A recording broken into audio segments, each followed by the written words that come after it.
when you got the Sony fans saying it's the biggest flop of all time in Sony's history, you know you done fucked. Yeah. Well, you know when they can't, when sacred symbols can't even cover for your ass, you know you done fucked up. I don't care about the J Bar. He's trying to fucking cap all over it. Fucking say it's the greatest shit ever. I don't care about the personas fucking doing the same goddamn thing, bro. When you got the big boys out here going, yeah, this ain't Sony. Yeah, you done fucked up, Firewalk. Big time.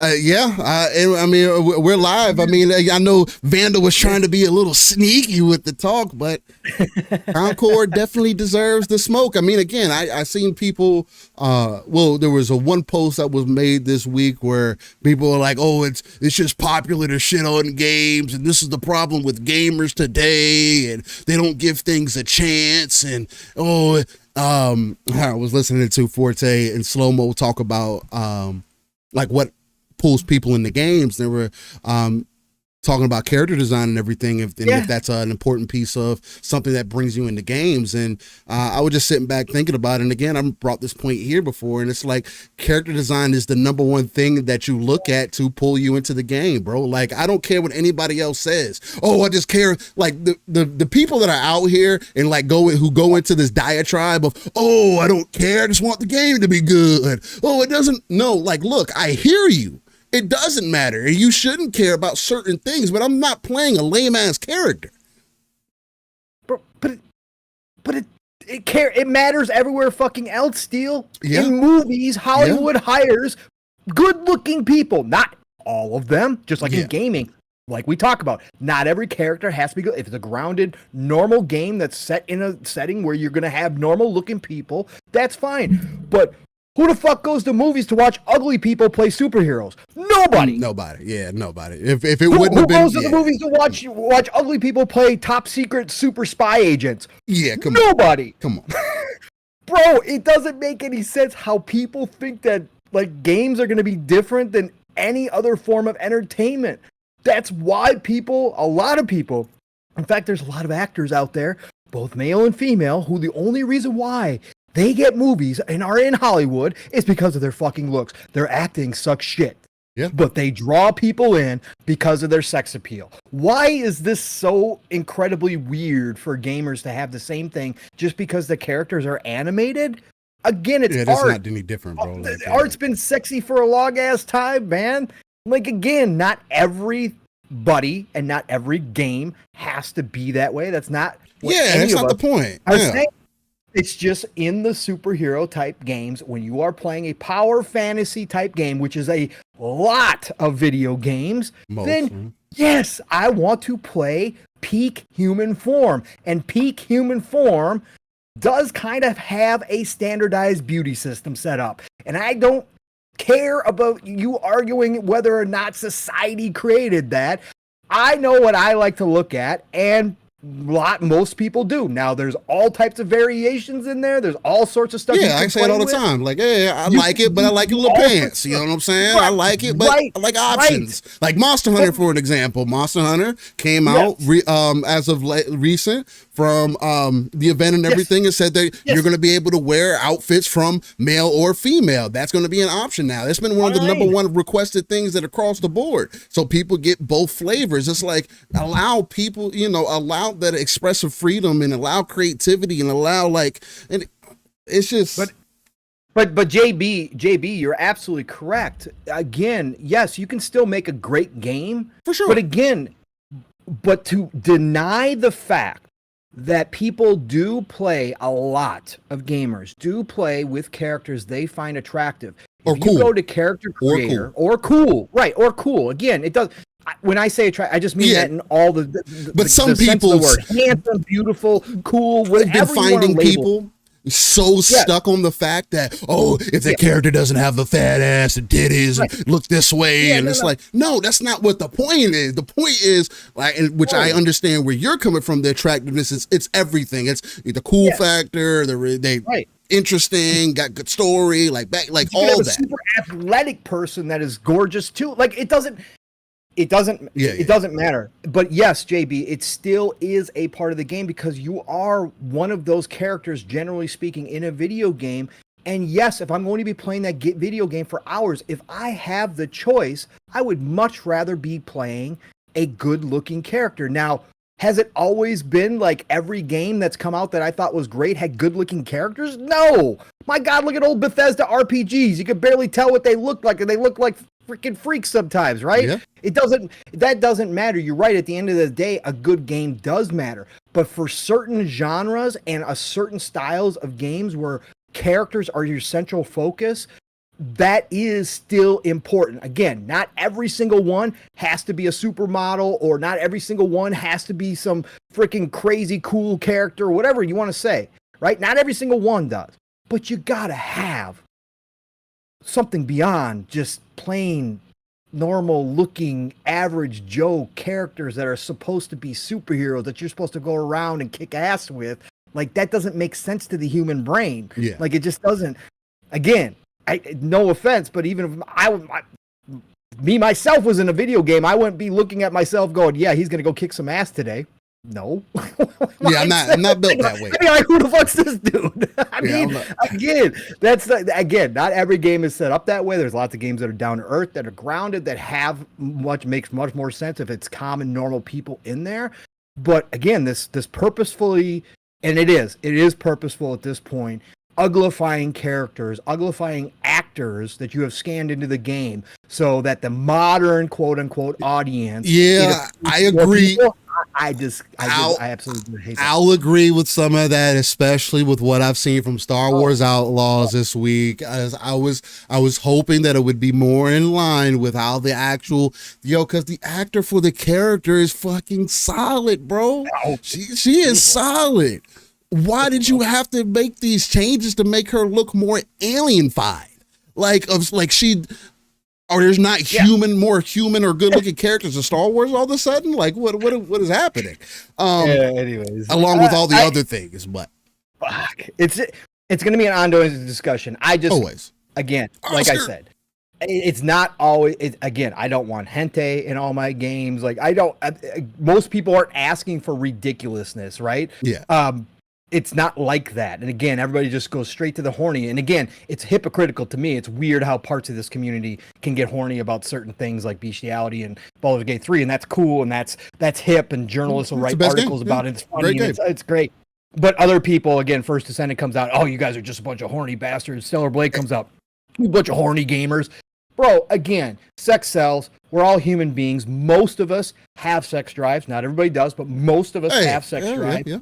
Things appeal to us. And again, it's not even all about that, because like Steele said, they don't have to be fucking butt naked or half naked or any of that. They can look good clothed up.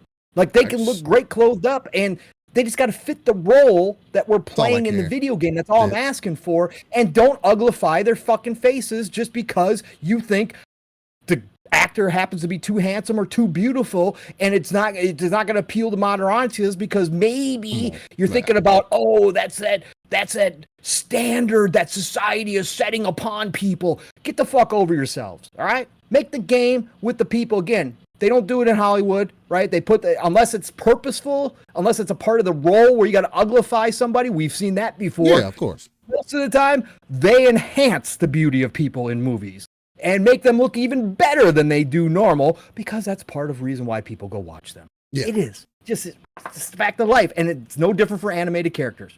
Yeah, period. No, I agree.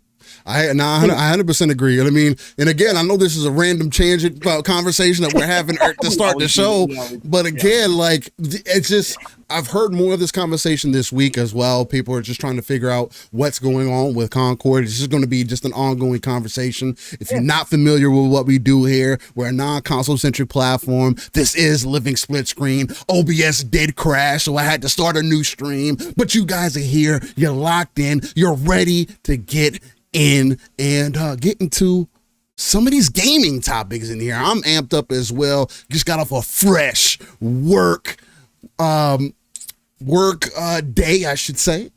And I couldn't fucking think of whatever word I wanted to use in the fucking moment. I didn't know where I was going. I didn't know where the fuck I was going. But yeah, man. So we'll definitely get into a little bit of Concord conversation again. Me and Pong are not playing the game. So it's not this going to be some long diatribe. I've already said what I need to say about the game, how I feel about it, and I'll go a little bit deeper. I'll talk about that a little bit more because, again, everybody's going to have their own reasons. If you have a reason to keep playing it, great. I kept playing Gears 5 for a long time. You know what I mean? And even Gears 5 probably has more players in its lobbies than Concord has right now, which is just, it's just something for you to think about. There's many games that I could just continue to play that many people probably didn't like. So, hey, it is what it is, man. But again, this is Living Split Screen, non-console centric platform talking about everything going on within the gaming industry. I'm one of your hosts, Steel Rain, Mr. Live Raw and Uncut himself, ready to give you that RTS view as we do every Saturday morning when we pull ourselves out of the world, look at the darker crevices of that map, pull our resources together so we can not only build up our own foundation, but also the foundation for those potential 2 to 3 billion gamers that are out there. Not only that, this is also the home of that ECP, that's that educated consumer perspective, because me and Pong are not in the gaming industry. We are two gamers who have a ton of professional, real life experience, work experience, business experience that we can bring to the table to have an overall conversation about how we view the industry and go from there. What happened? What you laughing at, Paul? I'm just laughing because we're not supposed to even talk about anything, Steel, because we don't know. So we're not about supposed what? to talk about anything in this industry. You're not supposed to talk about any business stuff. If you don't have actual real world economics backgrounds, and if you have never worked in the corporate atmosphere as a CFO or some type of high level C-suite, as they always like to say, level person, and if you can't go ahead and describe every definition between micro and macro economics, you should not be speculating. You should not be talking about anything in this industry. You should not have any conversations. You should not have an opinion, because all of that should be considered misinformation, and that should all be censored out of everything in our lives, because that's causing widespread problems within the gaming community, because we have so many people out here talking outside of their knowledge, and just having opinions is bad. And we should shut that all down like 1984, and there should be a minister of information that controls all of this, and there should be only certain people allowed to discuss certain topics within the gaming industry, Steel. I don't know if you saw all that this week. I didn't see any of that, actually. I missed that. Up again.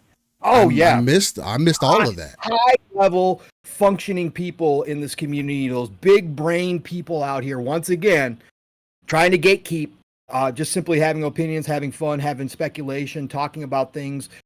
Again, they don't want it, Steel. They think it's just causing way too many problems, and they should be only a part of the select few that can talk about it, because they do everything I mentioned. I'll say this as another quick science tangent.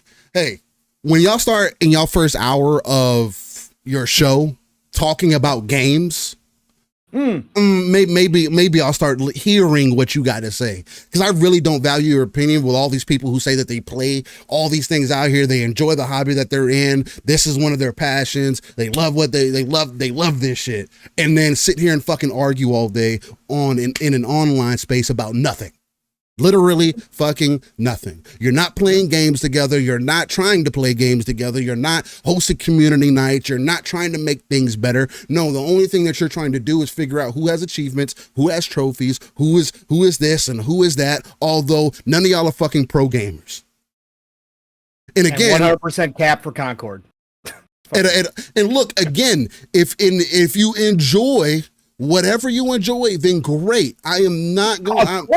I'm not the person that's going to sit here and act like that I rule over you. But those are the people, Steel. Sorry, I keep interrupting. Those are the people these are the same people, Steel, that rip on those of us that loved Starfield or that fucking was praising Cyberpunk when it first came out. These are the same people that hypocritically try to shut down everybody else's conversations about games that they may be liking, that said there is no way in hell anybody on Xbox is enjoying Redfall. And if you say you enjoy Redfall, you are capping. And yet, when a game like Concord comes out for their favorite platform, it's fine for them.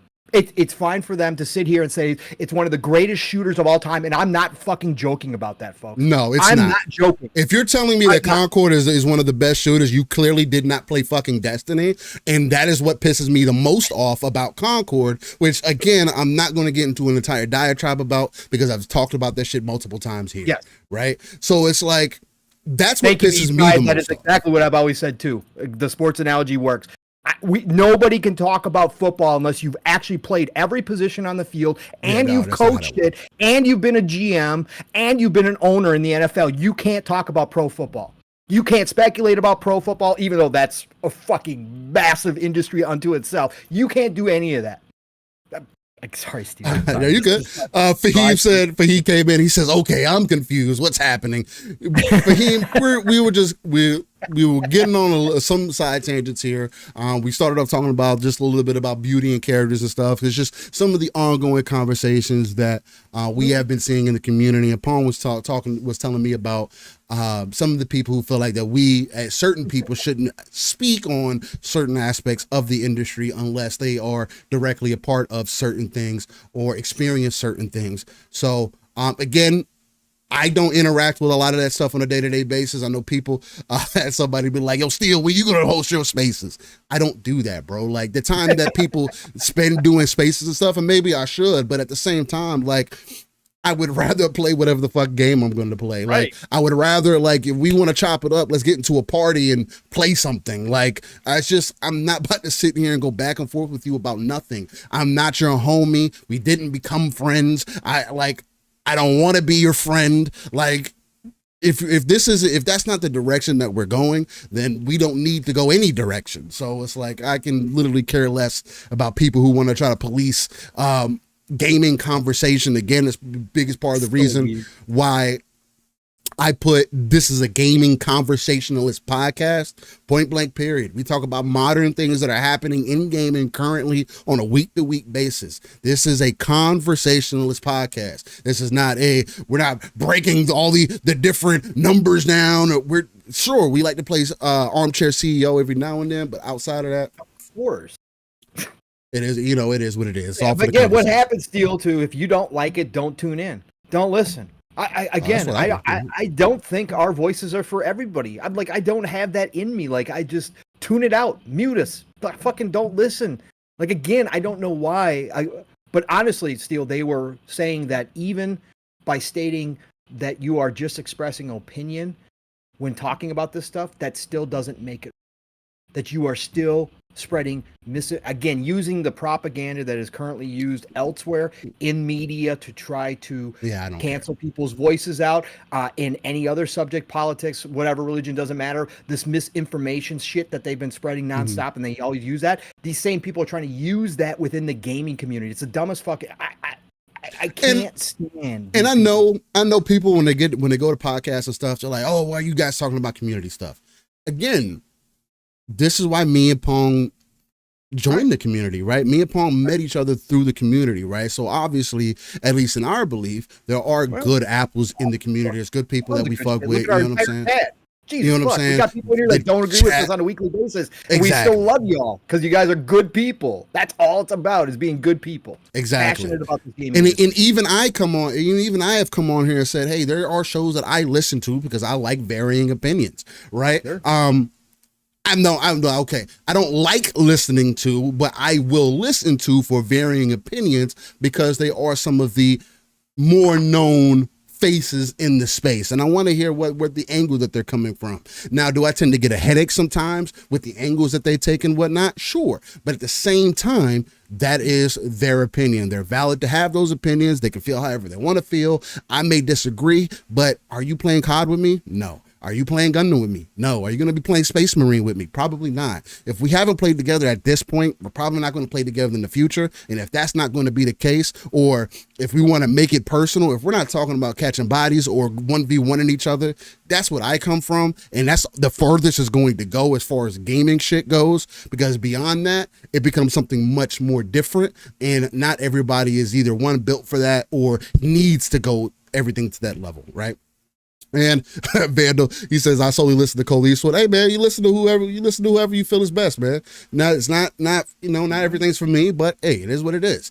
Nixie says, always important to listen to two sides, never be jaded, just to see, hear what you say, what to see, hear only. But in the same breath of that, Nixie, and we'll get into the show. We gotta get into the show because you want to keep it under 3 hours. Holy shit. We can make this part of it. Yeah. Well, I mean, it's definitely going to be part of it, but it's definitely important to listen to multiple sides, but it's not it's not something that has to be forced onto everybody. Now, I do think that the majority of people need to get information from multiple sides so you can question certain thought process. You can even maybe question your own thought process on things and how you may potentially see things, right? So I'm somewhat on board. I'm somewhat on board to that, right? But you also got to know what you're listening to, right? How they're talking about it. What is the intention behind it? And sometimes I think the intention just isn't in the right place, right? Again, part of the reason why we're not console centric. Sure, if we hammered it down and only talked about Xbox and really dug into the Xbox bag, but there should be so much more traction that we could probably get, maybe even throw some smoke out there every now, you know what I'm saying? And we still do that. But I just don't view the industry like that. Right. No. So, so that is what it is. And I'm finding out more and more. And again, I'm not the person to sit here and call anybody in my chat a specific type of gamer like everybody else tries to do that are in the community, have met through the community, or even if you're on YouTube, the YouTube community, gaming community, the content that you absorb, where they try to tell you what kind of gamer that you are. If you're a gamer, you are just a gamer. I'm not about to sit here and put you in boxes and say you're this game, you're an Xbox, you're a PlayStation, you're a PC. Just don't talk about things that you haven't experienced like you've experienced it. That's the only thing that will ever bother me. I agree with people when they go into that lane, people pretending like they did things, acting like they played a game or beat a game and they didn't. Yeah. That's when things get weird because it's like, well, what are we doing? So that's the only thing for me. Yep. Fahim said, but like he said, it's a conversational podcast. I'd rather, what is this? I'd rather like how Pong and Steel Rain do things. Well, I appreciate that, Fahim. Yeah, man. That's what it's about. That's all that matters. And Vandal, I won't go. I'm not going to go that far. However he wants to run it, I don't actively have him in my algorithm anymore, just because it's not what I'm interested in. But nothing against. Hey, everybody make their money how they want to make their money, man. It is what it is. I'm interested in the things that I like. You guys in chat, you appreciate the perspective that we bring to the table, and that's what I'm more so concerned about than anything. The support that we get here is outstanding. The varying opinions that we get here is astronomical, which is again why I wanted to make sure to kind of give back as well, because in case you didn't know, maybe you're newly tuning in, and I know we got a lot of interesting conversation to start with, and I'm trying to prevent my throat from getting overly scratchy here. Whoa, I thought you were about to say scrotum. No, we're not going there. No, not that. But okay, I am giving away 4 copies of Gundam Breaker 4. Now, I want to add some caveats to this because life isn't perfect. Things don't happen perfectly, unfortunately. So, I want to take some opinion from the chat, which you guys would like, and also Pong, if you want to throw some of yours in there. But this is what I was thinking. Gundam Breaker 4, unfortunately, I cannot get versions for the PlayStation or the Nintendo Switch version. I can't get a code for it. I can only get codes for the Steam version. So if everybody's okay with me giving out 4 copies of the Steam version of Gundam Breaker 4, I am more than happy to do that, right? But the other thing that I was thinking about doing, because I still want to give away at least 2 bare minimum copies. Now, again, that will be for Steam. But the second thing that I wanted to do, still going to be around that same price, See, it's going to be either $60 or $70. I believe it's going to be more so 60. Gift codes for whatever platform of your choice. Reason that I'm saying this is because what I also wanted to do was I wanted to give away, if I wasn't going to be able to do Gundam Breaker, I wanted to do Space Marine 2. That's coming out next week. Me and Pong have some big plans for next week, in case you guys don't know about that as well. For those who are new, or if you're just tuning in today, if you are interested at all in Space Marine, you're on the fence, you want to know what's going on, maybe you're not a 40K dude. I'm not a 40K dude. I played Space Marine 2. I liked it. Space Marine 1, Space Marine 2 is coming out early release this coming up Friday. For those who are interested, me and Pong will be streaming live that morning until I got to leave or whatever the case to pick up the kiddos. From about 9 a.m. until probably about 1 or so. So you're going to have high octane campaign gameplay of me and Pong both playing Space Marine 2. Still trying to figure out how I want to go about that. I think I'm playing with us too.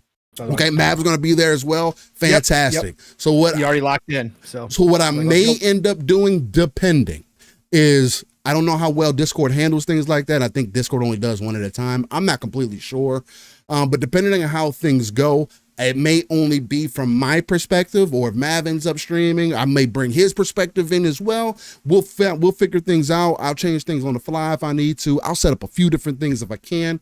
But nonetheless, if you want to come check out gameplay Friday morning for Space Marine 2, we are going to be there. Not only that, but next Saturday, instead of us having a podcast for Living Split Screen on Saturday, me and Pong were thinking about, and I think we're pretty much decided that we're going to do another Space Marine 2 live stream instead of doing a traditional Living Split Screen. Let's do it. If that is something else that you guys think is dope, fantastic. Hit those emotes in chat. Let us know how you feel about it.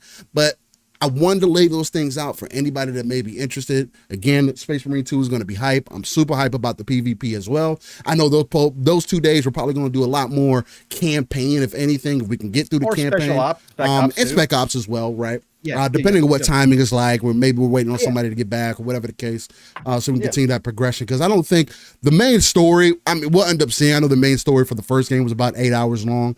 And I think in this game, they doubled that. Yeah, there was a 10 to 12? I think is what they said. Yeah, I think 10 to 12 is what they said for most people. But again, we do play different too. So who knows? Okay. So, yeah.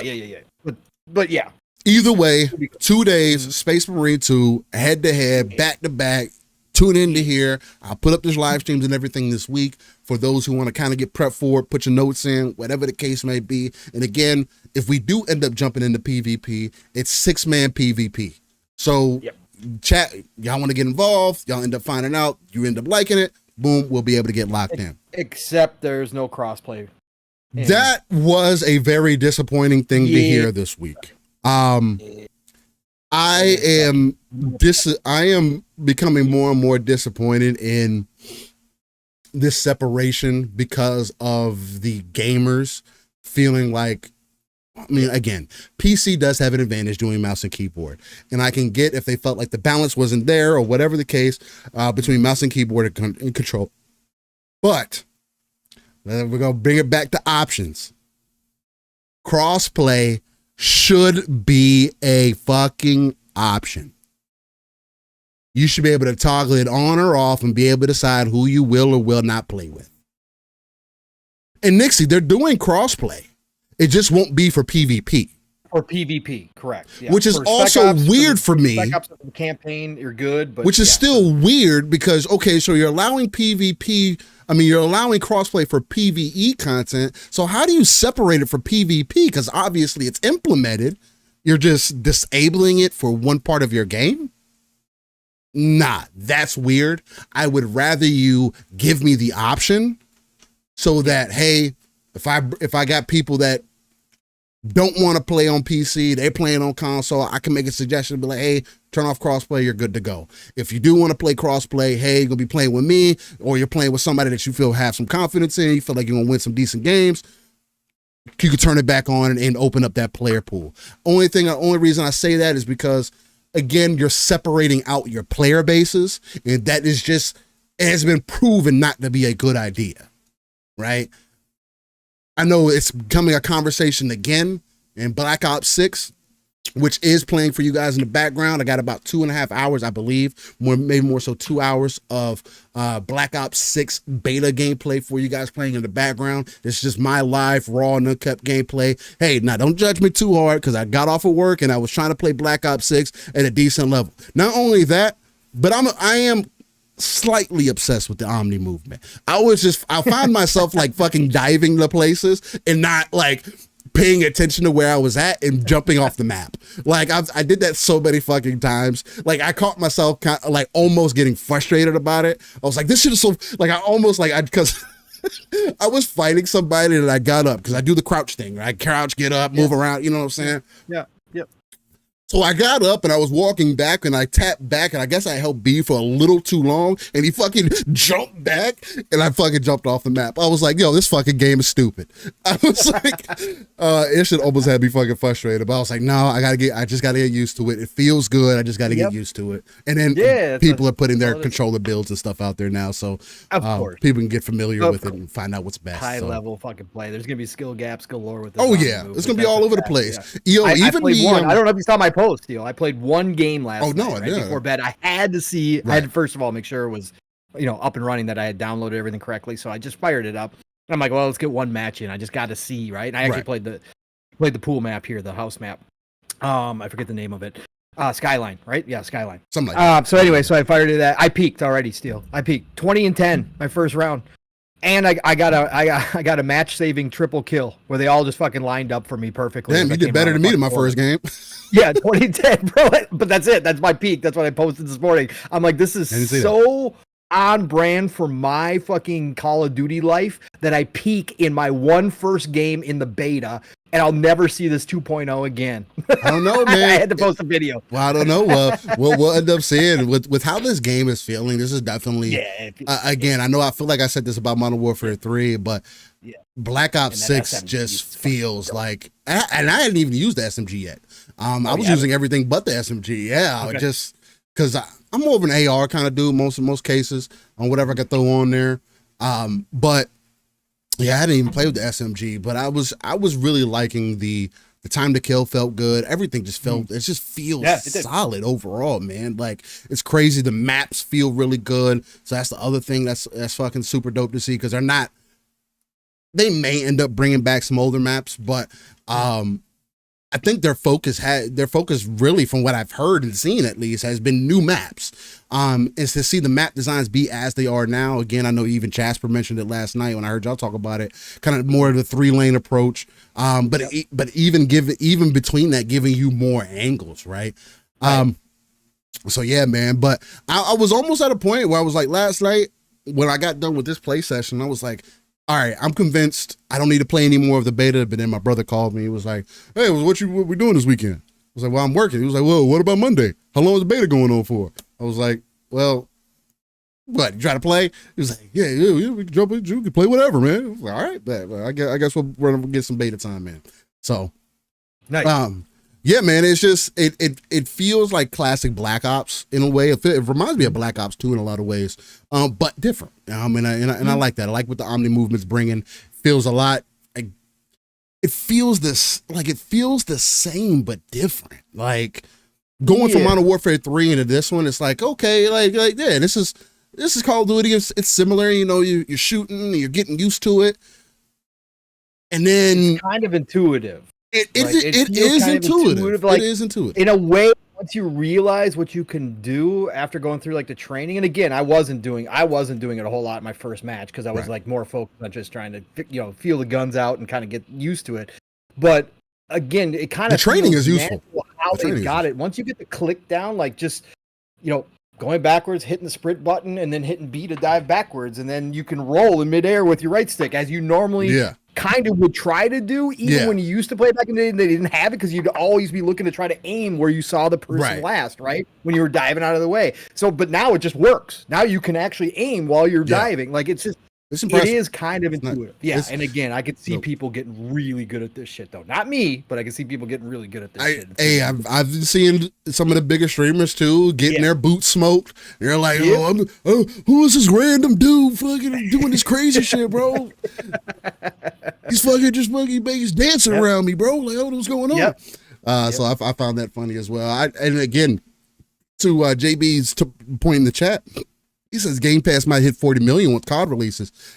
Honestly, bro, I think it might hit higher than that. If this is the way that COD's going to be, depending on how it is on release, they make some of those adjustments to zombies that obviously people have been kind of feeling a little bit off-putting about. I've heard like kind of up and down things about zombies. I didn't watch really any of the gameplay. Again, I'm not typically a zombie dude. I play multiplayer Warzone, so for the most part, so it's like, if they can hammer out both sides, I think this would be a proving ground to show not only Activision, but also Xbox, Microsoft, that, hey, maybe we need to do this 3-year, 4-year dev cycle to really give these games their time. Because again, I think Infinity Ward could do something really good with this as well, going back to Modern Warfare, whatever they decide to do next. Again, if we just want to go back with the old school ways, what the next game is going to be, Advanced Warfare. They're just going to go back through their games again. Maybe.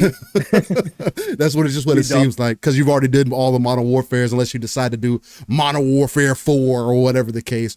But I think that's what allowed this game to feel the way that it does, is that time. So that's exciting to see. But enough of Lady that. Foxfire said I had so much fun playing last night with the boys. Shout out to Lady Foxfire. Oh yeah, felt old school and new at the same time. Yeah, that's exactly what Seal was just trying to describe. That's kind of what it is. Mm-hmm. It feels like the old Black Ops, and yet with the Omni movement and just the overall just kind of modern style. I mean, obviously everything they've learned over the years, it's kind of like, okay, so they refined Black Ops and then gave us this new movement. This is how you innovate. This is how you do it, right? If you're gonna take something, because again, we talked about how many conversations have been had about 343 and what they try to do with Halo and try to, do that kind of stuff. This is the way you do it. Like, you bring back some of the old school stuff still, right? That people absolutely love, and you introduce a new movement mechanic that isn't so outrageously different, but yet it still kind of is, that it actually changes how you play the game once you learn it, and you just kind of throw it in there, and it just works with the natural flow of what is still Black Ops, right? It's still Treyarch Call of Duty, right? At the end of the day, and you get all that feeling, and it eases people into the new system, right? It's not such a different experience where everybody's like, holy shit, who the fuck made this? This ain't Treyarch. No, this is like straight up Treyarch Call of Duty. Like, you can tell that out the gate. They just had a nice little twist to it, man. And then brought back some old school stuff where people are like, oh, hell yeah, let's go. I think that perfectly encapsulates simplifying the attachments, simplifying going back to the perks, like just getting back to what Prestige was great. Prestige is going to be a lot of fun, getting back into that. Fun, bro. Rewards everywhere too. You always feel like you're earning something, which is great in this game. That's what it's all about. Even with the Prestige, it's not just the symbol, it's just not just the badge. You're actually earning other stuff too when you Prestige, which I talked about in the Call of Duty Next. So I can't wait to see how that feels. Like, there's so much to this game that they're bringing in. My God, they brought back emotes, for God's sakes. Yeah, they did. It was just fire as fuck as well. It's fucking dope. It's dope.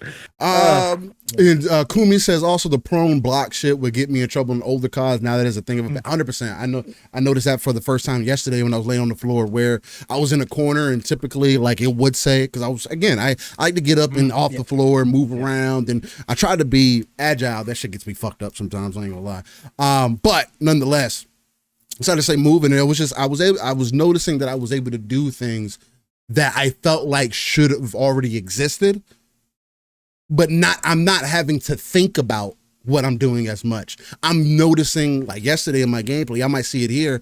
I'm trying things out to see what works. Hey, when I dive around this corner, how fast can I aim and be accurate to hit this person? Oh, instead of jumping, do I slide in this moment to maybe, and I noticed the sliding is impactful this time around too. It's really good, dude. It's fun. Like, in Modern Warfare 3, like back to back to back, bro, you can like do it across the floor. Like it feels really good. That even feels, and it feels fast, but for whatever reason, it doesn't necessarily look overly fast when you're watching somebody else do it. So it's still manageable. You know what I mean? Like, it's just, again, a lot of versatility.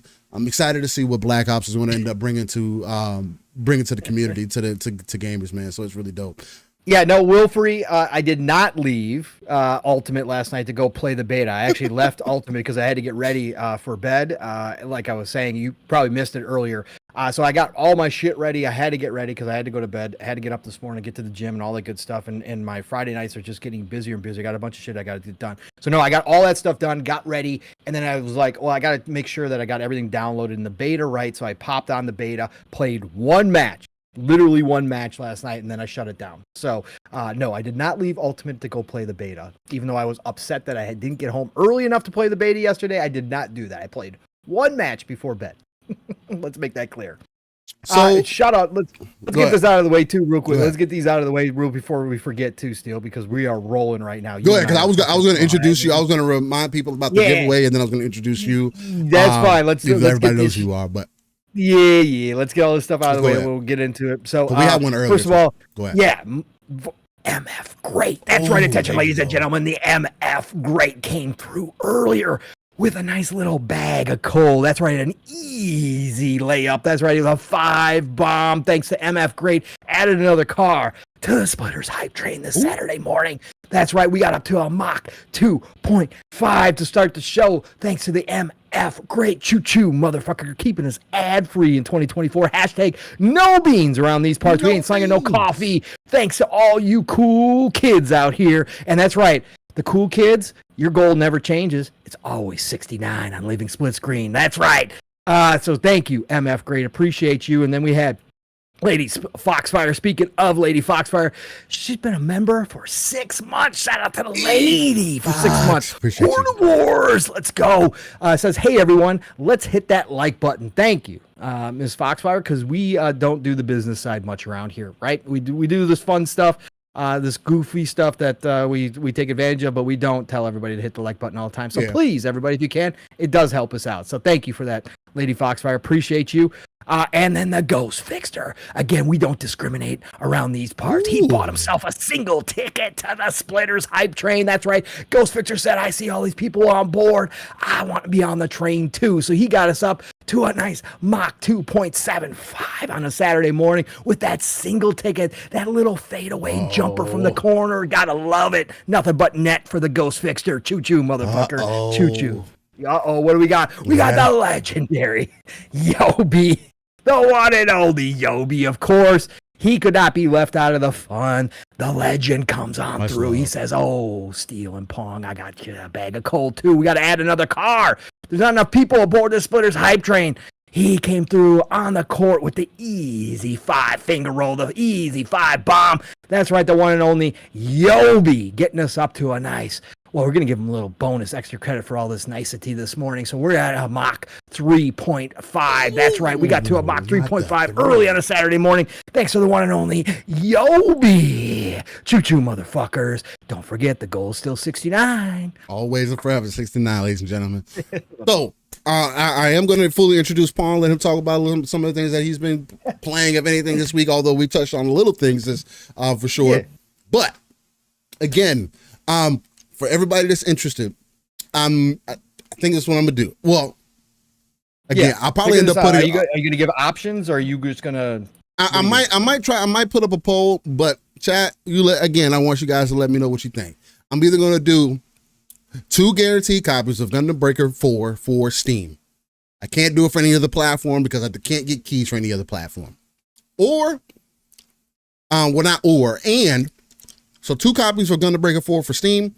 And then additionally, I was going to do 2 $60 gift codes for whatever platform of your choice, Nintendo, Switch, PlayStation, or Steam. I think Steam does gift codes as well. I've never done it for Steam, or Xbox. Wherever you want that at, that's what I was thinking about doing as well. So to be 2 copies of a game and 2 gift codes, because I wanted to do Space Marine as well, but I didn't think that would be a not that I didn't think. I can't get codes until release day.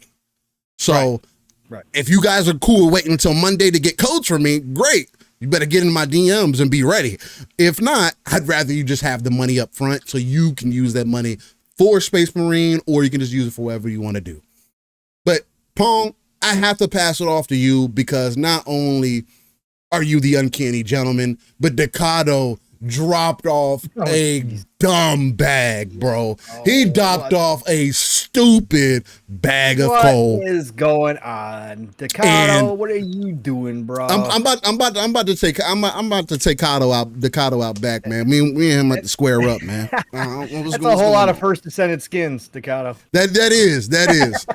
Look, let me introduce the uncanny gentleman himself, my brother from another, the X-Men that is not Cyclops, but he is my guy, the one and only Pong.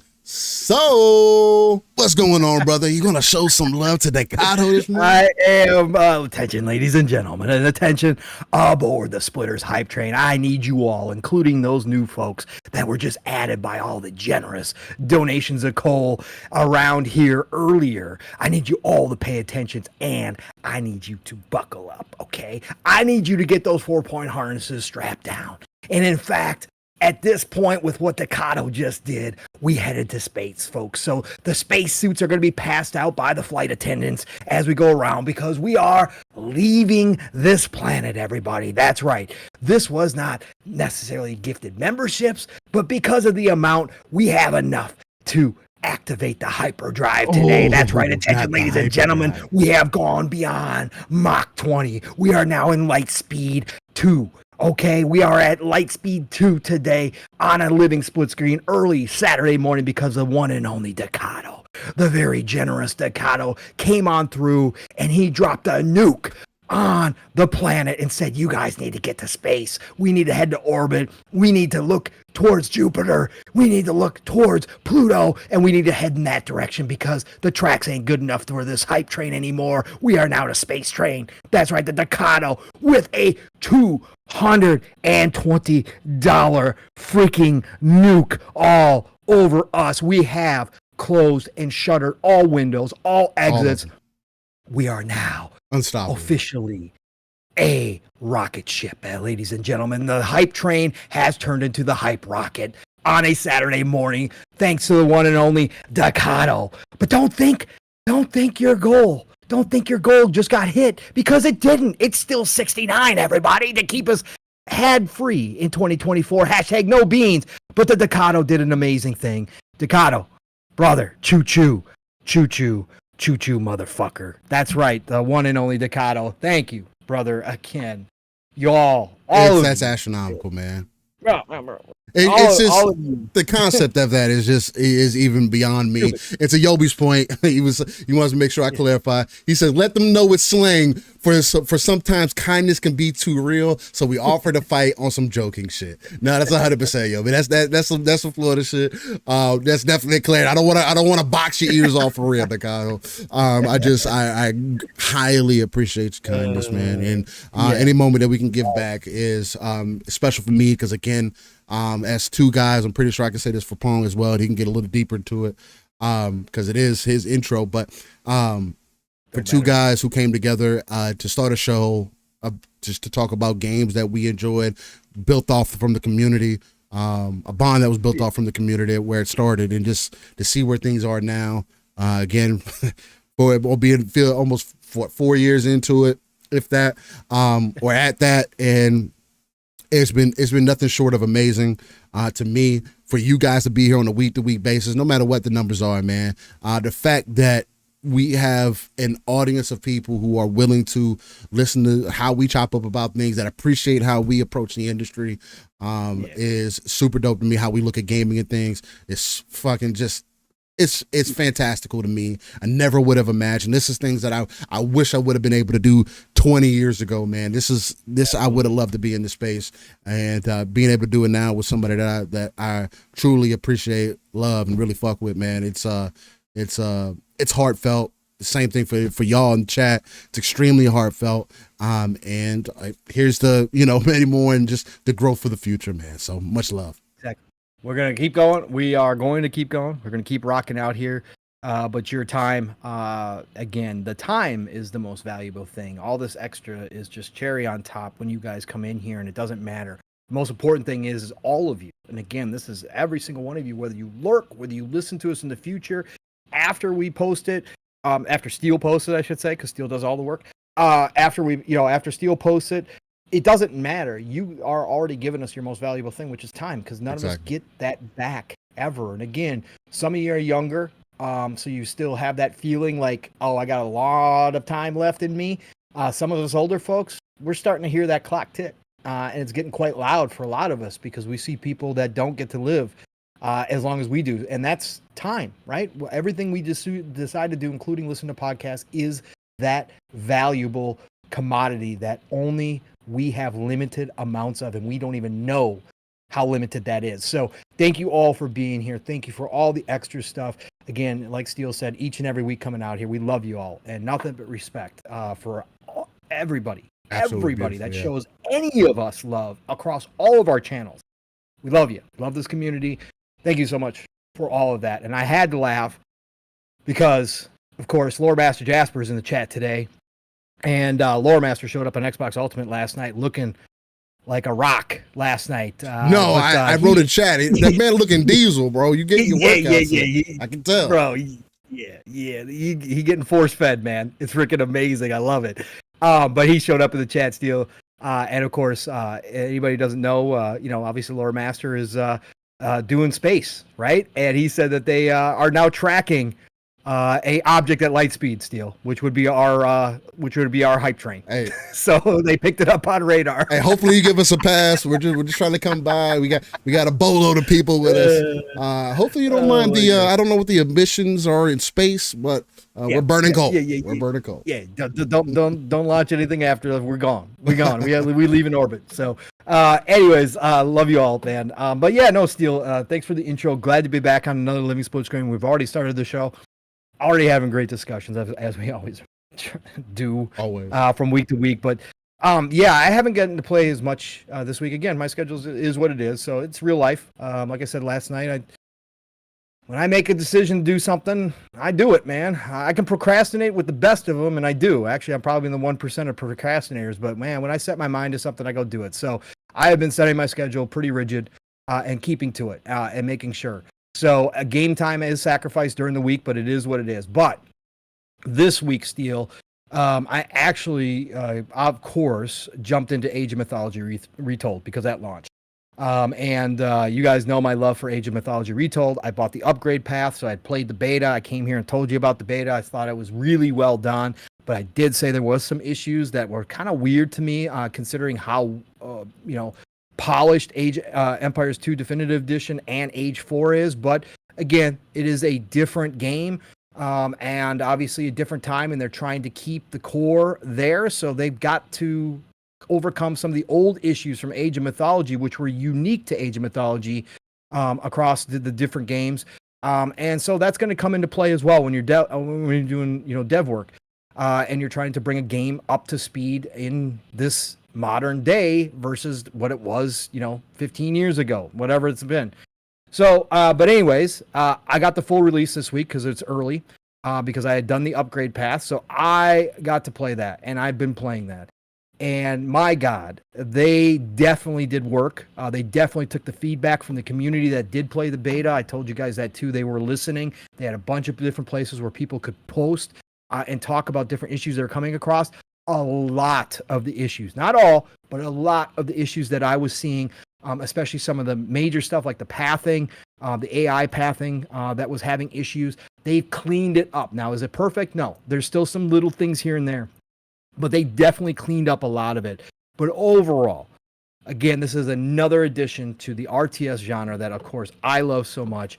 but a classic RTS coming back in this day and age, the golden age of gaming, being redone, right? Retold, as they called it in the title, but doing it so well that I'm in love with Age of Mythology all over again. And I'm hoping the reception has been fantastic so far for this game. They have supported Age 2. They have supported Age 4 now with huge expansions, for a long time already.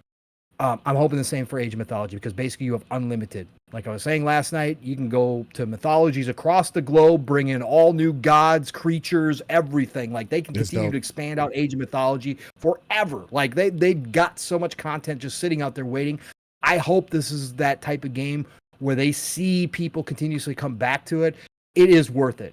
It is a blast. If you're an RTS fan, especially if you ever got into Age of Mythology, even if you've only casually played RTSs and you'd never really want to hop into Age of Empires because it seemed a little bit too complex, hop into Age of Mythology, give it a chance, give it a go. If you got the time, if you got the spare money, if whatever, if you're part of Game Pass, download it, try it. Mm-hmm.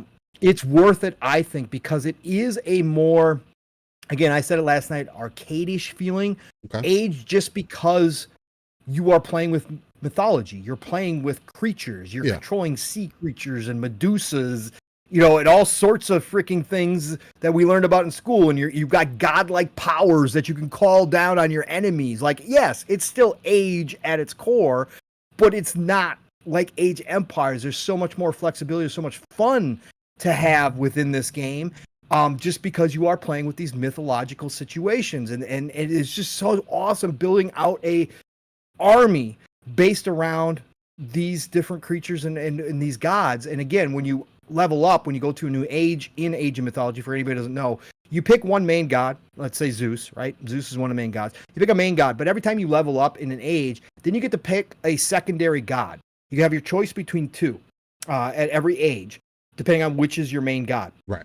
And those two gods have different powers. Those two gods have different creatures. They have different upgrades available to your army that help you, right? So you get to choose on the age kind of how you want to do it. And that's where the strategy comes in, because it depends what type of game you're playing. So loving the hell out of Age of Mythology Retold. They deserve all the credit. Again, there's things to work on. There's things to polish, just like there was with Age 2 Definitive Edition, just like there was with Age 4 when they initially launched. There is stuff that they can work on, but I know they will, because if there's one thing that Xbox has learned, especially Phil, because he loves RTSs, is that RTSs for them, especially when they release them on console like they're doing here alongside PC, they do drive people. People do sit and engage in their ecosystem for long periods of time with these RTSs, the Age franchise especially. So I know for a fact that this game is going to be supported the way it should be. And like I said, I'm excited for the future to see what gods they bring in, what mythologies they bring in, where they go next, and what we can see down the future. But right now, this game's fan-freaking-tastic, and that's playing single-player. Campaign itself is really good. The campaign for Age Empires are history-based, right, of course, which is cool if you're a history buff. You're going to learn about actual events. That's what a lot of the campaigns are set up around for Age of Empires. Obviously here, they've got a whole story that includes a bunch of the myths, right? I'm trying to hunt down Poseidon's trident, right? So that itself is awesome, and it is challenging depending on what level you choose. I'm at moderate right now, which is one level above normal, and there's like 3 or 4 more levels above that. Like, it gets crazy, but even at moderate, the AI will push you. Like, again, especially when you're first starting out and you're not up to speed, you're not as quick as you need to be building stuff, they will push you, and they will push you in the campaign even. Mav was talking about last night. Mav has had to restart his campaign missions a few times, which normally doesn't happen in Age of Empires. Normally in Age of Empires, you can kind of run through them very quickly if you choose to do so. This one's definitely up there as far as giving you some actual needed practice when it comes to jumping in. Haven't jumped in online yet. Again, I usually, with the Age franchise, I've never been that guy that's going to jump in. I might with Mythology if I get good enough at it, just because it's so much fun.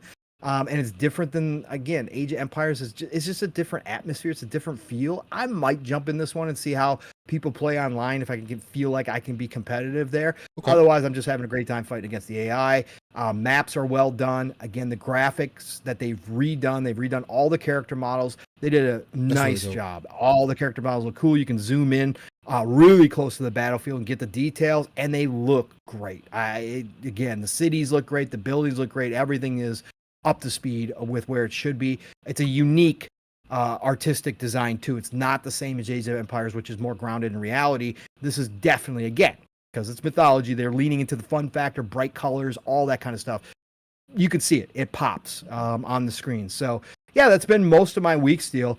I'm trying to think if there's anything I want to shout out real quick, small-wise, that I've had a chance to play, and I don't. Oh, I jumped into this one. It's an old game. It's an old game, but I want to give a shout-out to it because I started playing it on 360, and I remember it. It was just during a time when there was a lot of stuff. Again, 360 era was so crazy. I was a grazer back then too, but obviously Gears, Battlefield, like they took up a ton of my freaking time on 360, along with all the other games I'd like to jump into.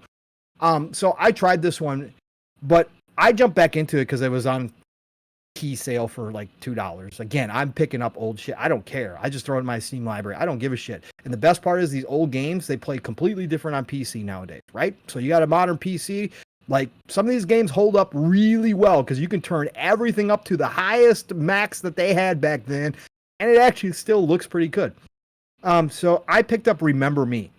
Okay. And for anybody who doesn't know, this is a Capcom published game, but this is one of Don't Nod's first games.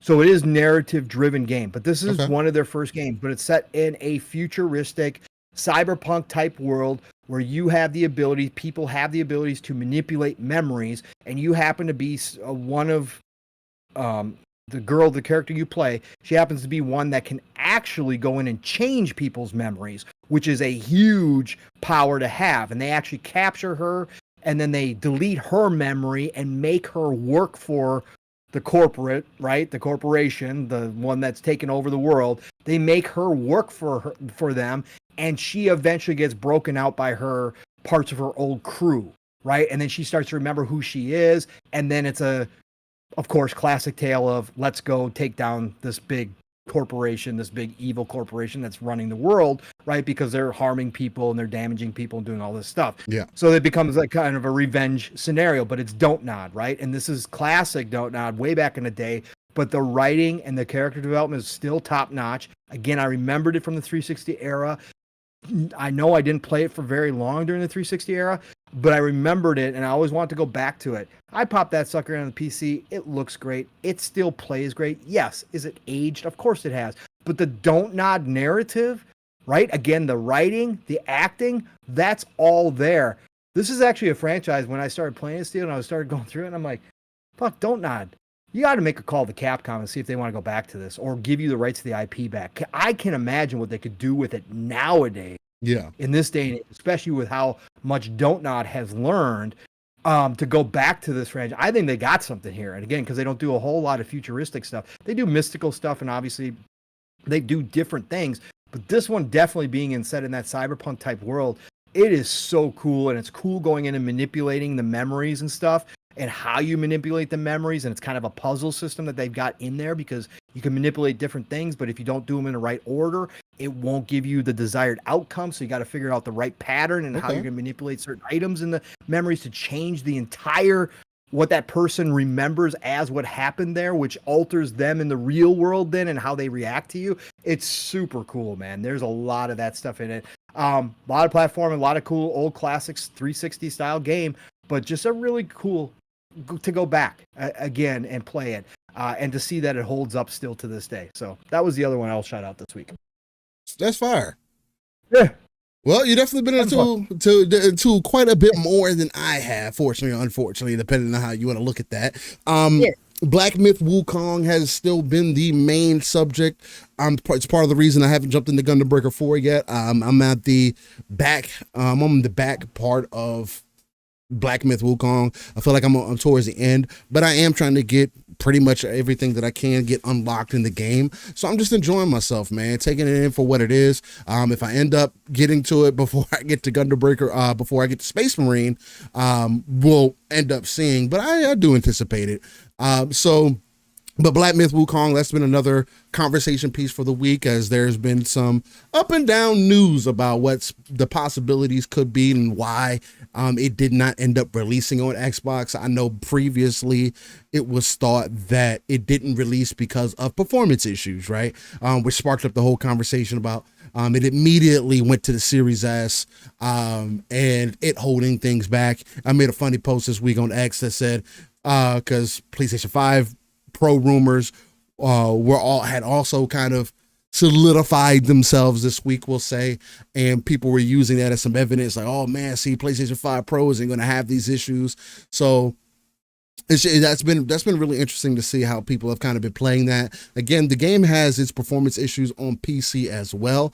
I do have the hardware to overlook a lot of those issues. Even playing at 1080p, again, I'm playing 1080p 60, everything pretty much max, and I'm still getting frames that drop, and it still gets to 45 frames sometimes. So I did go in, optimize a little bit more, drop some shadows, things like that, just so I can have a more consistent frame rate all the time. And now I'm more so averaging about 80, 90. There was also the update for Windows that went out this week, which was super dope that I wasn't expecting, which was for AMD specific processors. And I think that has helped out a lot as well. Again, I have a 5900X, so it's not no slouch. It's a 12 core, 24 thread processor, which hey, that's not average, right? But nonetheless, a performance gain is a performance gain. I believe they said it's about a 10% bonus lift, which is dope. That's major in the PC space for sure, really in any gaming space, especially, or even if you're just doing it for normal tasks or work, you're doing graphic design and stuff like that. So it's really, really dope to see Microsoft seemingly making some moves, right? Again, not everything that they're doing is perfect, but anyway, but Black Myth Wukong is still top of my list. I do have Gundam Breaker 4. I ended up getting the collector's edition in the mail. This is the metal case that I ended up getting. Still, is Black Myth your game of the year? Right now, I really do love Black Myth Wukong. But we're talking about overall experiences, and again, I haven't played Gundam Breaker 4 or Space Marine yet, so that might be debatable after this point. I think right now I'm still with Dragon's Dogma 2 being number one for me. Fair enough. People forgot that came out this year already. Yeah, I see that. I saw that. But I mean, I have it as a screensaver. I have it as a wallpaper on the back of on my PC. When I went into the essentially end game content, so that states enough for me, I think, as far as how I feel. But yeah, Dragon's Dogma 2 is number one on my list currently. I do think that Black Myth Wukong is number 2 right now. Okay, for sure. Okay. And it depends on how, I get to the end of the game. Maybe it feels me stronger than I feel about it stronger than I did Dragon's Dogma. And the only reason I think it would get that edge is because Black Myth doesn't necessarily have like the greatest story either, right? It's very straightforward, so it's not like it has a complicated story. But Dragon's Dogma, because I was listening to ACG and them talk about it again, because they were mentioning they played the game multiple times and everything for review and so on and so forth. And I do, thinking back on the experience, Dragon's Dogma 2 was definitely a bit weaker overall in the story department. But I don't think it was bad, right? I think it could have been better for sure, and I think that would have gave it a lot more, not necessarily credibility, but I think it would have got it a little bit more oomph, right? Just little things to fill in those nuances, right? I think that would have really worked out for them, which is why I may end up giving Black Myth the nod, just because it is much more straightforward. But again, I don't know. I look at it from my overall enjoyment, what I got out of the games, and there's just nothing from in comparison, that moment-to-moment gameplay that you got in Dragon's Dogma 2, and how chaotic it can get, and the experiences that you have with your squad, and bringing the new people in. It's ridiculously cool. My main pawn, again, spoiler alert for anybody that hasn't played Dragon's Dogma 2. If you do end up getting into the end game content, which surprisingly enough, most people haven't, but if you do. You play all the cards right, you do end up taking your pawn into the end game mode, and your pawn ends up having something that happens to them when you finish everything that is extremely impactful, at least for me in my playthrough. It made me feel something, man. Like it really hit me in the feels when I saw my character and she did this thing for me that was just like they didn't have to do that, right? Like it was just such a it was a small touch that was just like, I'm gonna jump in here and help out, and I'm gonna sacrifice myself, although I don't need to. And that made me feel some kind of way. Oh, she doesn't go away. Of course, you can carry it over into the next playthrough if you want. But it was impactful. So yeah, man, Black Myth is probably my number 2 right now, with Dragon's Dogma 2 being my number 1 currently. Awesome. But I had to ask if I know how much you are enjoying Black Myth. Yeah, I'm really enjoying Black Myth Wukong. It's a really fun game to play. Definitely one of the better. It reminds me of Wo Long in a lot of ways, man, which is how genuinely good the game feels to play. It is definitely leagues better than Wo Long is, although I'm not to say that I'm like shitting on Wo Long, because I feel like I'm actually one of the few who actually really enjoyed Wo Long. I know you said you did as well, Paul, with some of what you played. For what I played, I actually really enjoyed it. Again, for being borderline Souls, I still had a good time. Like I could learn the parry and I could learn the dodge system. Yeah, it wasn't bad. Like I still had my moments where but it was fine. It was good. I mean, it really was. It reminds me a lot of Wo Long, except that, again, there's no parry or nothing like. I mean, there's ability that allows you to parry, but it's more focused on dodging and everything. And it just reminds me of Wo Long, of how I spoke to. Yeah, exactly. But it just more so speaks to how it's on the easier side of that Souls-like spectrum. If you were like, hey, I don't really like Souls games, I'm not a Bloodborne dude, I'm not a Dark Souls dude, I'm not the Lords of the Fallen kind of guy, I'm not an Elden Ring kind of guy, Black Myth Wukong is a very easy game to recommend if it's like if I want to suggest something that's similar but is much more forgiving in loss and all the other important things that people you value your time. So but the other thing too, I did end up getting this in the mail. This is for Gundam Breaker 4. I ended up getting the collector's edition, which this also came with a wallpaper and everything. Man, when's the last time you just got stuff in your game case that just kind of made you excited to open it every time? I found that to be super dope. But that is the case right there, along with the bag, the traditional, front cover. But it's just so dope, man, to get something like this in the mail. Again, I haven't gotten a collector's edition since Gears 2. So it's just been a really dope experience. This was a game that I wasn't expecting to get a 4 from, especially after what happened with new Gundam Breaker, it being made by a different dev, and the game actually releasing to really good reviews, positive reviews, and people really using their creativity, expanding things out, and having a good time with it. I've seen nothing but good news about it. Can't wait to get through Black Myth, to jump into there at least for a good amount of time before we jump into Space Marine Heavy come Friday and Saturday. But again, the only other thing that I had on my plate was Black Ops 6. I jumped into the beta yesterday, and we talked about it a little bit already, so I'll just kind of make it a little bit similar, and then I will do our first giveaway. So for everybody who is prepping, maybe that's part of the reason why you're here, which is, look, it's absolutely fine. I get it, but I appreciate you checking this out. Hopefully we gave you something to hit the sub on, hit the like button for, and maybe you'll tune in from now on, man, because we don't do giveaways often, but when we do, we typically go big. But so be on the lookout for that. It looks like so far you guys are on the lines of doing the 2 Gundam Breaker 4 giveaways for Steam, and then the $60 codes, which is the angle that we'll go then. I really like the idea of that, so that's dope to see. So keep hitting it up in chat. Take a moment, go in the bathroom, hit a break real quick, 2 minutes, write something in chat so I can make sure to get your name down, because you will go on a wheel, so we can give away those codes. But Call of Duty, man.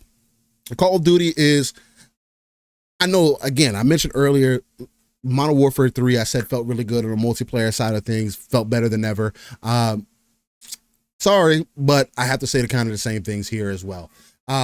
Black Ops 6, again, getting into that Omni movement, filling things out, and I haven't felt this way essentially about a Call of Duty as far as how intuitive it is and how interested I'm actually to play multiplayer. Like, it still may get sweaty and whatnot in some moments, and again, I'm not the super sweaty Call of Duty dude anymore, although the rest of this year I may have some room for that, because I have made a pledge that after Space Marine 2, if games aren't coming into Game Pass, again, I got real life things that are happening behind the scenes. We're making some changes as well, trying to move it to a new place. I'm not going to buy any other game that's not coming out on Game Pass, point blank period.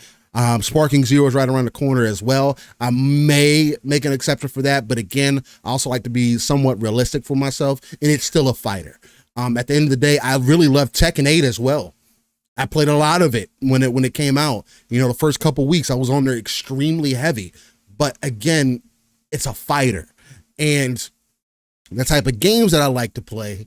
Not saying that Budokai or Sparking Zero is not worth my time, but when I run down a list of Space Marine 2, The First Descendant, which I really fucking need to get back to, because they are continuing to prove what the fuck I was talking about when the game released. These devs give a fuck, and they're giving a fuck much sooner than any of the competition did, period.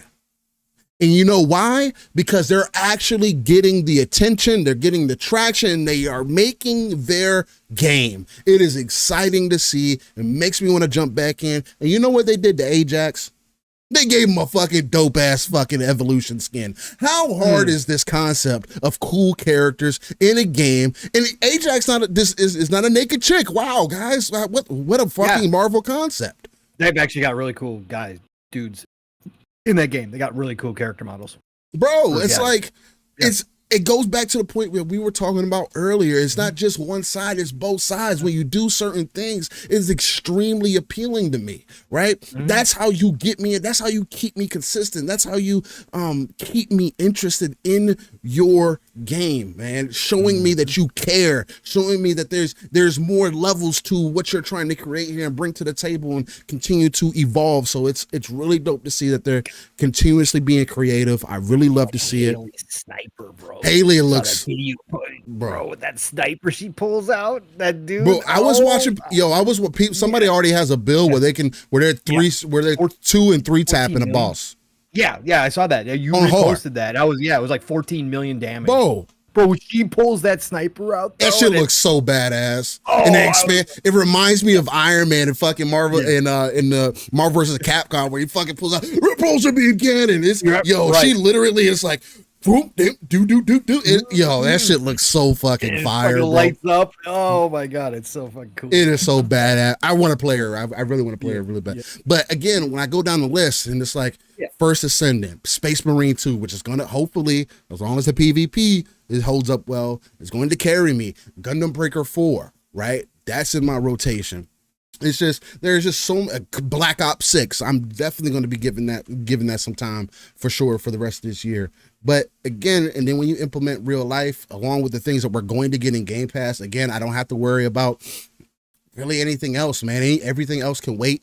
I definitely gotta make some changes, and I got plenty to play, man. So if anything, I'm prefacing, telling you guys right now, do not expect after Space Marine 2 for Steel to be playing fucking every new game that comes out and me to come back to you guys like, oh man, I played this, and this.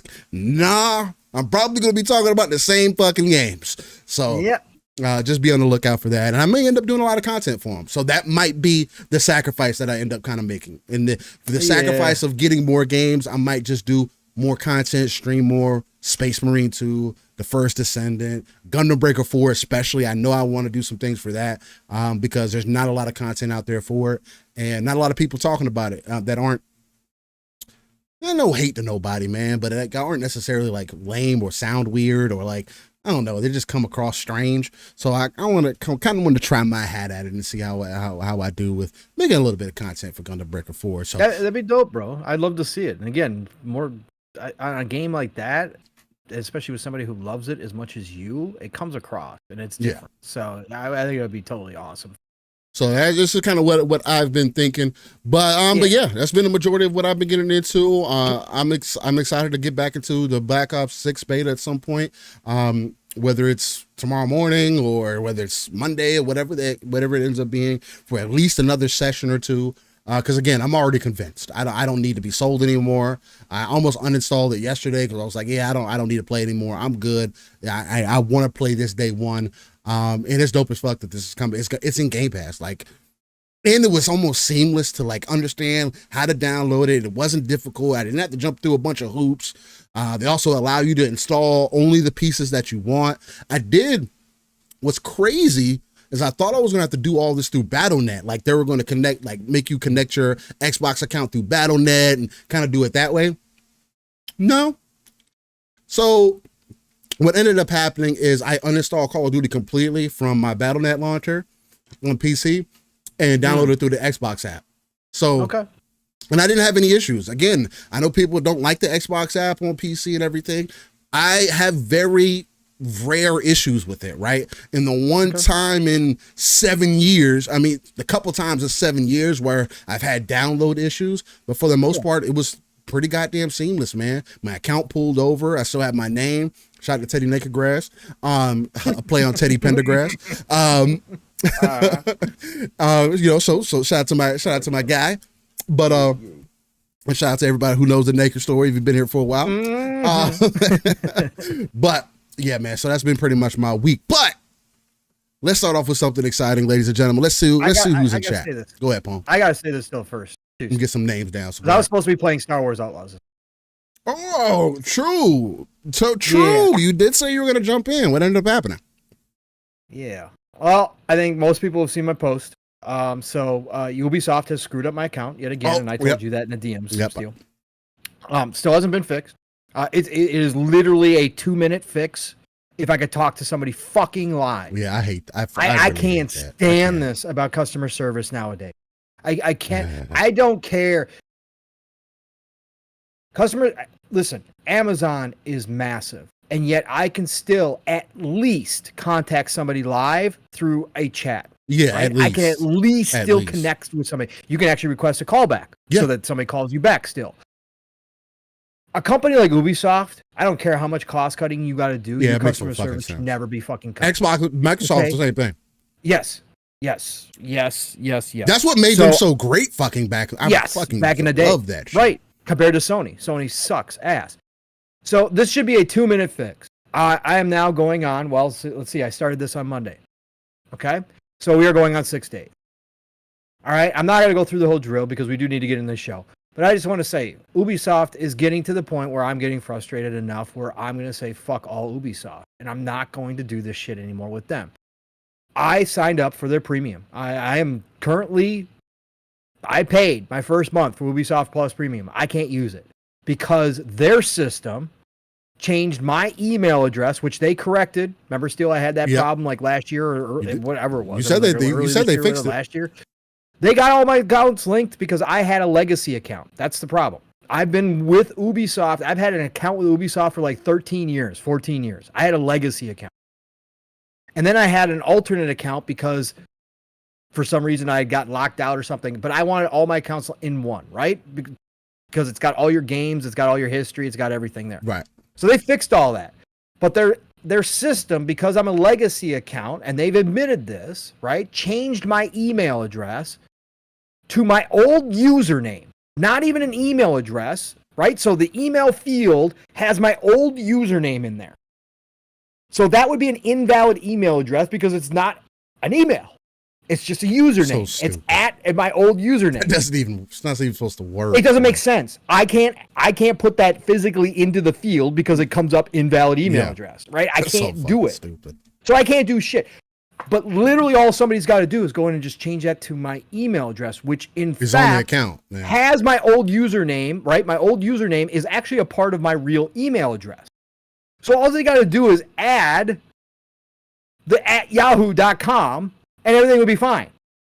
But I can't get anybody to fucking do that because now, on top of the fact they don't have anything live, Steel, I found out because when I had my last problem, I could DM them and they would answer me, right? And they actually that's how I got stuff fixed. They won't take anybody's problems through social media anymore either.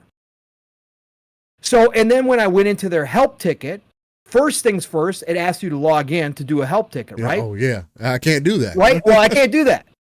I'm logged in, right? I'm logged in because I'm still logged in from the last time, right? I keep my logins, right? So my login is still logged in, right? But I can't log into Ubisoft Connect, which is the app, right? Because it asks me to put my email address in. I don't have a fucking valid email address according to their system. Then I go into their help desk. Well, then it does want you to log in order to send a ticket. Well, then I found out you can do a general ticket, but in the general ticket, it appears that you have to do required information, including, of course, your username with Ubisoft, right? And your email address, right? It looks like that's required information. So I DM them again and I said, I can't do a help ticket because I don't have a valid email address with you guys because your system screwed my email address up. So when I enter it, it says not valid email address. I can't because it asked me for the email address linked to my username, right? For my Ubisoft account. Well, it's not a real email address, so I can't do anything. And they're like, well, no, you can just skip over all that stuff and just put it in the notes. And I'm like, what do you mean? They're like, well, you don't have to put that in there. I'm like, that looks like required fields when you go in there. It doesn't say skip this if you don't have. It doesn't say don't need this, optional. Right. It doesn't have optional in there like most websites do when it's optional information. It looks like it's required. They're like, yeah, no, you don't get to do that. So finally I got a ticket in on Wednesday. So I put in a ticket on Wednesday, official ticket, screenshotted everything, like showing them how easy this is. Like, just change my email address to what it needs. Just make it a valid email address. We're good. I can log in. Still no response from that ticket. So that's where I'm at. That's why I'm not playing Star Wars Outlaws right now. That's why I'm not talking about like Assassin's Creed Mirage, because I was going to start Assassin's Creed Mirage while I waited for Outlaws. So I'm pissed right now. And somebody asked me the other night, I forget who it was in PM and the PM, if I would ever get mad enough to stop buying Ubisoft games, right? I said I could get to that point. I said they're my fast food and I would hate it. And I can't say that I would not if it was on sale, like they go on sale like ultra cheap, that I wouldn't pick it up at that point. But could I possibly get pissed off enough through this process that I do swear off Ubisoft games like day one and I will cancel my Ubisoft Premium Plus membership and just say, fuck you guys? Yeah, I could get to that point if this goes on too long. Yeah. Because again, it's a 2-minute fix and it's something I didn't do. It's something legit their system did. And just because I can't contact anybody live to get it fixed and resolved, I got to wait days while I have a membership active and I paid for that fucking membership. That is bad customer service all around. Well, so let me give you something that's also more exciting about Ubisoft that almost made me say fuck Ubisoft for the rest of my goddamn life as well. How about you having your information, but Ubisoft, for whatever reason, is just giving you error messages because I don't know why it's giving you error messages. Not only that, but when you sign in, you get an error message. Then when it takes you to the official website, you sign in and it gives you an error message. Then when you're trying to, and this all stems off of, you know how this begins? Don't ever let your Ubisoft Plus lapse. Because Lord Jesus fucking Christ, it is hell on wheels to try to reestablish to give them money for a subscription is hell. Yeah. Bro, I let my shit fucking lapse one time and I fucking could not get into my account.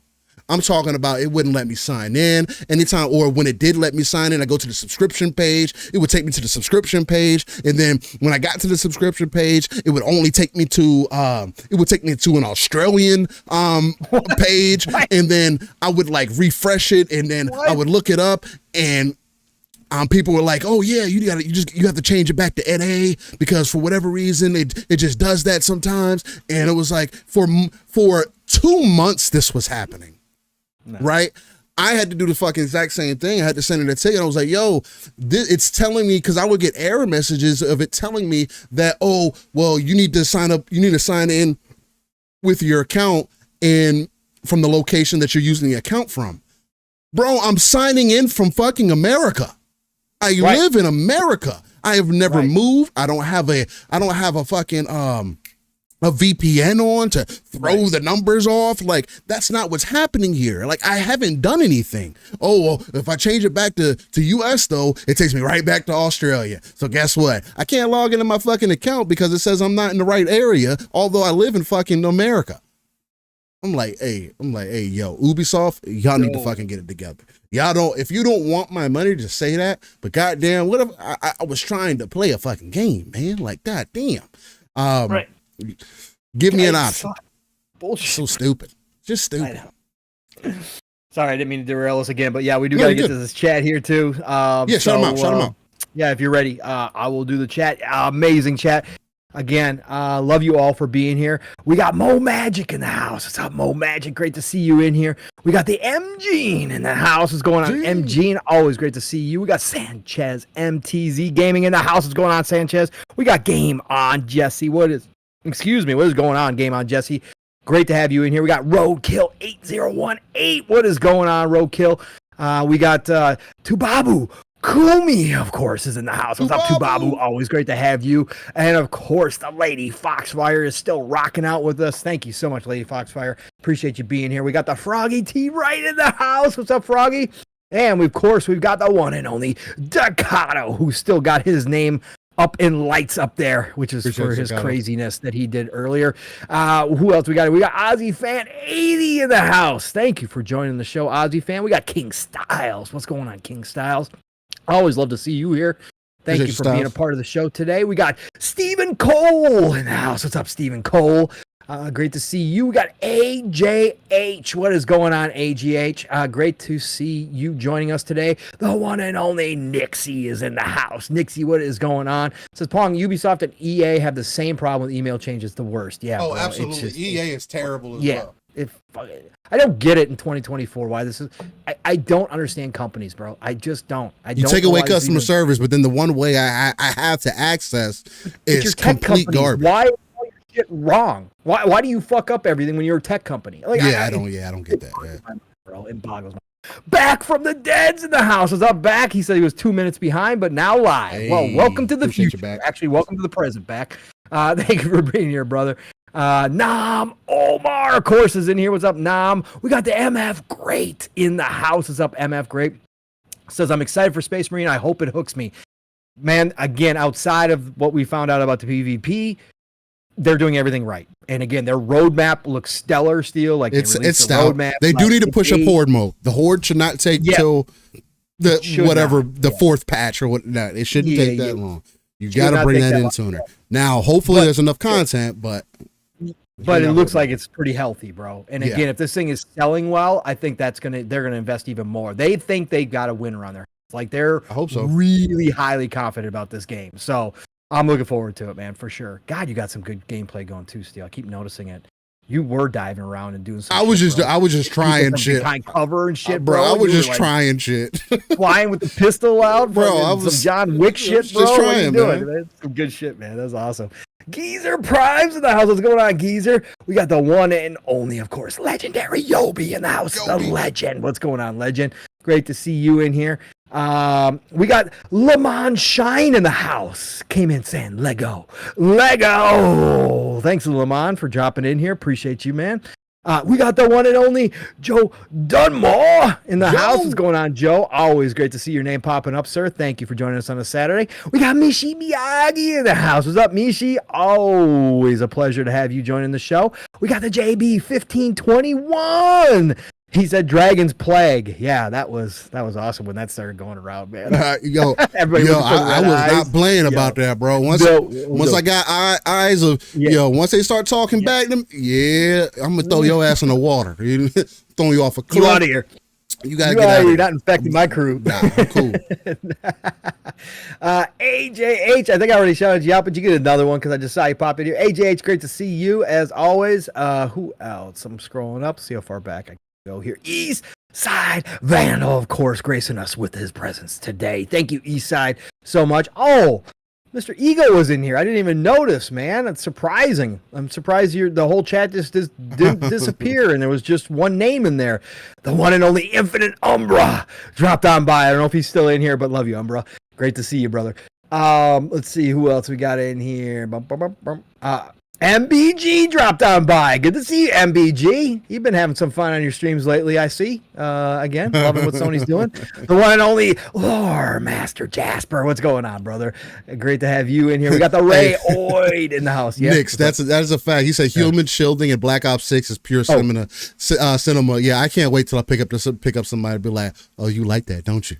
Oh, I used to do that shit to people in Gears. That shit is every time that I see somebody get a body bag in Call of Duty, it immediately makes me think of Gears, because Gears has always been doing that. I can't believe Treyarch came out and said, "Did the cult be nice?" Like after they posted that was going to be a thing. I was like, "Bro, you know, it's toxic. It's about to be toxic as hell. People are about to just sneak up behind you, body your whole team with you in arms." It's after on COD Next, they grabbed Grandma Call of Duty. The old lady that plays Call of Duty, right? Mm-hmm. She was actually there at COD Next. They grabbed her ass and were messing with her. That shit is so funny.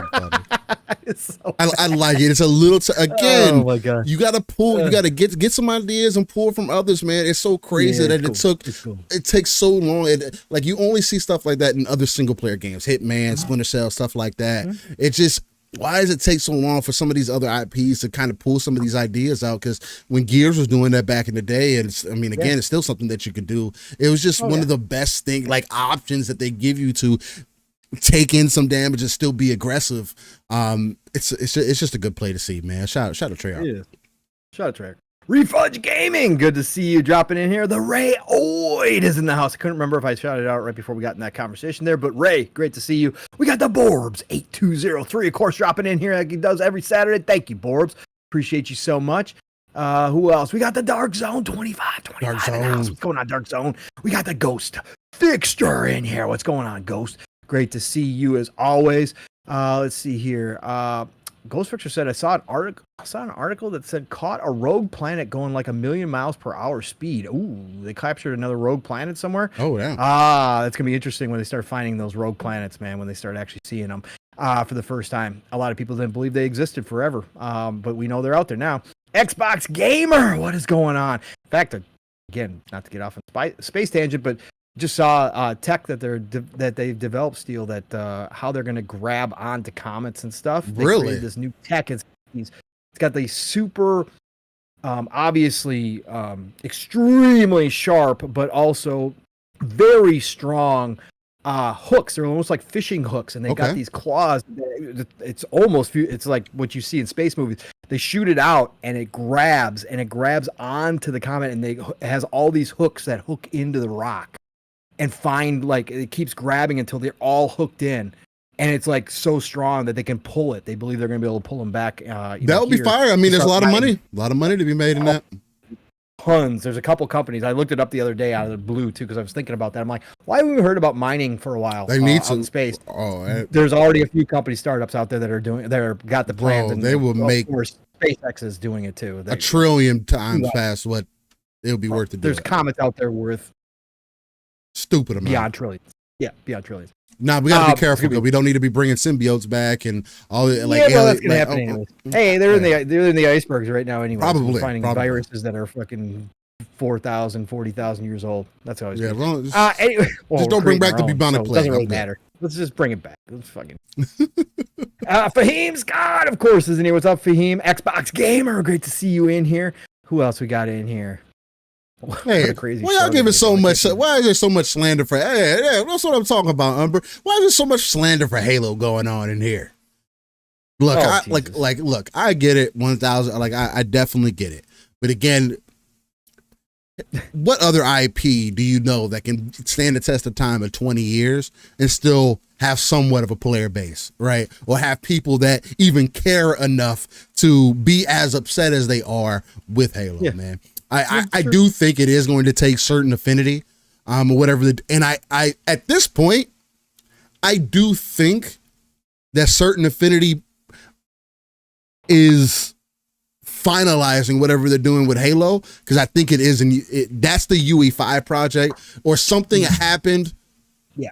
Because certain affinity's been working on a Halo project, seemingly rumored to be for quite some time at this point. I want to say at least 4 years probably. And if they were the ones to test Halo in Unreal and they were able to hit something, maybe that 343 was able to look at that and say, you know what?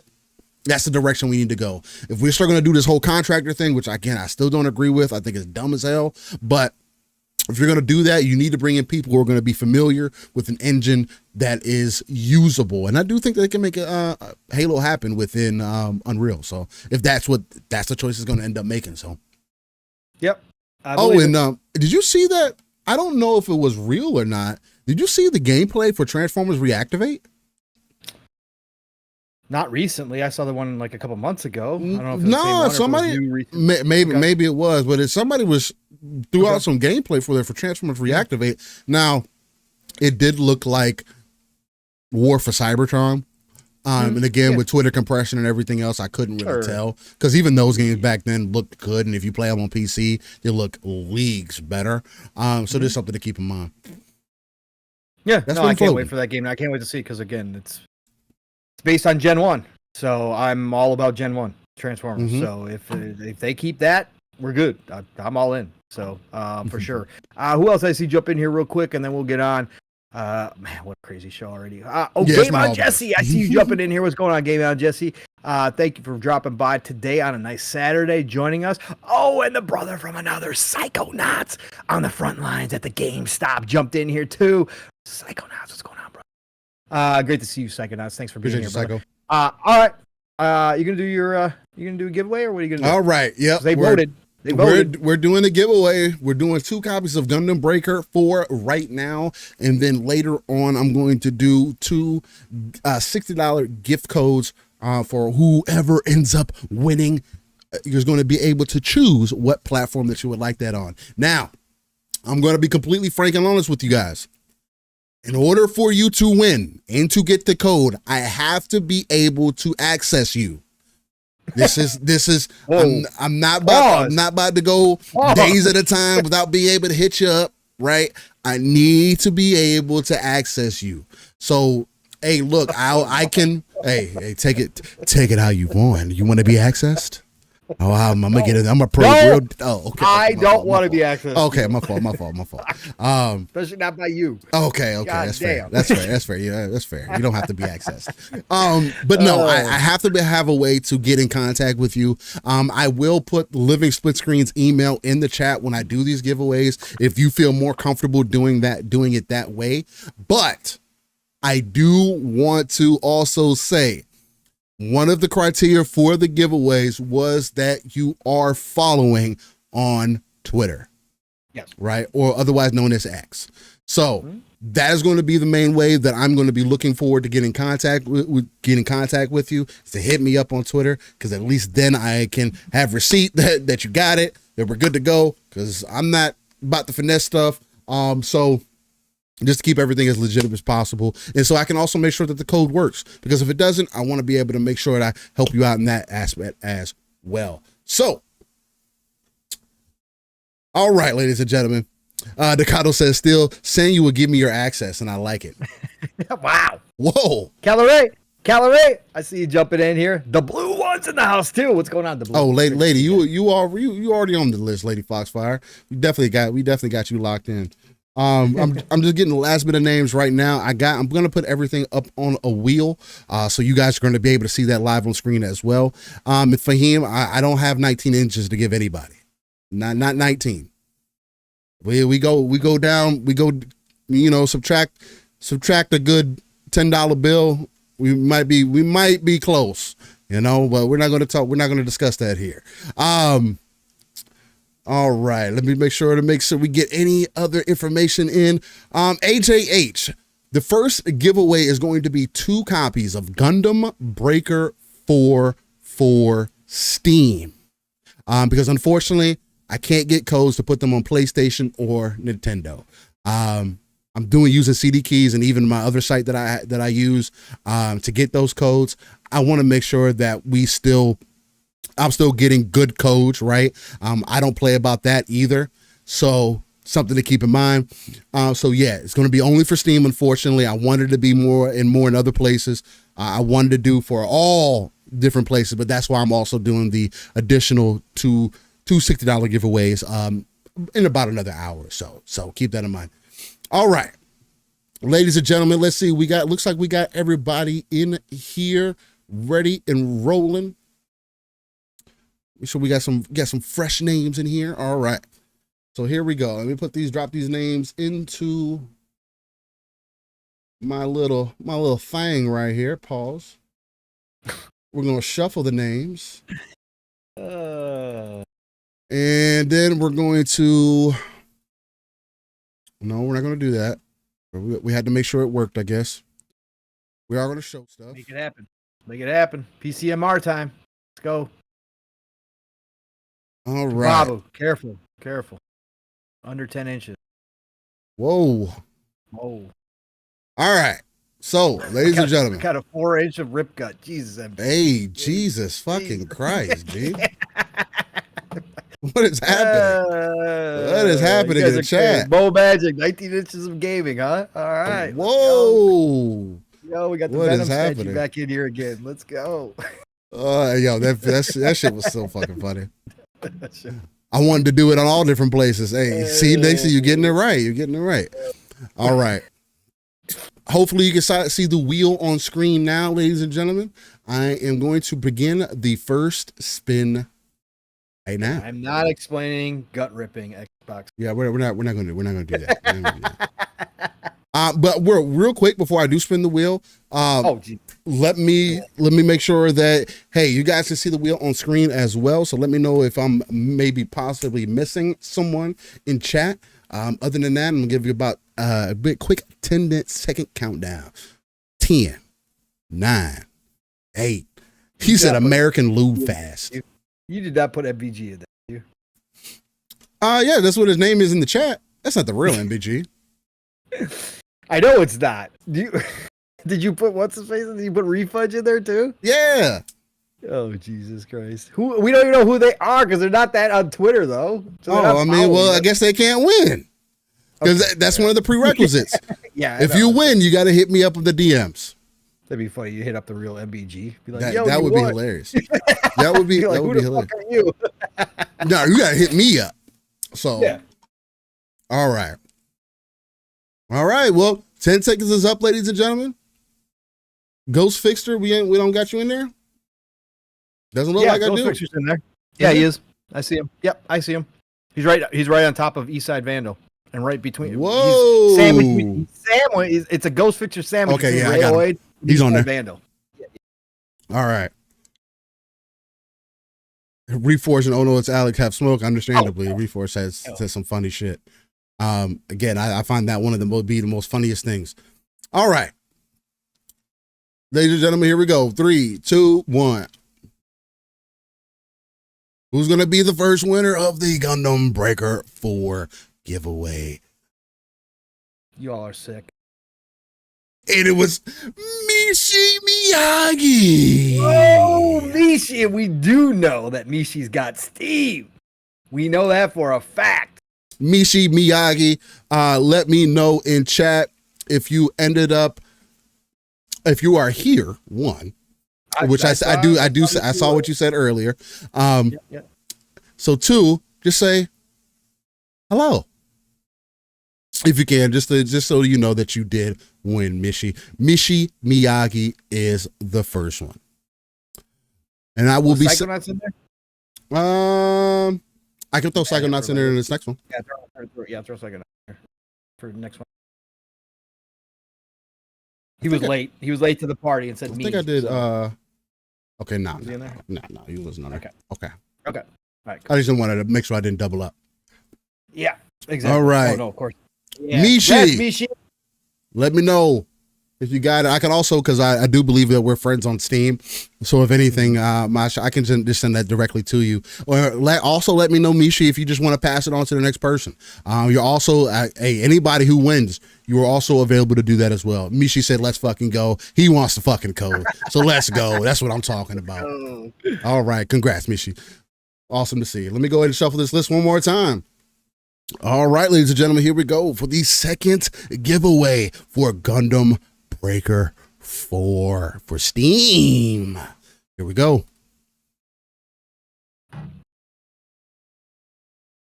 And we got AJH. No, AJH is in the house. What's going on, AJH? AJH, let me know if you are here and if you ended up seeing that. Let me know if you're here or if you end up having Steam. I don't know if you have Steam, HAH. So just let me know in chat if you are good to go on that. AJH said I didn't see that happening. Hey man, well maybe you're gonna end up being able to experience something you've never experienced before. Let's go. Hey, don't forget, you still have a chance. Everybody still has a chance to win $60 codes. I'm giving away 2 of them in about an hour from now. So anybody you want to step away, you want to come back later, hey, you're welcome to do so. Maybe I end up doing it between that. You'll never know. So if you want to do that, let me go ahead and take out AJH on this list real quick. AJH, he thinks he's got you on Steam too. Okay, yo. We ain't doing no redos. Yeah, we're not doing a redo unless they want to give the code away. That's the only time. Yeah, go beg your chat. All right, let's see. We need to get rid of. Man of Steel is good today. Go. I'm trying, man. How do you enter the giveaway, Marty McFly? You just got to be active in chat, and you have to be following me and Pong on Twitter, otherwise known as X. Yep. Who was the other person that ended up winning? That was Mishi Miyagi. Yes. Let me go ahead and write those names down. AJH, go ahead and send me a message in the Steam if you can. If you do have me on Steam, and in case you guys don't know what my name is on Steam, it's I Still Rain I. The T's a 7 everywhere. It's consistent. El Nini, what is going on? I know I have you, Mishi Miyagi, on Steam, so I'll get that code to you when Pong during the time Pong's talking or something like that. So keep that in mind. Perfect, Marty. If you are following us and you're in here, cool. You're good to go. You're locked in. You and El Nini and Stephen Avery says I have the X app on my phone and people think it's a porn app. Yeah, no, 100%. I can see why. I love it. So, I can definitely see why. Make sure they're on there because I think they're all following. And then, like Steele said, Santa Steele's coming back later, and we're gonna do 2 more drawings. He's gonna do 2 more spins for $60 gift cards, right? Yes, sir. For whatever platform of choice I'm doing the $60 gift cards for. So you'll let me know, PlayStation, Xbox, Steam, whatever you want. If I can get it for you, it's a worldwide code. I'll do that for you. So, and again, I'm doing this live, right? So this isn't, I got these codes in the back, and this is happening live. So, just be patient with me and everything. But yes, that is also happening. Yes, Staccato. Kelly LeBrock, forever. She's one of the GOATs. Goddamn right. All right. Well, with the giveaway out of the way, I guess it's time to get into one topic of a few that we'll probably end up getting into today, as we've already had some interesting conversation, as I'd like to say. Pong, where would you like to go first? Bro, you call it. You call the shot. What do you want to do? We got tons of stuff to get into, so wherever you want to hit, man. I mean, we've already talked about some stuff, so whatever you want, Brody, give it to me. I don't have anything necessarily in particular. The main thing that I had lined up was the Black Myth topic. just because that's been something that's been happening this week. And it's kind of been fresh because Jez and Rand did talk about it a little bit more yesterday as well. And Jez said that he felt that he disagreed with Jeff Grubb and was it Paul Tassi, I believe, on them feeling as though Black Myth Wukong was not money-handed, that it was more so on the performance side of things, and that he it wouldn't have been I believe Tassi, that's what it was. Tassi was the one that actually reported it, that on Forbes, that he had spoken to a source that it was an exclusive deal. So it wasn't Tassi. I could see Grubb saying that it wasn't, that it was a performance thing. But Jez originally was one of the ones that came out and said he thought it was an actual exclusive deal as well. So, and some of the information that we've gotten out as well, I heard Umber talking about a little bit as his perspective on it on Boom Show, where he brought up the point of Xbox coming out and saying, hey, we can't really control what our competition does with their partners or whatever deals that they cut. I'm paraphrasing, but nonetheless. So now the other thing that I want to do also kind of lead into this with, because there's also been this conversation again this week of people doubting certain people from who we've been getting information from this entire time. Nixie's already speaking to some of the thing about Jez. Jez looking a little hot right now. Not looking a little rough right now, as Nixie says in chat. Look, I don't harbor any negative energy, attitude, or feeling towards anybody that is a quote unquote gaming journalist or does not consider themselves as such. Excuse me. I will say that there are certain people in the industry, Special Nick, Tom Warren, Paul Tassi, Jeff Grubb, Jess Corden, who I feel like, no, they're not perfect. And yes, they all have their faults, especially Warren. I'm more and more on the side of potentially muting even Tom Warren. But nonetheless, there is information that they're able to get and connections that they do have that a lot of other people would not have or do not have, right? Again, we are on the outside looking in, so we have to get these pieces of information from where we can and kind of corroborate and just kind of have a conversation. Calorie was saying no, Special Nick saying it was performance, not a deal, which I don't trust his sources on, which is fair. And El Nini. El Nini says, yo, Steel, am I in the drawing? Let's see here, El Nini. Do I got you in here? Yes, sir, I do. You are good. So,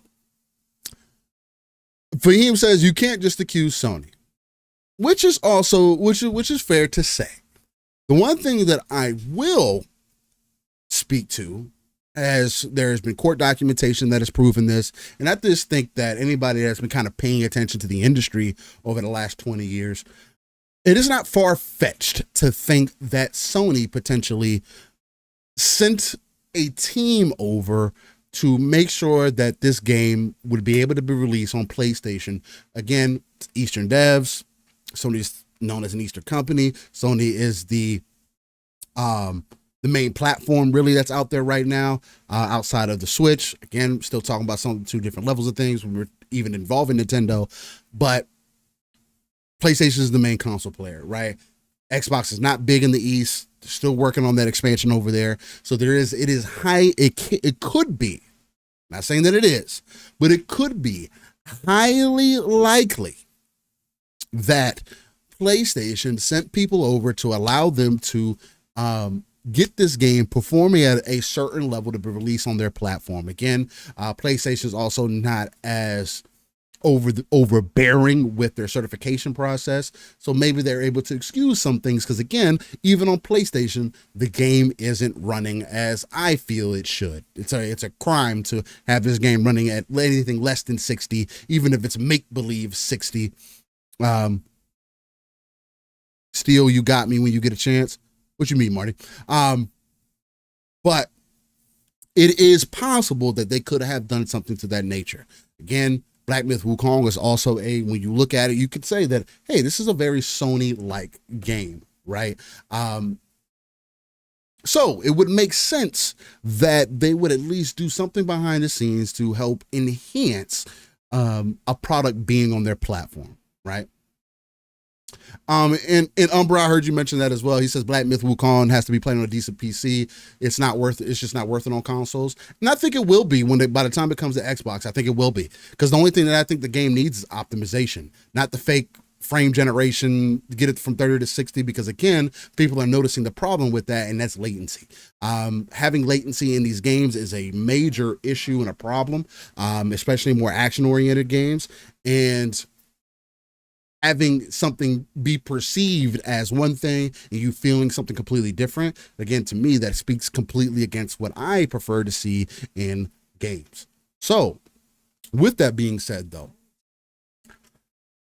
I don't know what the truth is, or what the reality of it is. I do lean more on the end. Oh yeah, no problem, Marty. Yeah, because, and the main reason I say that, Umber, is because people were saying the same thing about Starfield. Hey, I don't think that Starfield hitting 60 is ever going to be possible on this console generation. Xbox is going to have to we're going to have to wait until the next box that they put out for them to get the optimization right on this game. It'll never hit 60. Boom, boom, boom. We have 60 on the Series S. And it hasn't taken such a graphical hit either on the Series S that it's unplayable or it looks bad or any of those things. And again, that's on console, right? And again, not saying that Starfield has to be the baseline for things, but there's been a lot of these games that release a certain way at release, and then 3-6 months down the line, again, people said the same thing about Baldur's Gate 3, Plague's Tale Requiem, we could throw that in there as well. But people said the same thing about Baldur's Gate 3, and then boom, 3 months later, 3 to 6 months later, hey, because of the Series S, we're able to get a 30% performance delta across all platforms, and that's a major thing, right? Again, there's a lot that goes into this process, and I'm not a game dev. I am familiar with hardware. I'm not a super nerd about the hardware and everything, but I do have a baseline knowledge, which is why I always say that optimization is more key than anything else. And has been also proven through if this generation has shown you anything, is that optimization is the last thing that gets worked on, right? They're still putting the game together all the way up to a certain point. You're seeing that with Stalker 2 as well, where the devs are coming out saying, hey, right now the game's running at 25 frames on Xbox, and people running with that, right?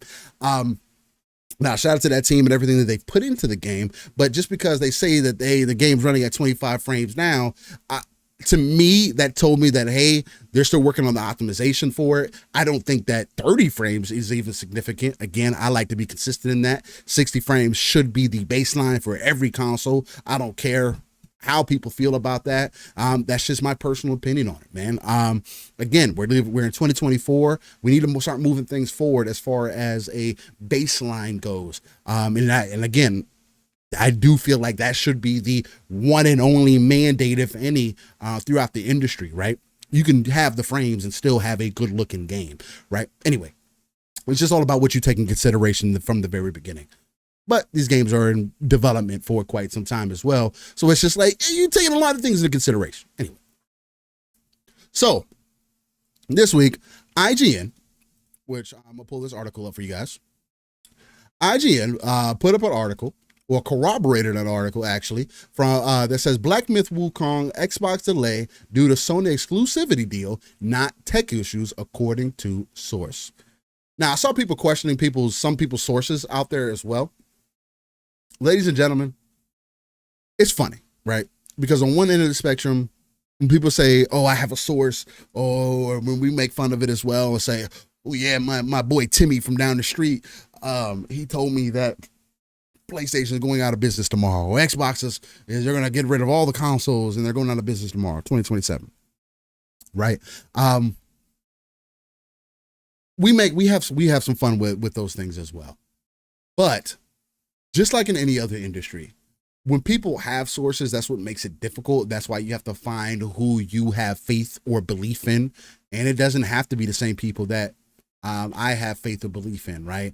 One of the reasons I go to ACG, for example, for reviews, and even his reviews, I don't always take at full face value. Well, I take them for what they are, right? I don't overanalyze or anything else. I may disagree. Again, there's been games that I've disagreed with him on.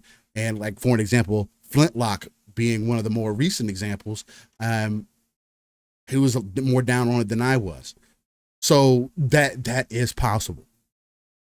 But nobody's going to give away their source, is my point, right? And nobody should have to give away their source in order to try to satisfy anybody that is in our community. And just because you may lose credibility with this person doesn't all of a sudden invalidate their previous works. Again, Jez Corden being one of the main examples, to me at least, and y'all can feel how you want to about it.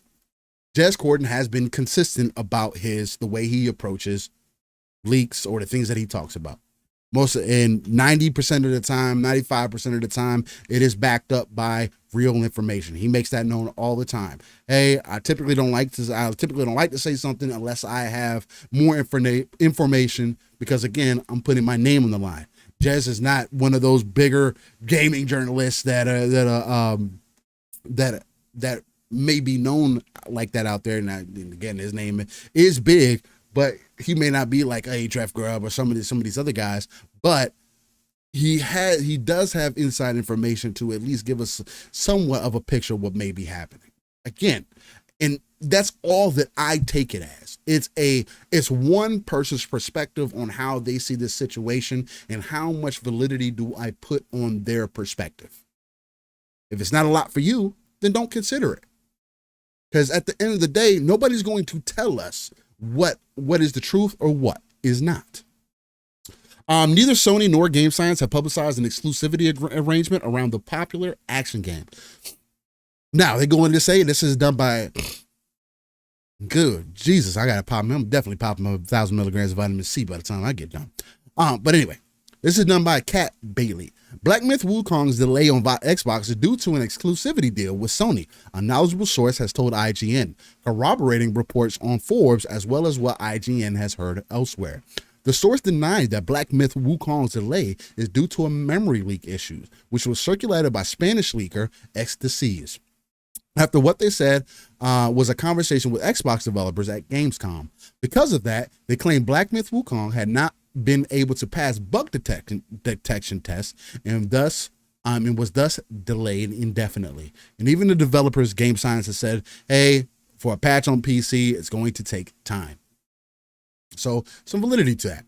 However, IGN understands that there is no tech issue that would delay Black Myth Wukong has been reported to Xbox. Rather, the Xbox delay is the result of an exclusivity deal neither Game Science nor Sony have publicized. The source described the rumors of tech issues on Xbox as inaccurate. IGN has reached out to both Game Science and Sony for comment on these reports. The new information follows a series of confusing rumors and contradictory statements stretching back to June. Observers first noticed the delay when Xbox Series XS vanished from Black Myth Wukong trailer shown during Summer Games Fest. In its FAQ, Game Science said that it was still optimizing the Xbox version. I remember that. They showed the game. This game was supposed to, up to that point, be released everywhere, right? Xbox, PC, and PlayStation. Then we get that trailer, and it's not even like they come out and say it. We find out through an FAQ right afterwards that they're still working on the Xbox version or whatever the case. It's still supposed to release or whatever. So seemingly still trying to play the line, right? But to me, it was kind of almost all. It was kind of. Oh, Pong's is in the wrong. He's in the wrong chat.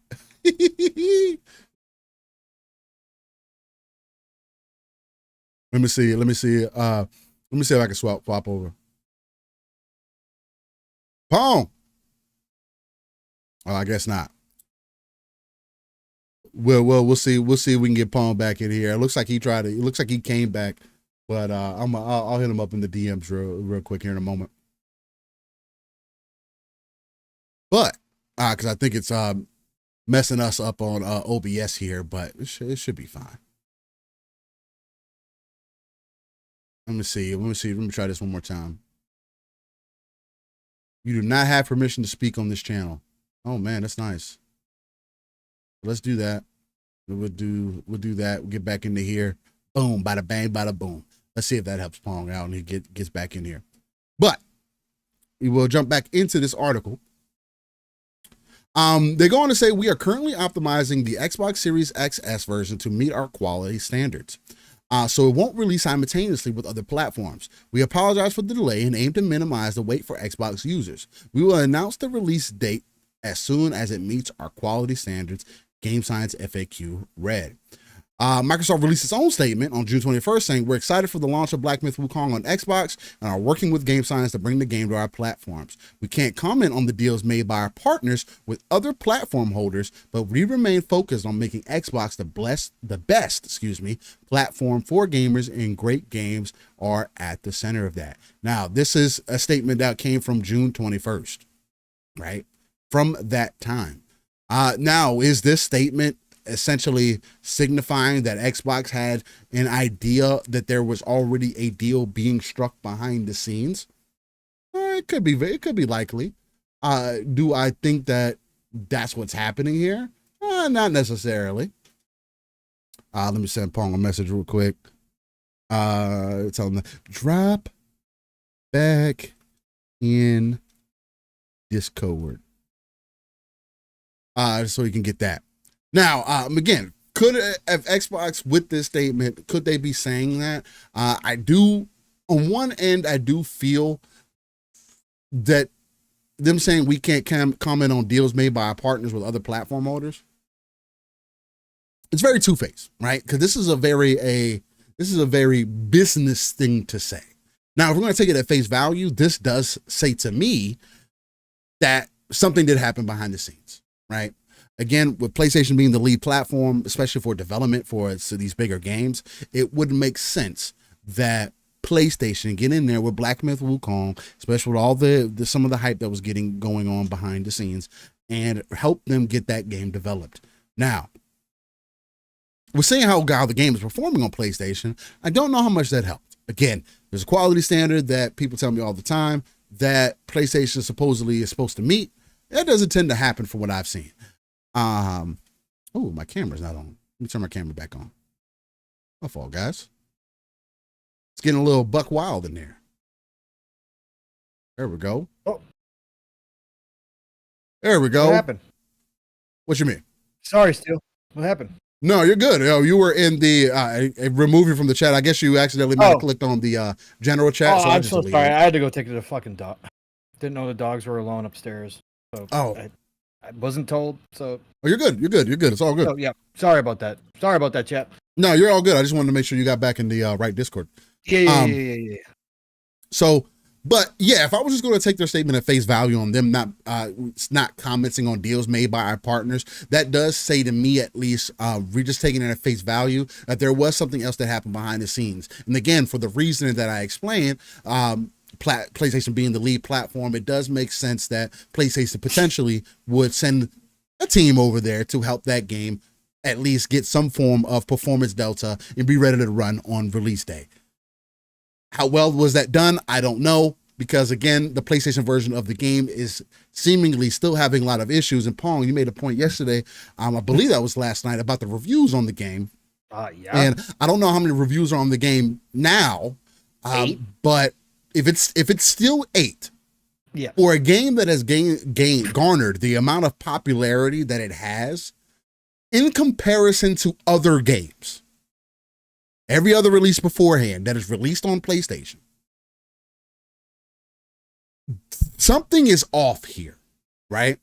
Either the media is waiting to do their full Metacritic review to get for the full on update, which again, that is a bit biased if that is happening, but to me that tells me something is off, because again, this game has sold almost 15 million copies, I believe. The last time I looked, I believe that they said it was like 14 plus million right now. For a game that is as popular as it is, that is on PlayStation, the lead platform, to only have 8 reviews on Metacritic, the most known and recognizable game critique site, regardless of how you feel about it, isn't that a bit fishy?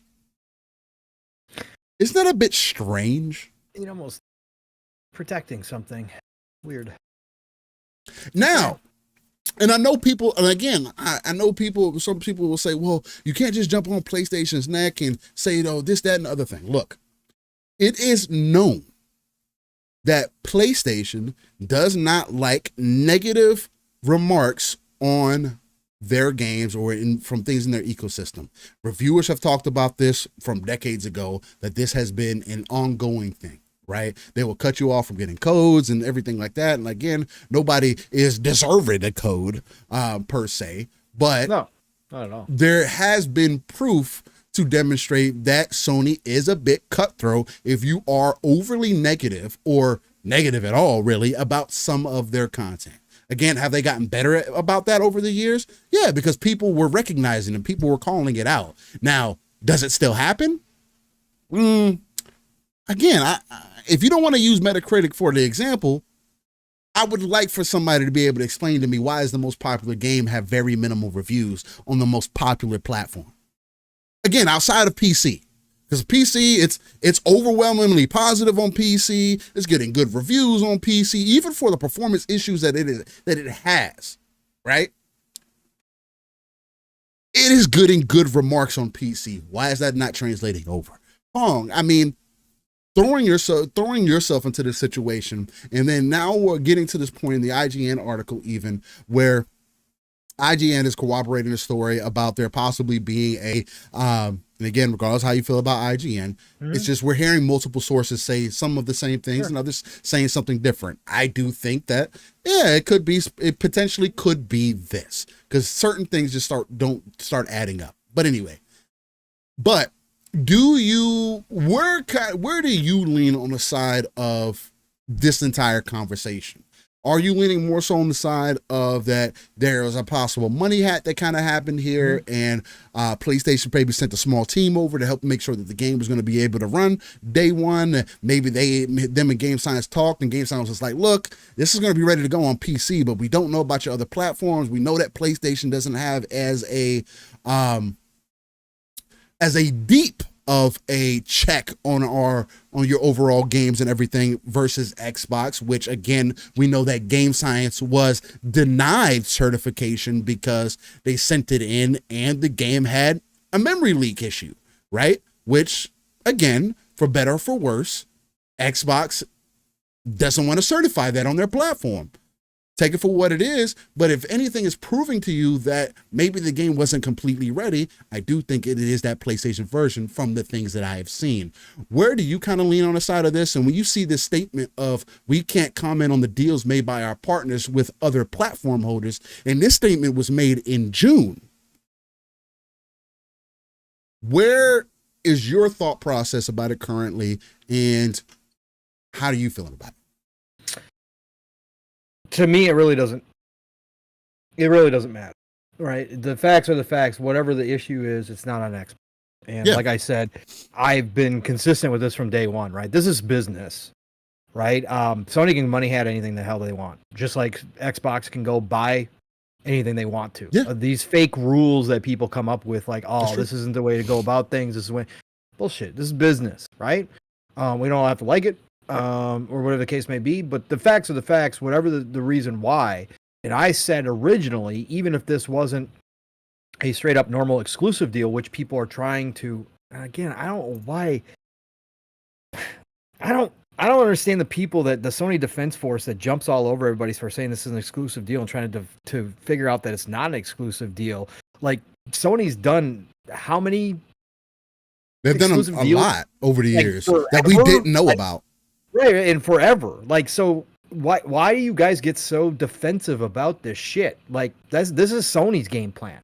Just like you guys shouldn't jump all over Xbox for buying companies because they happen to have bigger bank than PlayStation.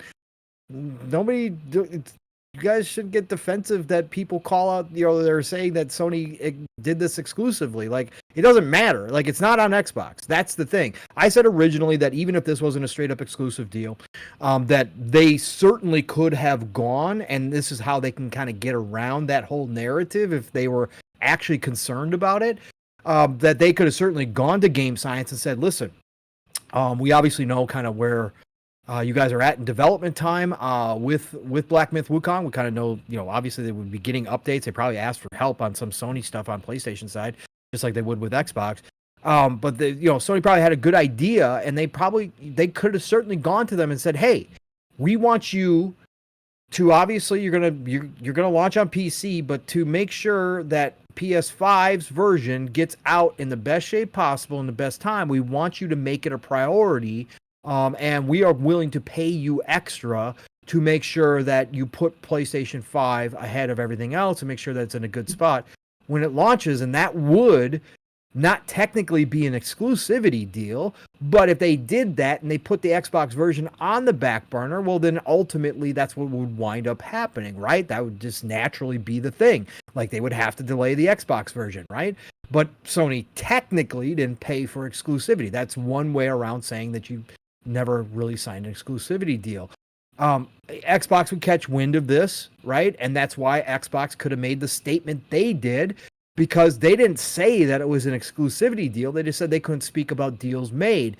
Well, again, if you made a deal for priority to make sure that your version was the best out of the two consoles and that it was going to launch on time, then technically it's not an exclusivity deal. So yeah, Xbox didn't say anything that it was exclusive. They just made a statement that there was a deal. They couldn't, comment about deals made between their partners and other platform holders. So that's the way I always looked at it. Now, if they did do a last minute exclusivity deal, right? Who cares? Same result. It's not on Xbox. Okay? It's not on Xbox. It sucks. But again, I find it funny because the PlayStation version is not in a good spot. It's in such a bad spot that nobody wants to fucking review it. When every other game that comes out, the vast majority of the time, the most reviews are on PlayStation's version. Even if the original review codes that went out were PC only, people love to go get the PlayStation version and review it because it gets clicks, right? It gets clicks. The PlayStation version always does because there's such a huge amount of PlayStation players out there. But all of a sudden with this game, like Steele said, one of the most popular, and I don't care who's buying it. I don't care if the vast majority of people are in China. I don't give a shit. The facts are this game has been talked about a ton all across the globe for a variety of reasons, whether it's gorgeous, whether the exclusivity deal or not exclusivity deal, whatever the case, it's being talked about. So you're telling me that all of a sudden, all these websites who love PlayStation news when it's good, because they get all the PlayStation fans to come a-running and read and brag about it, all of a sudden don't want to review this game? No, it sounds like to me, they're waiting for the patch. They're waiting for the perfect moment to go, oh man, I've been playing Black Myth Wukong on my PC, but I finally got around to playing the PlayStation 5 version, and it just so happened to be after that patch drop to fix a lot of the performance issues. My God, this version is amazing. Holy shit, I almost would have rather played the PlayStation 5 version over the PC that I've been playing on. I can't wait to see these articles. I know it's going to happen. Maybe it won't. Maybe I'll be completely wrong. But I just know in my heart of hearts that we're going to get reviews after the patch comes out, after the PlayStation 5 version is fixed, and then people are going to say, oh, I finally got around to playing my PlayStation 5 version. And they're going to act like this is totally normal. Like this is what they always do, which is the complete opposite of what they always do. So that's very telling to me, Steele. And again, I think it's funny because, for as much emphasis was put on Black Myth Wukong, for all this talk, and it continues, about whether it's exclusive or not exclusive, who the fuck cares? The PS5 version is shitty. Out of those 8 reviews, it's got a 71 Metacritic score. And again, I'm not saying shitty for me. I'm saying shitty compared to what other people always talk about when they talk about review scores, especially on the PlayStation side of things, right? A 7 is still good to me. But again, to most people, that's not the premium experience that you expect out of a Sony exclusive, even when it's third party. Stellar Blade got better reviews than that, right? And people were praising it up and down. People couldn't stop promoting it. But I really haven't seen a whole lot of people praising Black Myth Wukong on the PlayStation 5 side specifically because it's got issues. And it's not the prettiest thing out there with the issues that it does have. So people are hiding it. Okay, fine, whatever. This is where I say at the end of the day, it doesn't matter. Now, I could sit here and speculate that had it come out, had Xbox done the exact same deal and it come out Xbox broken, on Xbox first broken, there would have been mass amounts of articles written about what happened. Why did Game Science choose to put it on Xbox? It should have been on PlayStation 5 first. This is, again, another problem with the Series S. It's the potatoes' fault. They're even ruining Game Science's reputation on what otherwise is a beautiful game. I didn't already hear the articles. It's been done before on other games. So, but that's not what happened. It's just not on Xbox, so we got to wait. So ultimately, at the end of the day, I don't care either way. Long story short, I just don't care. Sony's going to Sony. They're going to continue to do exclusive deals. I don't expect them to stop. They're going to make the deals when they can. They did it with Stellar Blade. Stellar Blade was absolutely egregious, right? It was ripped out from underneath Xbox. But they did what they had to do. It's business. And I'm not going to sit here and say that they can't do that, because they can. Just like Xbox can go acquire anything that they want to. So be that as may, it is what it is. Hopefully we see Black Myth Wukong sooner than later, but at the same time, still, with the way the devs are talking, they got a lot of work to do, because you even said on PC, it ain't great. Like, they got a lot of optimization problems, so they got a ton of work to do. Mm-hmm. Yeah, and again, for a game that, like, for you and many others on PC, I've heard speak of to the point of game of the year type quality stuff. That says a lot about the game itself, that even with the performance issues, we're getting that kind of talk. But they're going to have to take their time. They're going to have to make this right, and that's going to mean that the Xbox version is probably even delayed further while they get the PC optimized, and then they fix whatever they broke with PlayStation to make sure the PS5 version is great. I wouldn't doubt that they have a PS5 Pro version ready to rock and roll when the PS5 is announced, supposedly later in September. I don't have a doubt that is going to be one of the third-party games that they use. Now we're getting PC quality games, because look at how close it is. I would not doubt Black Myth Wukong is one. So they got a lot on their plate, man. So I'm not expecting the Xbox version anytime soon. I hope it gets here sooner than later for the Xbox, but it's got to be in a good shape. I don't want to see it in shitty shape and just drop it just to drop it, because there's a lot of people waiting to pick it up on Xbox. So yeah, that's where I'm at with Black Myth Wukong. Yeah, man. Essentially, I can definitely agree with that. Apparently IGN is reporting that Concord only sold 24,000 copies. Yeah. I don't know how true that is. It's from a different group. I don't know how true that is, so take it for what you will. Everything with a grain of salt. Yeah. I was just reading that. I was like, damn, really? Yeah, I mean, I wouldn't doubt it. As much as people wanted to say it was selling on PlayStation 5 and it was selling better on PC, they were writing articles about that shit. It was still number 34 on PlayStation Store. 50 something. Yeah, 55. It was crazy low. It was crazy low for a brand new IP. Again, it's all relative. It is what it is. Concord. Let's be real. It's over. I mean, again, it's fine. Again, failures happen. It's just the difference of attitude that people have towards Concord than they did towards a Redfall. It's hypocritical, and again, it's coming from the mainstream journalists more than anything. And again, anybody can show me the articles that were written about Concord having bad numbers, but they were nowhere near the tone and the titles that came out about Redfall and about how Microsoft failed, Arcane. And how could Microsoft let this happen? How could Sony let Concord be released after 6 to 8 years, knowing full well, and especially after a beta in which they got ripped, and especially after trailers when everybody said, "What is this? We don't want this. This looks boring as shit. Like, this is not what we expect out of a hero shooter." Like, I lay it on Herman Hulst. Herman Hulst made the decision to roll this thing out there to die. That's who I'm putting.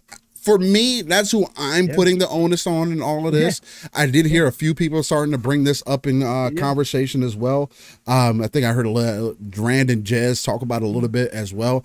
And they even mentioned it. But that's who I put the onus on at the end of the day, right? When it comes to things like that. So, and because he was overseeing the studios too. Again, even when Jim was still, above Herman Hulst, right? Before Jim left, Herman was still in charge of the studio. Right, so that was still in his purview, right? He was the one going and checking on game statuses. It wasn't Jim. Again, Jim wasn't the fucking gamer, right? Jim was all the business side. He was a business man. I'm sure he went to the studios. I'm sure he visited. I'm sure he looked at the games and said, "Boy, these look pretty cool, guys. Can't wait to launch them." Yeah. But Herman is your eye for games, right? And he's been good at a lot of things. But he's your eye for games. He's the guy that oversees the studios. He's the guy that was definitely making sure that the studios were on track a lot of the time. So yeah, the blame can be laid at Herman's feet. Sure, you could say, well, Jim forced games as a service. Okay, yeah, great. It doesn't matter. Herman was a part of that too. And Herman's job is to make sure they're putting out high quality games. Helldivers 2 came out great. Okay, that's credit, consistent, right? but I give credit, right? But they destroyed their own game, but that's for different reasons. But the game itself came out great, obviously, right? Yeah. So, hey, that's a credit. But when something like Concord happens, then the opposite is also true, and we can lay the blame. Herman wasn't paying attention or misfired, completely misguessed what he had in Concord, and absolutely didn't. He was wrong. If he went in there to Firewalk and looked at that game at any point during production over the past 6 to 8 years and saw what they were putting together, especially over the last couple of years when they were finalizing this game, if he went in there and honestly thought he had a good hero shooter type game, he was completely wrong. And again, it happens, right? It happens. It's just how the industry presents that error is different always when it comes to PlayStation versus Xbox. It's always different. It's always just a little bit excused over on the PlayStation side versus the Xbox. Weird. It is what it is. So, but it's a failure. It's one of the biggest failures in PlayStation history, if not the biggest. So, hands down, like it's not even close. Yeah, there's no for the little bro. When you in a week are down into double-digit numbers of players on Steam, that's a fucking problem for an online.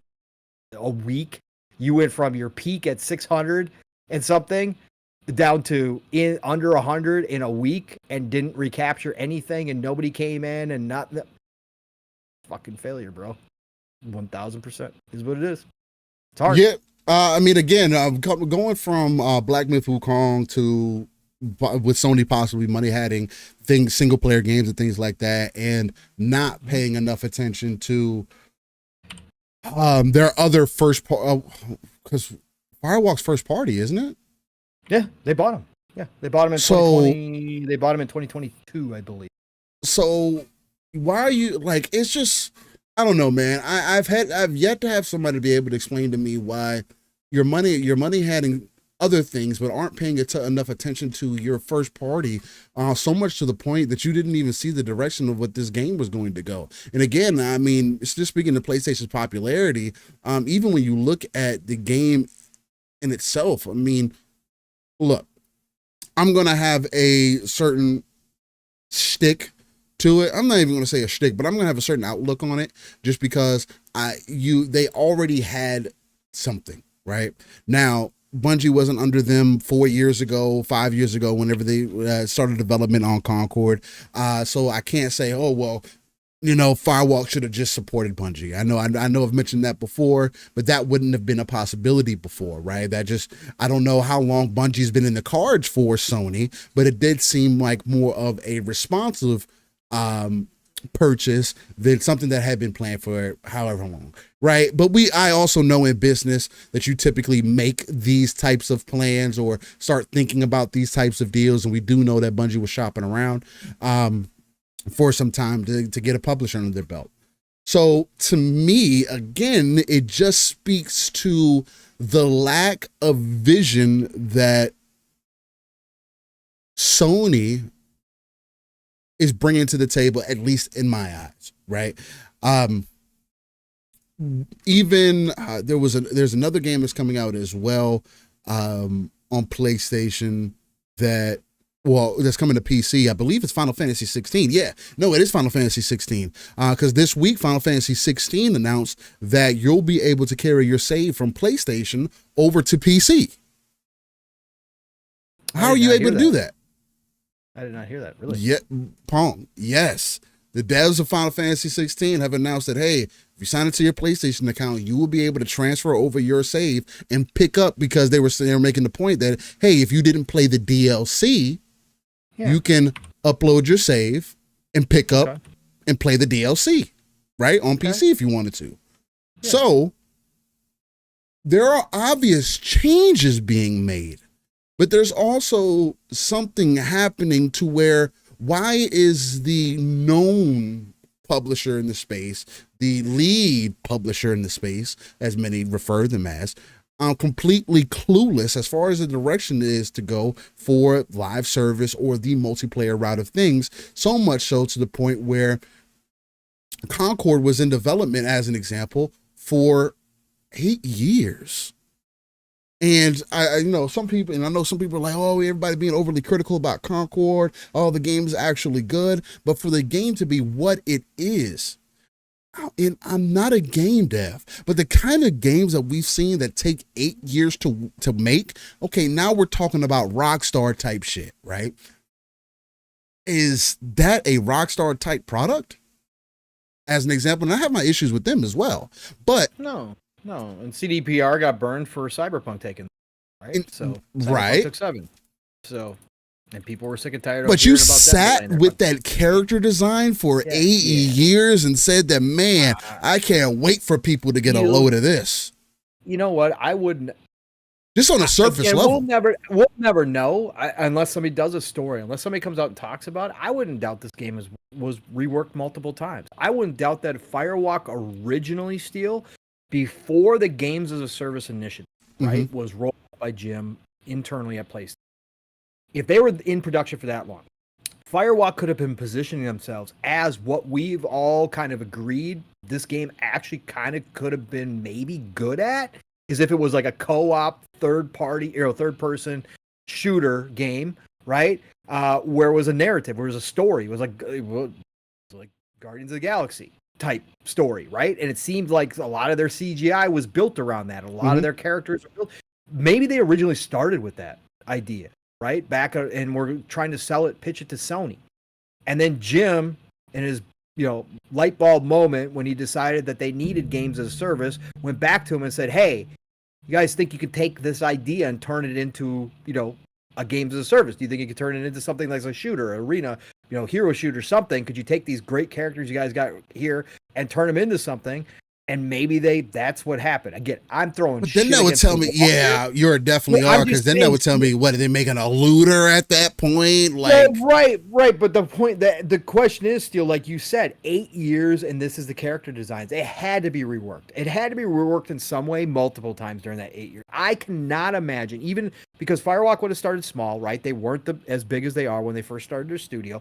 But even if they had 20, 30, 40 people, let's say, to start out, there is no way you're telling me after 8 years, this is the character lineup you came up with, and that's the maps that you had finished off after that much time. Like, I can't believe in my mind that was the same idea they had 8 years ago that they crossed the finish line.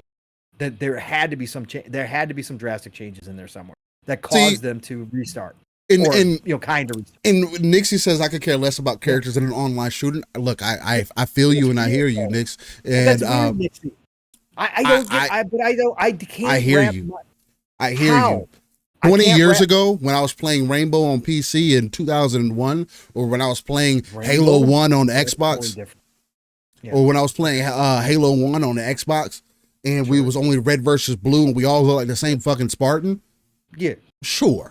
Maybe even Ghost Recon back in the day, but even like Grawl, had interesting aesthetic to it, right? Yeah, somewhat. Yeah. So it's just like, I'm not, again, to the conversation that we led into the podcast with, I am not saying that every single character needs to be the most fantastic looking character that I have ever seen in my life. That's not no, not at all. But if you want me to have interest in what you're trying to sell me, you need to give me reasons. And whether it's DEI, because I see Roadkill mentioning that, I don't think that that's necessarily what it is. I do think, and I really hope so, I hope that it's not that they took in, I really hope that it's not that they took in so much critique that they decided to change the character designs from something different. I'm just going to take it that these were the designs that they came up with. I have to sit back and ask myself, when I look at these characters, when you look at these characters, if it doesn't do nothing for you, then great. If you think you can get past that, that is the first barrier for me. Look, the Space Marines all don't look like all handsome gentlemen, but goddamn do they look badass in that fucking armor. And these are dudes. These are hulking, suit wearing dudes. Now, I got a bias for people in suits. You know what I'm saying? Gears. We talking about struck ass dudes. I don't find Marcus attractive. I don't think Dom's attractive. I don't like that's not why I fuck with those dudes. I fuck with them. You ain't checking out his thickness? I'm not checking out how thick Marcus is in the arms, bro. Marcus seemed when I first saw Marcus in Gears 1, I was like, oh, he looks like a badass. I was like, what the fuck did he do? Oh, we busting him out of jail? What the fuck happened? Oh, who is this dude breaking him out? He looks like a fucking cool dude too. You have that initial entry period. And I was going to make this statement on Twitter, and I think I actually ended up deleting it because I was trying to draw a comparison into like the dating scene, right? One of the number one things that people look at, and again, people look for different things, but one of the number one things that you see first is physical appearance. I don't care what anybody else says. Like, you can sit here and lie to yourself and be like, oh no, I see the person. No, you don't. You can't see personality. You have to experience that. Right now, people try to express their personality through ink. And personality can make somebody look better too, by the way. And yes, they 100%. I 100% agree with you on that, right? Yep. But the first thing you see is the appearance. And when I look at a game, that's what made Crash cool back in the day for me. That's what made Sonic cool back in the day for me. That's what made Warframe cool. That's what made Halo cool. That's what made Gundam cool. That's what made Bayonetta cool. That's why Dante is one of my favorite characters in an action game. He's a fucking badass to me, right? If he would have been some whack looking, if he would have been Nero, now I don't mind Nero, but he's not Dante. And while I was playing Devil May Cry 4, that was the thing that I was thinking about this entire time. Hey, when am I going to see Dante? Hey, oh, this Nero's cool, and I like this arm, this devil arm that he has, but where's Dante? Like, I'm here for Dante. So where is he at? Once you involve him, no, okay, now I'm more interested. And then when I had that fight with him, it was like being on the opposite side of the spectrum. I was able to gain even more appreciation for a character I had typically been playing as to now be fighting against him, right? And again, solidified to me, like the importance of that. And when I look at Concord as somebody who is a Destiny mixed in, I'll continue my thought. As somebody who was a Destiny fan, right? Not on the PvE side as much, although I did enjoy that content, but on the PvP side of things, it is hard for me to look at a game that has very similar combat, gunplay mechanics. I hear other people say the exact same thing. You know what's funny is I haven't played the game, but I can tell.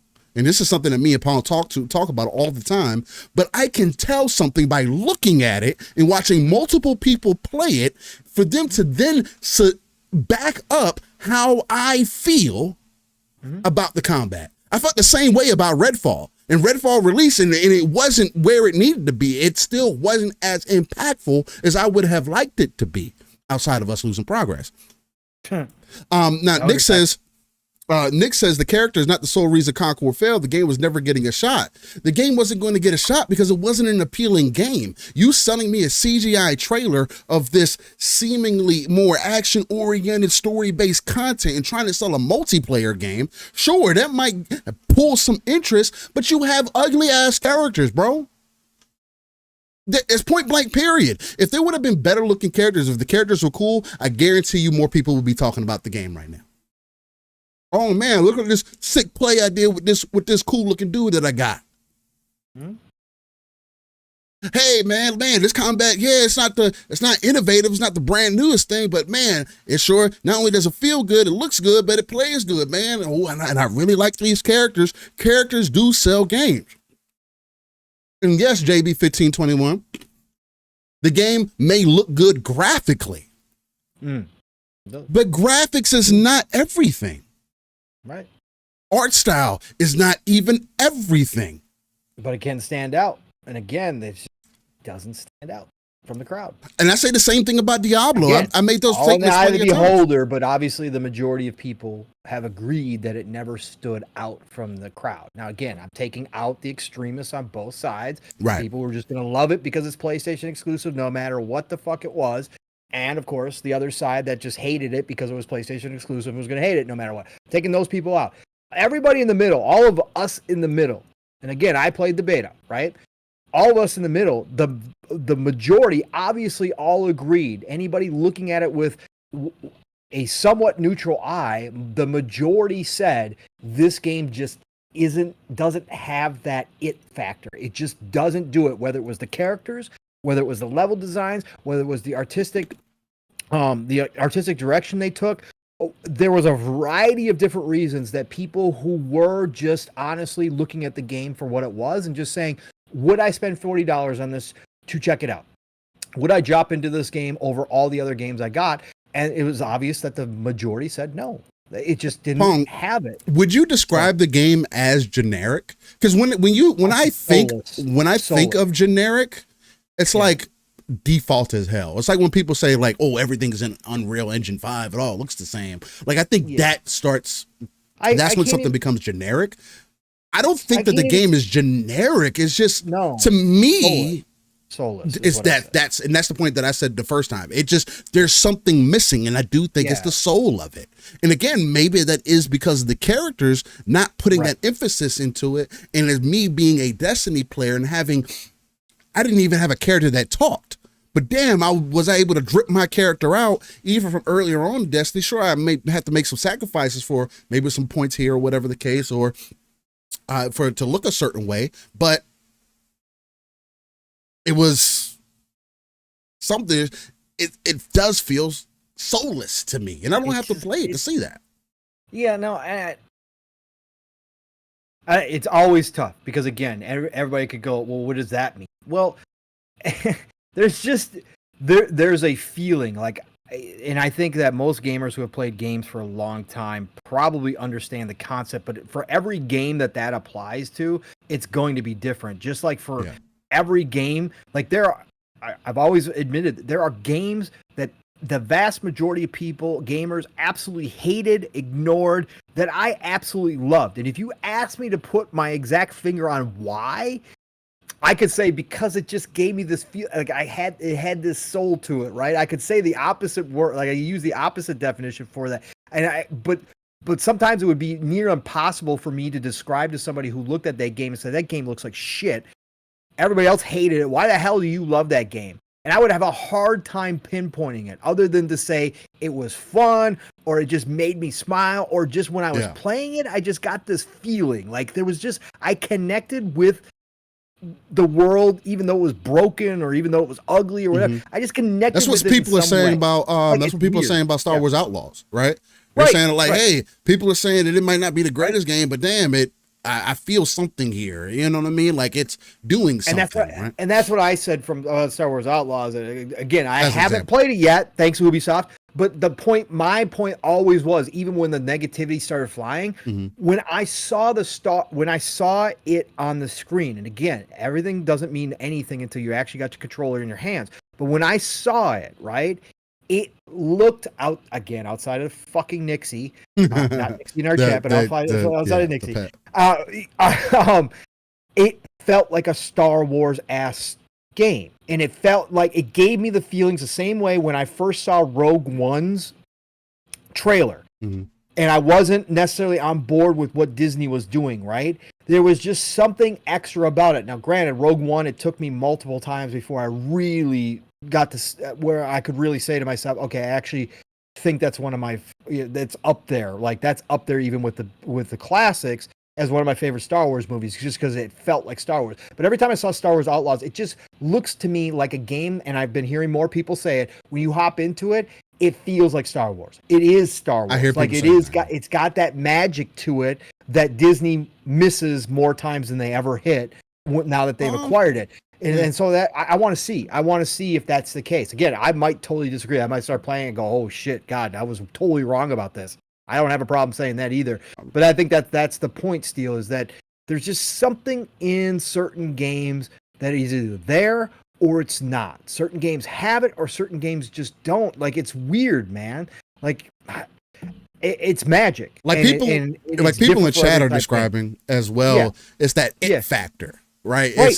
It's right. Like Space Marine 2. We feel the it factor about Space Marine 2, right? Right. It's not questionable. It's not in between. Even Halo Infinite had some form of an it factor when they show the second big trailer that they showed, not the first one. Because I mean, I was excited about the first one, but not.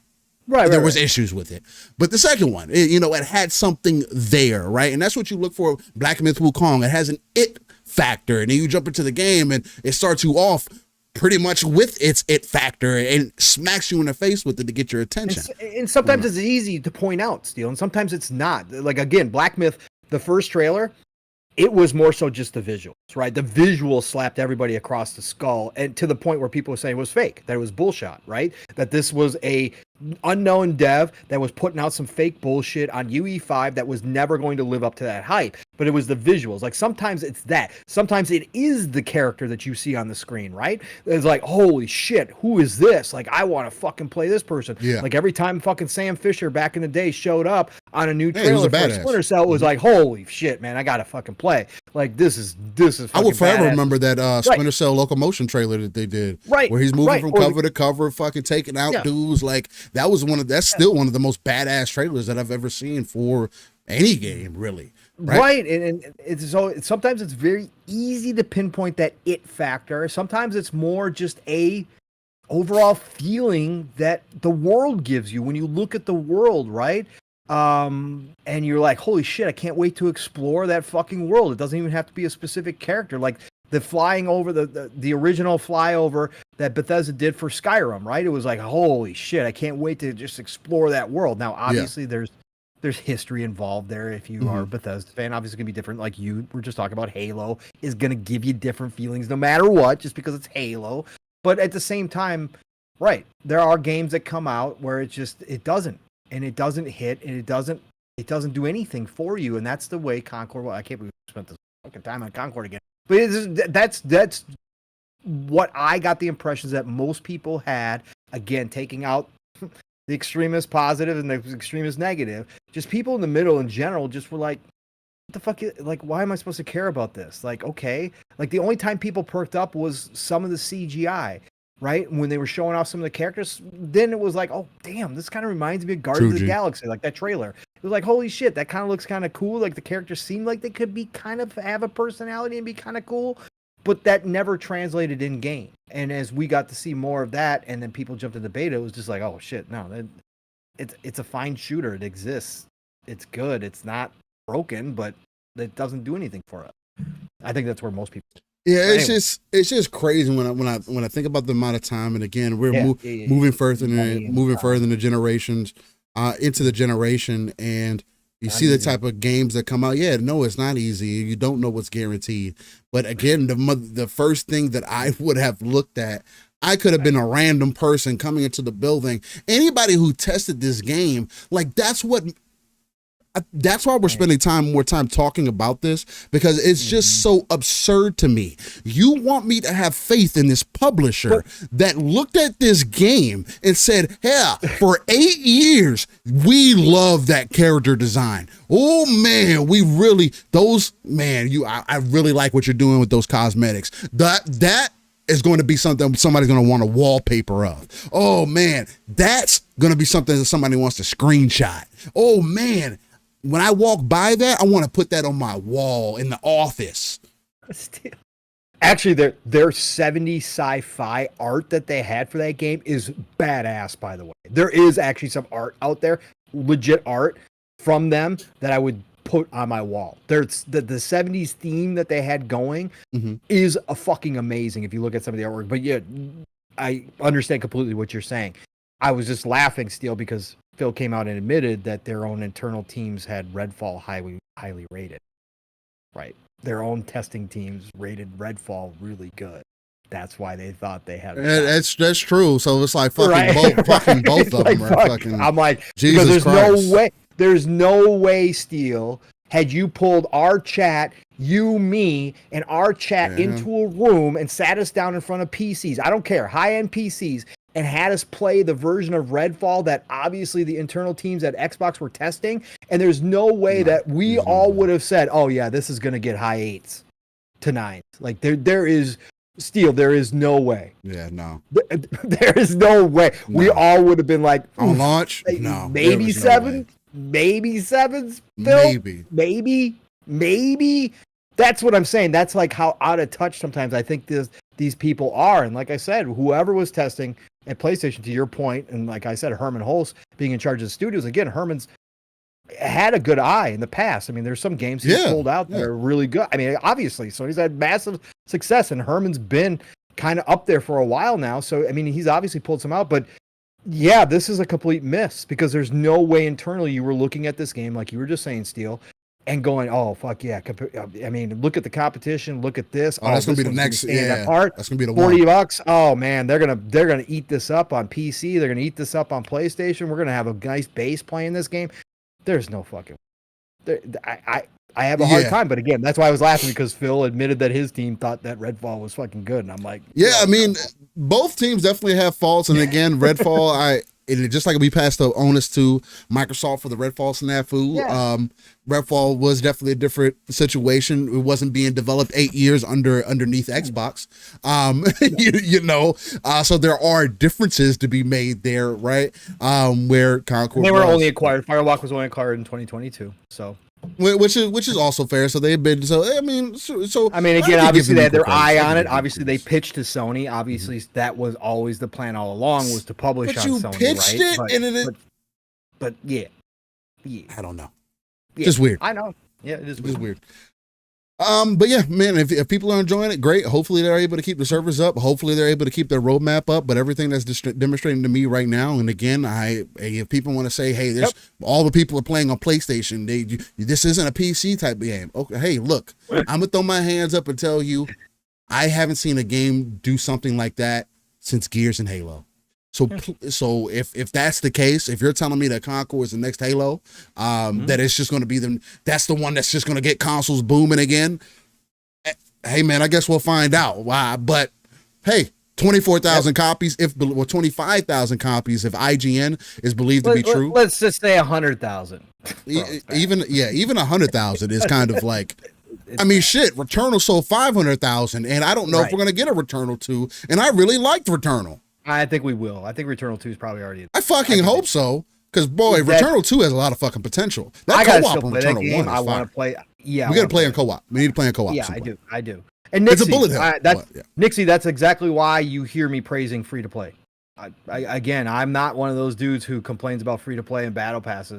Nixie's point was, here's a game that's $40 and you get all the content up front. But you got people out here complaining about free to play. Again, this is why I say free to play is a good model. Again, it doesn't have to be all the time, but it allows a consumer to jump in and decide whether or not it is valuable enough for them to invest in the game. Like I did with First Descendant, right? That's why I have zero issues with a free to play game. Zero. I don't care. I still got to make a good game. Do complain about it. Yeah, just got to make a good game. But I can't believe people complain about them either because there is no risk. It's the same as Game Pass. There is no risk. Well, actually, I think it's worse. It's actually more of a risk than even Game Pass is, because with a free-to-play game, you're up front telling people that this is free. You don't have to pay anything. You could just take a loss. I'm saying it's no risk to the consumer. Oh, yeah. That's why, as a gamer, I have zero problems with free-to-play games. I don't give a shit. I don't give a shit about battle passes. Again, it's an option. I choose whether or not I want to invest. I don't know why people have an issue with it.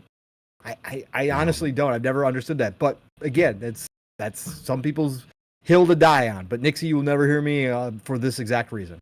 Because again, investing $40 into Concord, again, what I saw, what I played in the beta, there's no way. There's no way I would invest $40 into that game out the gate. There's just not. And again, that decision was made up front. I wouldn't have done it. So, again, it's give and take. That's why we said that we would have liked to have seen them change it to free to play, because at least then more people could have dropped into it risk free and tried it and decided from that point forward whether or not they wanted to continue to invest. Right. But it's neither here nor there. It's done. It's over with. They'll probably drop it into PS Plus Premium. That's probably their best next shot, is drop it in there and see if they can get some more PlayStation players. So we'll see. We shall see. Deal, did I lose you? Did I lose Steel? I did lose Steel. I didn't even hear him say, I'll be right back. All right. Well, Steel. Oh, who do we got here? We got the God Emperor Sofa King dropping in here. Member for 9 months. They should have put all their chips on Destiny. You'd like to think so, but obviously the Destiny books were bad, right? The Destiny books, Hiroki Totoki must have seen that they were awful, right? And that they were upside down and that they were running such a large group of people that there was just no way they could turn that into actual profitable, sustainable, profitable type IP in the long run because it became so unwieldy. Now, whether or not they should have moved towards Destiny 3, right? And started those plans now. Well, we're going to find out if they ever did. Marathon has supposedly been downsized, and that is not going to be anywhere near the scope now due to all the issues internally. They took a big portion of the team and moved them to Sony First Party as a separate team that they're going to work on something else. So is this the end of Destiny completely? Is this the end of Bungie completely? Does Bungie become a footnote in the history of video games at this point? Right? It's crazy. Mav and I talked about this Thursday about how quick things change. Again, I've been through this for decades. There are massive companies from back in the day that no longer exist, right? There are companies that were household names for a long ass time that just are gone. And again, they're just footnotes in Wikipedia. Is that what Bungie's headed for? Crazy to think about, right? Crazy to think about. That Bungie, the creators of Halo, creators of Destiny, who, didn't hit the mark with Destiny 1, but came back with Destiny 2, turned it into a game that people kept coming back for, time and time again, expansion after expansion. Yes, ups, downs, pulled content, pissed off their fan base, stopped working on PvP, which pissed off Steel and a bunch of others, but yet people still kept putting in thousands of hours into Destiny 2. Kept pouring money into it, right? It was a Bungie. And all of a sudden, we think that PlayStation's buying, according to Jim, experts on games as a service, right? Bungie overpays for them, and all of a sudden we find out it's all a fucking illusion. And it's all been made up, and they got bigger problems internally. They got people that are harassing. Jason Schreier come out this week as well that said that Marathon might even be a fucking in a bad place? No, it was Tom. It was Tom. It was Tom Warren. Okay. Yeah, it was Tom Warren. He came out Tom Henderson. Sorry, Insider Game. Tom Henderson, because he followed up off of the Marathon stuff. Because I was just talking about Steel that Marathon is supposedly now downsized. It's going to be a much smaller project than it once was. Basically, is going to be a shadow of its former self. They've already changed it from a hero shooter. It's no longer a hero shooter. And so that's that. And then Tom Henderson came out and said Marathon is cooked. He said Marathon is cooked, and it's not because of this. Because that was after the Chris, what's his face, got the word came out about what he was doing to the female employees, and that's why he got fired. That was fucking nasty as well. Yeah. Truth or dare shit, all that kind of stuff or whatever else. But then Tom came out and said, not just because of that, but other stuff that he's heard, he said Marathon's cooked. It's over. It's cooked. Bro. It's crazy that Bungie could become a footnote right now. Think about this. And Bungie stopped support on, I want to say on PvP and Destiny 2 in 2021. Well, because I was just looking at the dates. Destiny 2 came out 2017. I want to believe that they stopped really supporting the PvP like that. In 2019, that at least is when we started noticing the slowdown in content. We'd get little drops here and there.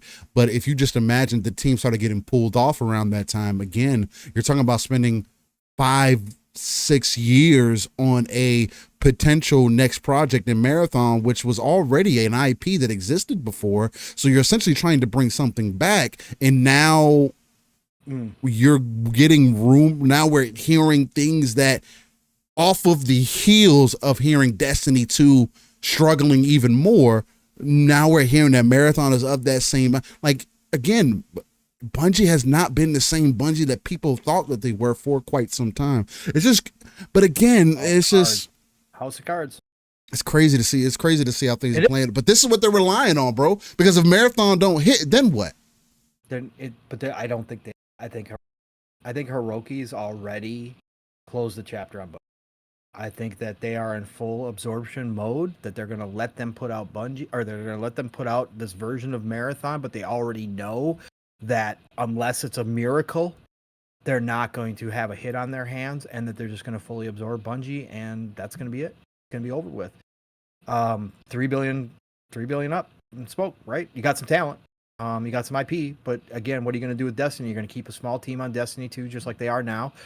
Patching it, supporting it as much as possible, but they've already said don't expect big, huge expansions for Destiny anymore. Don't expect that. I think it's over. I think Bungie's run is over. Personally, again, we might see a total turnaround, but I think Hiroki and the squad over there have just said we already know that this isn't going to happen. They're facing the inevitable. So. Nah, yeah, Gene, but Gene says Bungie is that ran through chick at this point. I mean, at this point, it's looking like even worse than that ran through chick. She's like the old word that used to be real nice back in the day, and then over the years, give her a decade, and she just ain't sitting right the way that she used to, man. She just don't look the same. She was the girl that everybody thought just kept picking the wrong suitors and kept picking the wrong husbands, and it was just all the husband's fault, and then it wound up finding out that it was actually. She was a crazy bitch. Yeah, it was her issues. Oh, she was cheating. She was crazy. Yeah, she was. She wasn't doing anything right, man. Yeah, no, it's sad, man, because again, there's so much talent there. There's a lot of great ideas and IP that could have come out of Bungie, right? That just will now probably never materialize. That could have been something, and it's wild, but that's what this industry is, man. But Paul, yeah, because we're gonna get into this doing the second giveaway. But to your mismanagement point, even with that, we got additional rumors, even a design concept or what we assume of the beta PlayStation 5 Pro.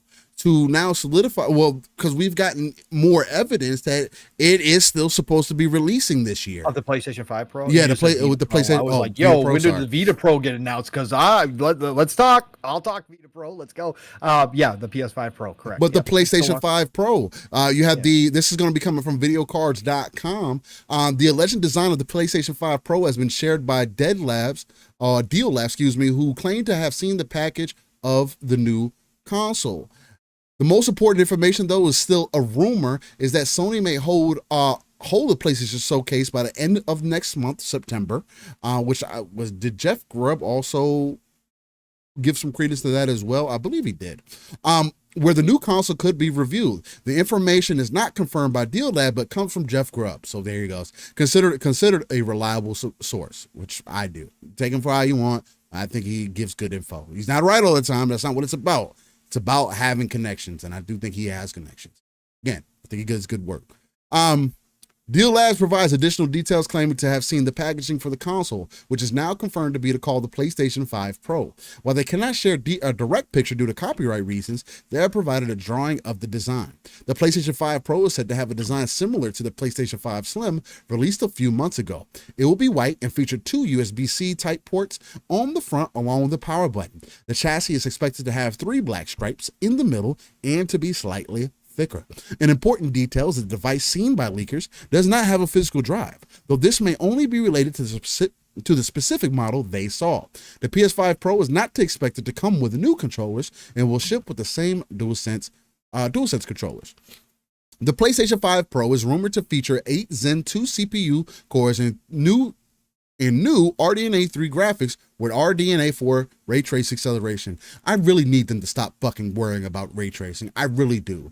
You know what the part of the problem is with this generation? The fucking thought of ray tracing. How about y'all get in a fucking lab and get some lighting people in there and just do some fucking good baked in lighting? Because you know what? 90% of the time 98% of the time, I'm turning ray tracing off in my games. And again, yes, ray tracing can be appealing and it can be attractive and it can look good. I'm not taking that away, but we want to talk about PC benchmark type shit. I do not want to play a game with ray tracing because to sacrifice any form of performance. I don't. There's also heat that comes with performance. There are so many other levels of things. Stop fucking worrying about ray tracing. Hey, shadows, sure. Sound, sure. But fucking this lighting thing that, we have to fucking stop. It's just proving to be more of an, anyway, going down a tangent. The updated APU is said to have 60 compute units from the 36 on the standard PS5. So it gives it about 50% of an up boost there. And 16 gigabytes of memory clocked at 18 gigabytes per second compared to the 14 on the current model. If it is alleged, the product may be announced in September, but the launch date has not been set. Sony is likely aiming for a release window in the holiday season. So, if you want to do a comparison, videocards.com does a really good job at doing a comparison so you can get an idea. Apparently, this is supposed to be called Viola from what they're saying here. But, you know, you go across the board, pretty much all the same as far as the CPU goes. Now, before I go further, I did make a statement on Twitter that finally, again, because PlayStation is the lead platform, right? So, as we've discussed prior, not only here, but many other people discuss, most of the time devs are going to develop for the PlayStation 5 or for PlayStation first, right? Because they are lead hardware. So I made a statement that, man, finally, the PlayStation 5 Pro will allow the Series X to do the things that they said it was going to do at the beginning of the generation. All the tools and all that other stuff, guess what? Those tools are now going to be used now because the PlayStation 5 Pro is going to implement some of the things that the Series X has as well. And you are going to start seeing, I don't think that the performance delta between these two boxes is between the Series X and the PlayStation 5 Pro is going to be as significant as people think. And there may be the resolution differences, and I know y'all talked about this a little bit last night, and people throughout the week when this information came out, we're talking about the power narrative again.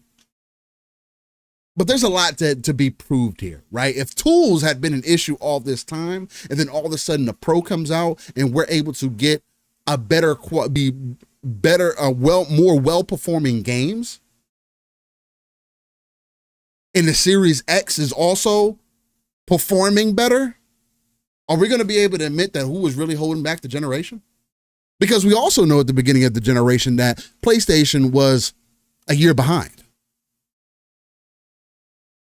PlayStation made adjustments when they saw what Xbox was trying to do. Xbox waited for certain things to be in their box, right? That has to be a factor that's going to play into this at some point. I don't think the delta is going to be as significant as people are trying to make it. Anyway, the GPU, AMD RDNA 3, I'll go across the board. They say AMD RDNA 2 as well for the Series X, but we know that the Series X also has the RDNA 3 tool sets as well.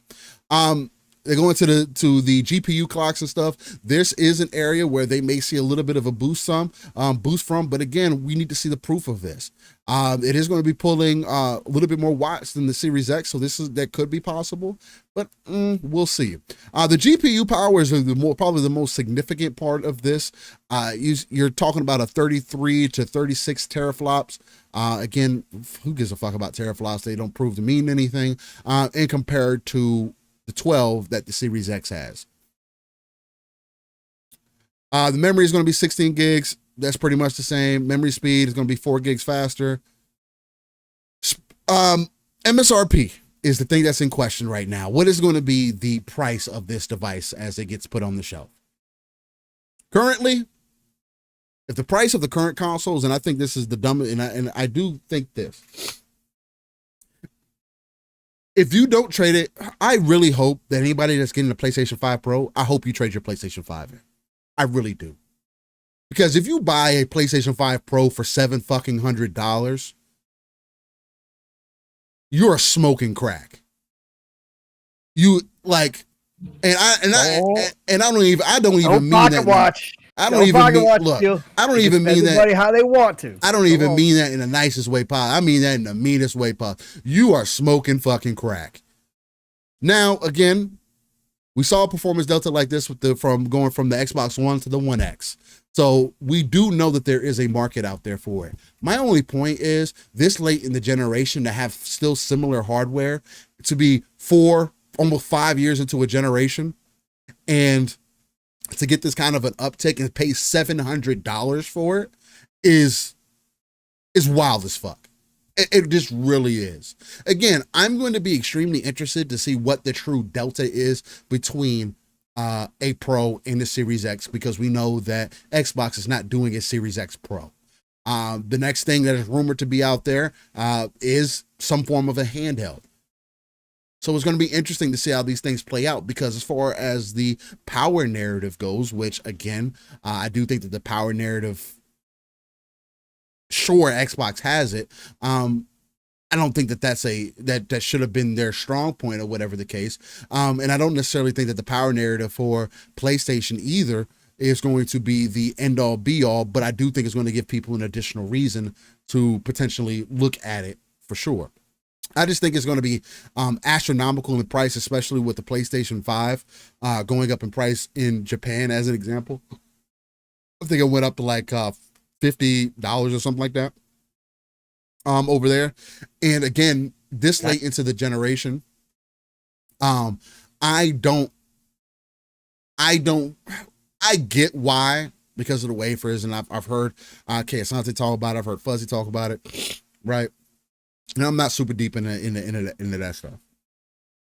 I get why, but it still makes no sense as far as hardware goes. Because why are we this far in and still not getting things at launch that are working as they should? Why are we this late in the gen and paying $500 for current gen consoles? It just, that doesn't compute for me. I do think that the price on these do need to come down, especially PlayStation said they were profitable on these consoles earlier.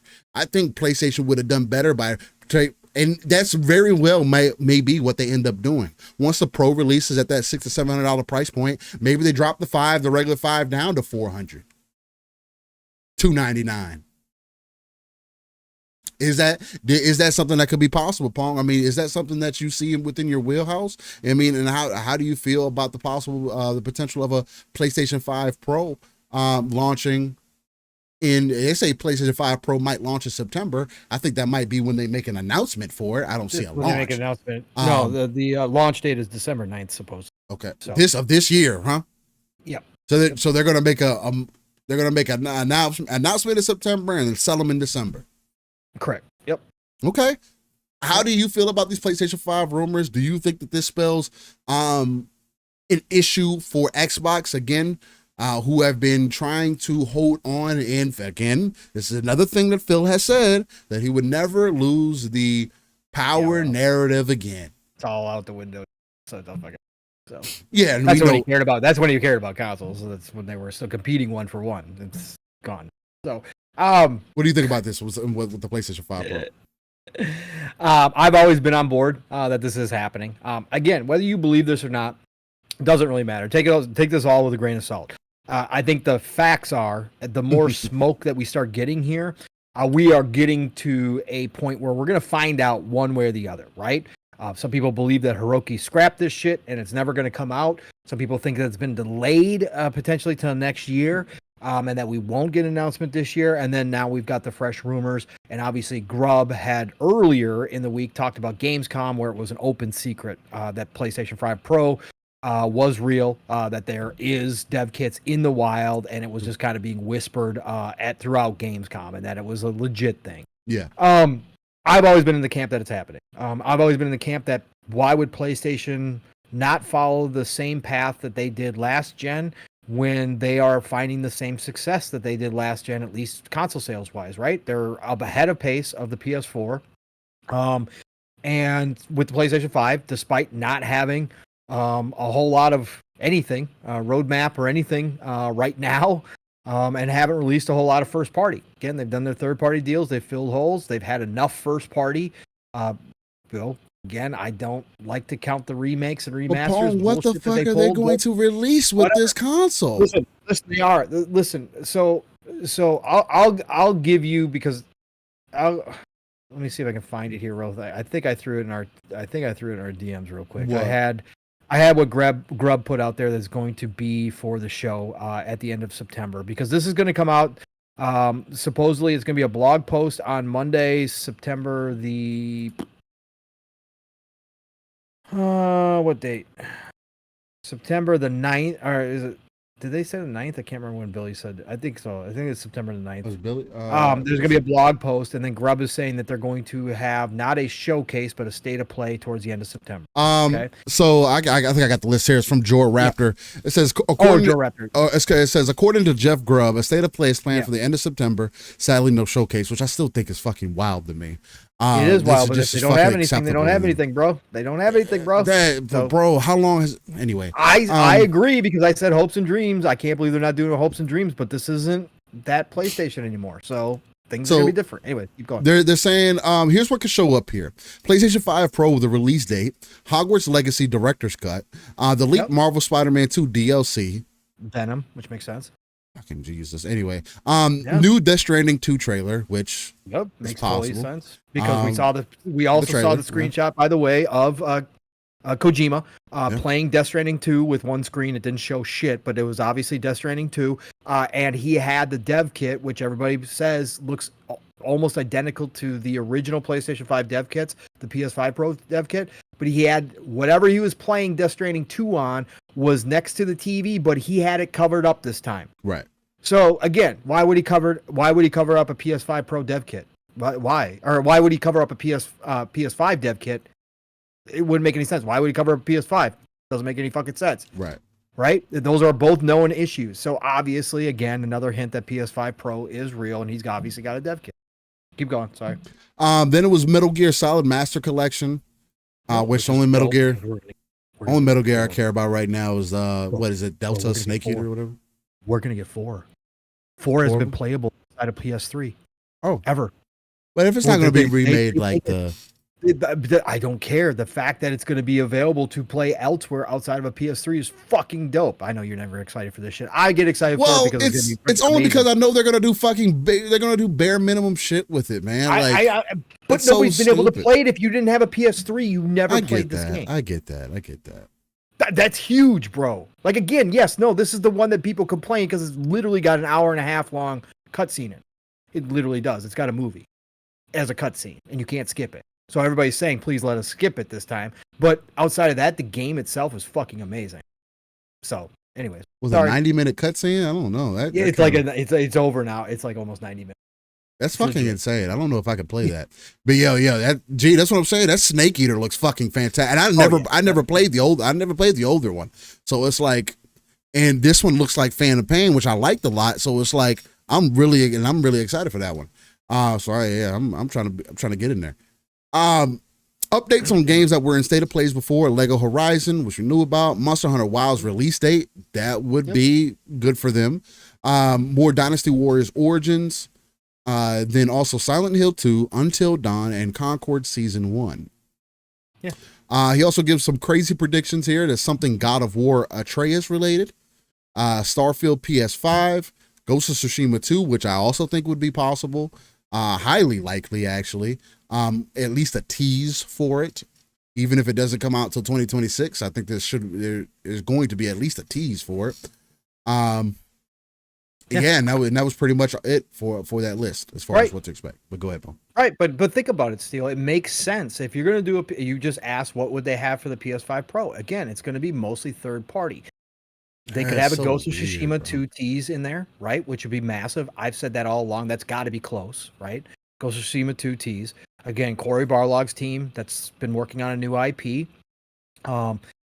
Could be something that they could tease as well. I've said this. Those are all my hopes and dreams. But otherwise, Steele, they're going to lean into PS5 Pro versions of all their first-party titles that are already out there. Again, I wouldn't doubt they release all of Spider-Man, right? The whole Spider-Man collection for PS5 Pro, right? Whatever. I wouldn't doubt that that's ready, right? I wouldn't doubt that the God of Wars are going to be ready. I wouldn't doubt that we get a new Last of Us for PS5 Pro. Like, this is their MO, and this is what they'll do. But then it'll be all third-party stuff, and it all lines up. Like I said, I wouldn't doubt that there's a Black Myth Wukong version of a PS5 Pro version. I wouldn't doubt that, again, Death Stranding 2 will show the hell off of PS5 Pro because, again, Decima Engine is one of the best, cleanest, most beautiful looking engines out there. I don't care what anybody says. I don't care what you think about Death Stranding. It definitely was good. The graphics are fucking gorgeous, bro. It's fucking beautiful ass game. So it will show off the PS5 Pro. You get Hogwarts Legacy re-released for PS5 Pro with all the bells and whistles. That's a good looking game. Right. So this is what they're going to do. And I've said this from the get-go as far as price points. Again, take it with a grain of salt. There are some people who say no way they release at high price points, right? That would be crazy. Well, not if you're not expecting this to be your big seller. You're going to continue to sell the regular PS5 and, disc and discless. That's going to be your main seller. This is for the enthusiasts. Everybody thinks that this is a crazy thought. But if you're Sony, right, and you know that you've got probably, a solid base, Steel, 5-10 million Sony only fans that are really like Sony heavy fans. Yeah, I would say. Yeah, you probably sell to them. You'll sell to them out the gate. So you make a box that you know that a vast majority of those people are going to want to get because they always have to have the latest and greatest from your company when it comes to gaming experience. And you know that you price them, yes, expensive, to make money.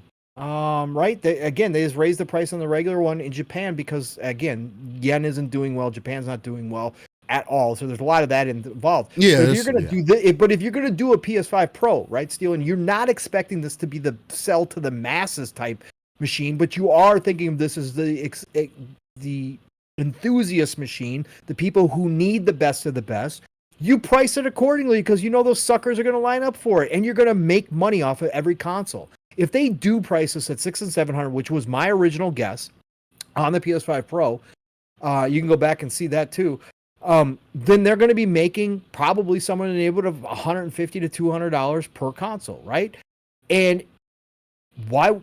Again, it's free money for them, right? So why wouldn't they do that? They'll sell those consoles, and then what they also are probably figuring out and crossing their fingers, Steel, is that GTA 6 does launch next year, does make the window for 2025, and then they will sell some additional boxes. Because there will be some casuals who actually do hear about the PS5 Pro that when they're ready to finally move, because GTA 6 will be current gen only from their PS4, they may actually upsell themselves because they want to play GTA 6 in the best quality possible. So, and any of the stragglers on their enthusiasts will move over when GTA 6 launches as well to the PS5 Pro. So, again, I expect them to probably think that they're going to sell between 5 and 10 million PS5 Pros through the whatever run it lasts for however long it runs. And they'll make money off of it. So it does make perfect sense, right? If you look at it from that standpoint, it's not going to break anything crazy. It's not going to suddenly, you already got people running around that this is going to fucking perform like a 3080 Ti. No. Fucking even some people saying a 40 series. Come on, guys. No. Okay. It's not, no, it's not going to do that. But for what it will do, right? Okay, it's going to be an upgrade, right? There'll be some games that run at 60 that can run at native 4K now that maybe in the past wouldn't be able to. There'll be some upgrades elsewhere, right? Ray tracing, great. You're going to get all the ray tracing. Steel could give two shits about ray tracing. It has its moments. Oh, by the way, Steel, they'll also have a PS5 Pro version of Cyberpunk 2077. Too. Which still isn't going to look as good as the PC version. But yeah. No, but it'll look beautiful. It'll look better. It's a great showpiece. I'm just talking about different showpieces they can have. Yeah, right? they can do simple upgrades. Yeah. It's good. It's kind of like using Crysis back in the day as an example. Correct. Yeah. It's just one of those things. You're going to show this off. So this is why it makes sense to me still, even if you don't have any real big first party stuff ready to rock and roll, it makes sense to me. And right. Now it don't matter. Right. I mean, but again, that's why we could always just sit back and laugh at a lot of the shit, the nonsense that's put out there, because we all know it's bullshit, right? Again, if it's PlayStation, it's different, bro. So they're gonna do this. The big thing for me, you also asked me about Xbox and all this, and I've been talking about this for a while. Does it hurt Xbox? I mean, ultimately, no. With the direction they're going, it really doesn't. Because the people that are going to buy the PS5 Pro probably weren't going to make a final decision between Xbox and PlayStation in the first place. If anything, they'll buy an Xbox device down the road if you offer enough value sometime, potentially, or if your next gen console becomes, the hybrid system and that appeals to enough people, maybe somebody will team that up with their PlayStation 5 Pro, but chances are it's not going to hurt Xbox.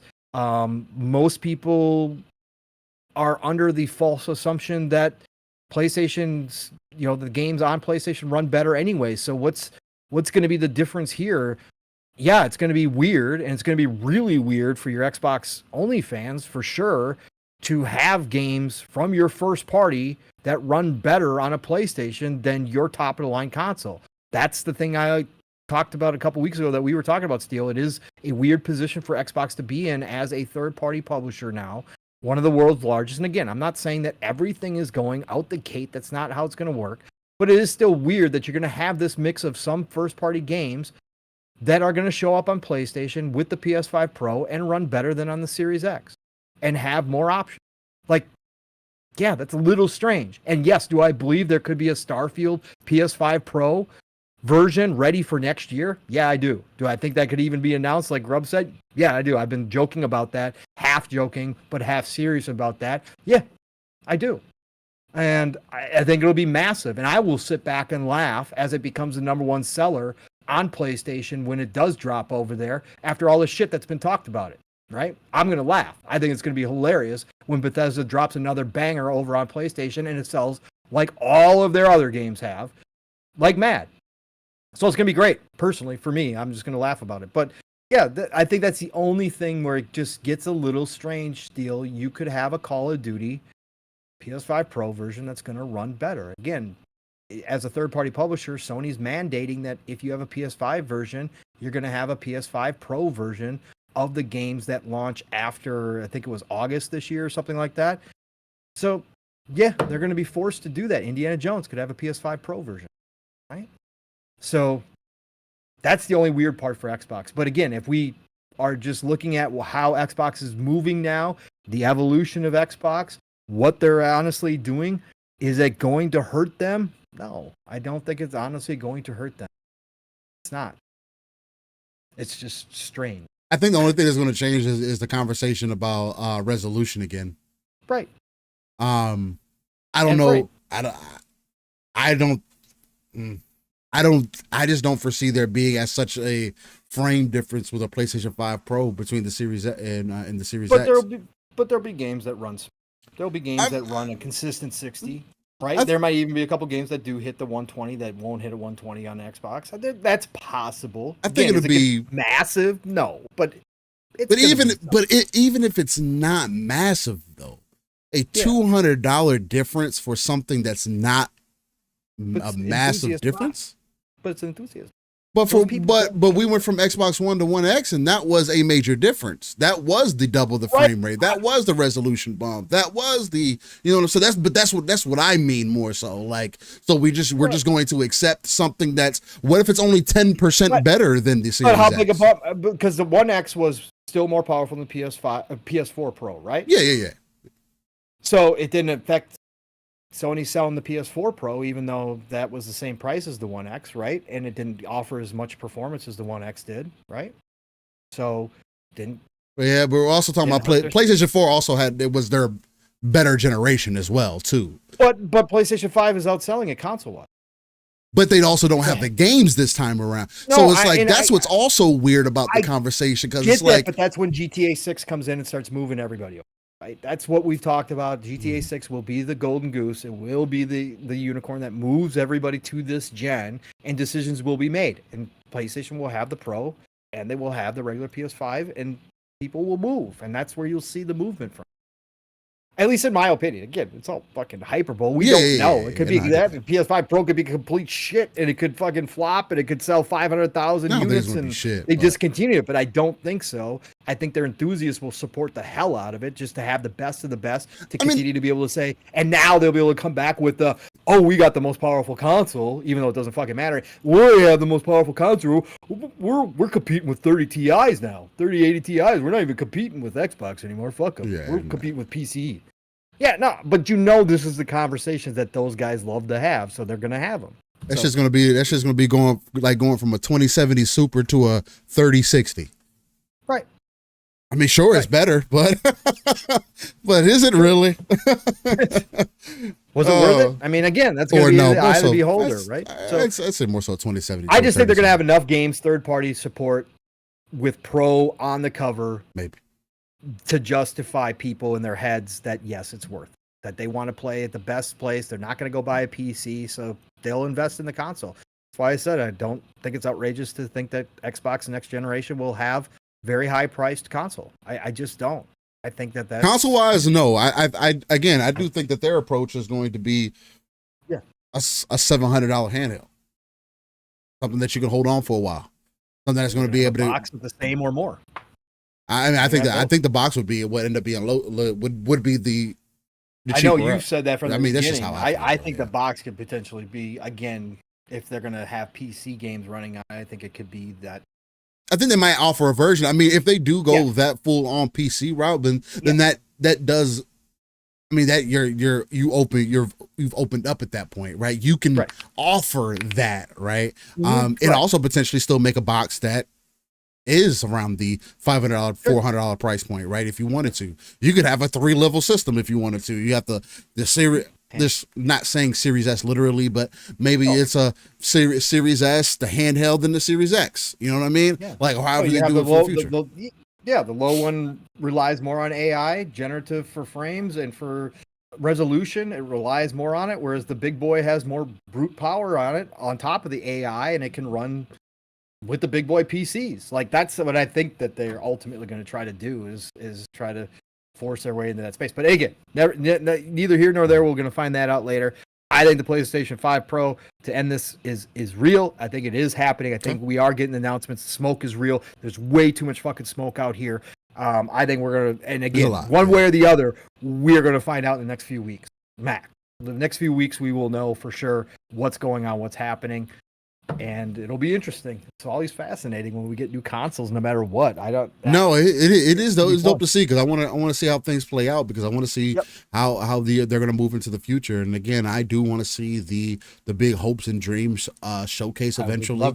I would like that be followed. I would like this announcement in September to be followed up with the Jeff Keighley announcement of selling hopes and dreams, right? Because again, I also need that from you. Gundam Breaker 4 would have been an example of something that would have made me look at PlayStation. But guess what? It's available in a platform in an ecosystem that I'm already a part of, so I don't have to make that investment, right? I'm grateful for that because I don't like using a PlayStation controller, point blank, period. That is always going to be a negative for me. I would never make the adjustment for that. It's the same way I would never go back to using mouse and keyboard unless I got picked up and was getting paid to play competitively. That would be the only way that I would ever go back. But that taken into consideration, I just also don't have any. There's no for me, and I would like to see something for me. Again, and I know that's just still a personal thing, and it's just like anything else. Again, I missed that. They stepped away from that. There's a lot of things that have been questionable for me. The Pro doesn't give me faith in their search, in their current direction. They were known for first party. Now second and third party is okay on this system, but it wasn't okay when Xbox did it in 2022 and we didn't have any first party that year, or we had a couple, but they weren't it. That was different. And I was the one defending 2022. It's never going to change, brother. It's never going to change. It is so crazy to me that this is literally about to be their year, and they're going to sell, and they're going to try to get you on this console. It's just, it's wild to me. It's just absolutely wild. But hey, it's what it is, man. Well, ladies and gentlemen, that is probably going to be the final topic of the day. I'm definitely feeling my throat is extremely scratchy for whatever reason. Don't know why. Don't know where it came from. It happened last night at some point. I don't know how the hell. But as I've been talking more, it's been like, I'm on like my 6th college drop. Bro, but go ahead. Just totally off topic. You got to do your giveaways, but retro toys and cartoons. I love that. I follow their X account, and they're always posting great shit, bro, from my past. But you probably are old enough, Steel. What? Do you remember? And I know I got plenty of people in the chat. They just posted that little those old. Well, some of them are foam, some of them were cork airplanes. Some of them you just threw, which were gliders, right? That sounds familiar. But you buy them at the store, and they come in a plastic sleeve. You got to put them together, right? Mm-hmm. You put them together, and then they had the cork ones where you would build them, and they had the rubber band with the propeller. They still came in that little clear plastic, but you had the rubber band with the plastic propeller on the front. But they were lightweight, obviously. I do remember those. I had those. Remember, you could crank them with the rubber band, and you could actually get them if you had like a ramp, or if you they could take off parents' cars, which was great. Yeah, that was the best. That was the best part. That was the best part. He just posted that. He said, "Cost 10 cents, kept us entertained for hours," and it's true. They were under $1. Like, bro, yeah, easy to put together. Bro, I remember being out there in the mornings, like early morning. Nobody up, and I'd be out there in the first light, like everybody just kind of waking up with my fucking airplane, just throwing that thing, winding it up as much as I could, see if I could get it take off from the driveway. Oh, those are the days. I do remember those. I had a few of those when I was growing up. I even had a plastic version of it. Like, shit, I forgot about those, man. I forgot about those. Yeah, we used to have the big styrofoam gliders too. Like my grandpa would bring home the big styrofoam. Again, you could go to the store and there were these big plastic sleeves. You just put the wings onto the body and they were styrofoam, and you'd run in a field and throw them, and then just freaking, if you had the right wind, man, they would just take off and glide forever. God, man. God. Those are some dope times. Balsa wood. Thank you, Dakota. It wasn't cork, it was balsa. Thank you. Yes, the balsa wood plane. Correct. No, those are some fucking great times. I fucking love those. Yeah. All right, ladies and gentlemen, I am going to use that as the final topic, and as I mentioned in the chat, I'm about to do 2 giveaways for $60 a piece to a lucky winner in the chat. Go ahead and light that chat up if you are still here. I got the wheel with the names on there. If I don't see your name on here, I'm going to take your name off of here. So make sure that you get in here nice and deep, like pause. Whoa. Easy. And Nixie, I might see. I need to see if I have any tea. I know I got some honey, but I need to see if I have some tea. I usually do. Do we have tea, babe? Do you have tea? Do we have some tea? Can you make me some hot tea? I don't care. Just, whatever's not gonna keep me up. It's gonna help me go to sleep. I just want something for my the scratchiness in my throat. Pause. Yes, please. No sugar, just honey. I'm gonna chug it. Put an ice cube. All in. Honey. No, don't put an ice cube in it. I need it to be warm.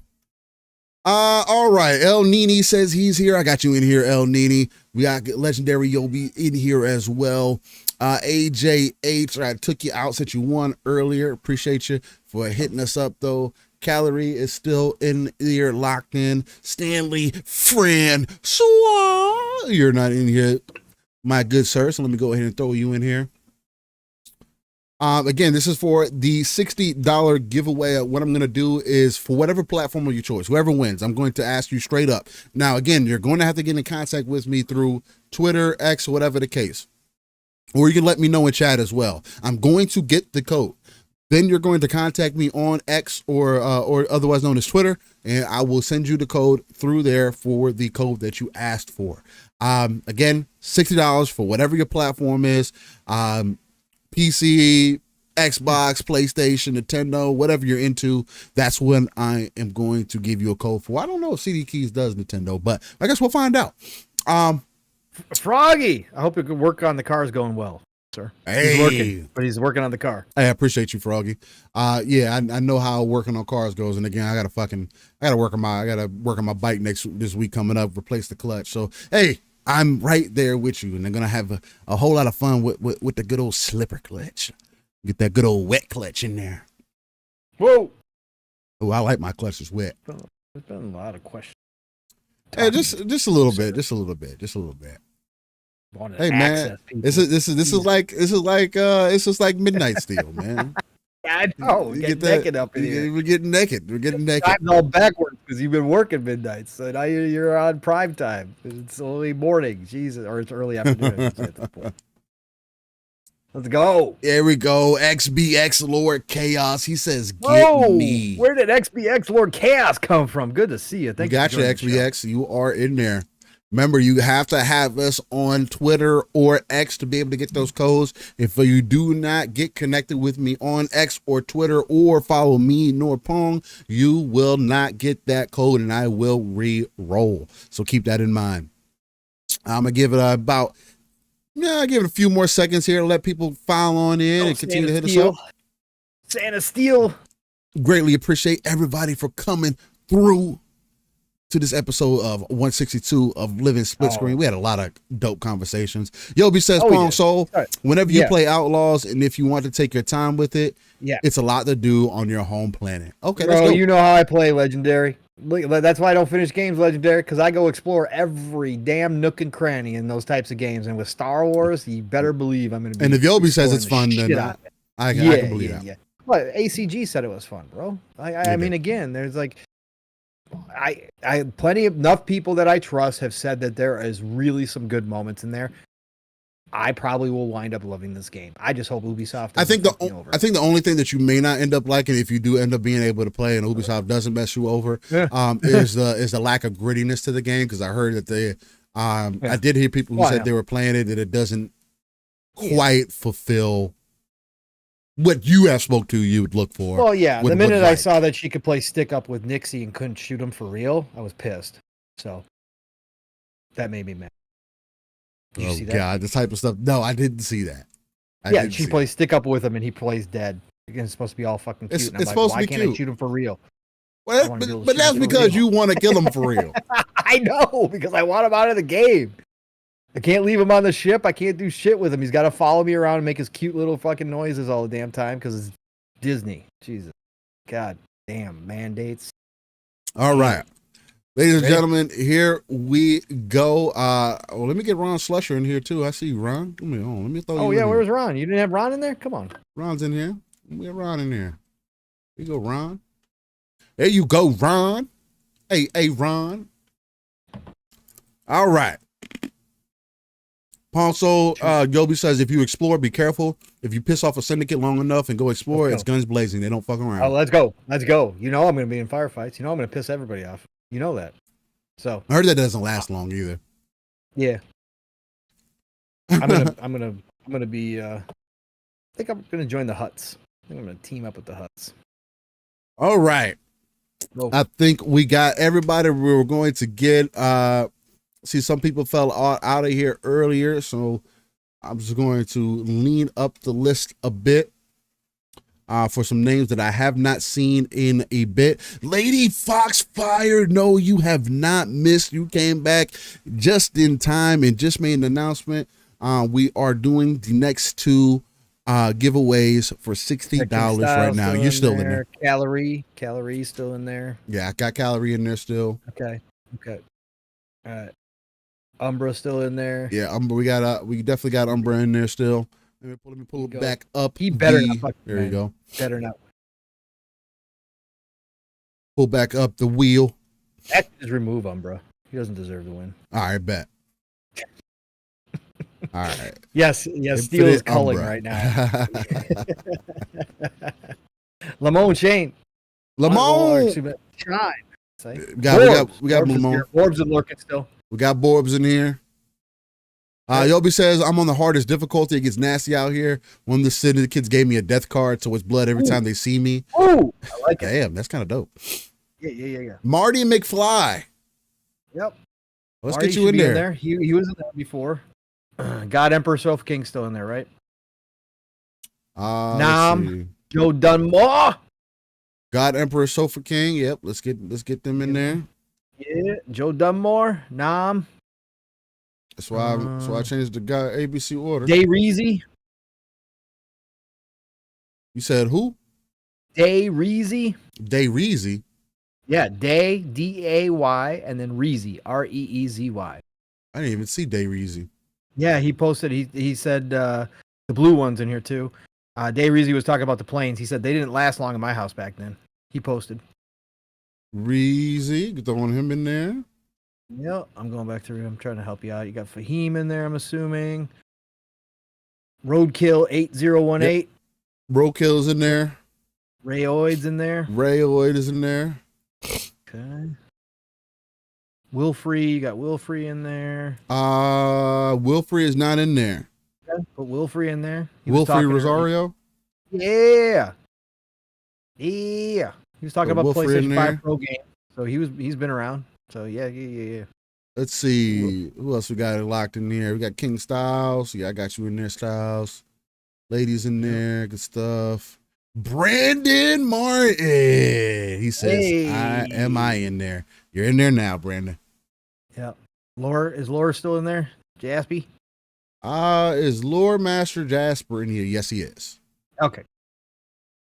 10 seconds, ladies and gentlemen. 10, 9, 8, 7, 6, 5, 4, 3, 2, 1.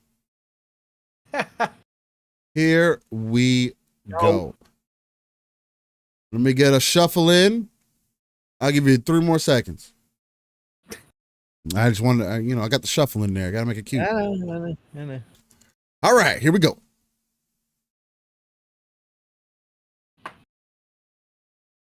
All right, who's it gonna be? Dan of Steel. Dip Down Anime. Oh, Dip Down. Let's go. Dip Down. And Dip Down, I do have you on Twitter, so that's going to be an easy one to do there. Definitely hit me up in the DMs, Dip Down, and let me know. As a matter of fact, I'll go ahead and send you, since I got your page pulled up already, I'm going to send you a message that says, let me know what code you want for what system. Although that sounds like a bunch of gibberish. Now, Dip Down. I will preface this with this because I want to give it to people who are live. I do want to give it to people who are live. So keep this in mind. Dip Down. I'm gonna give you a little bit of time to say something in the chat. If you get a chance, I just need to say, hey, what's up? Or I just need a hi, or I just need a thanks, or whatever. I also sent you a DM. But I need you live. I'm gonna write you saying I need you live though. So if you do not end up live, by the time we give away this next one, I may re-roll. All right, here we go. So let's go ahead and take Dip Down Anime out. Let me go ahead and write that down. Dip. Oh, let me we can shout out all the winners later. Dip Down Anime. All right, here we go.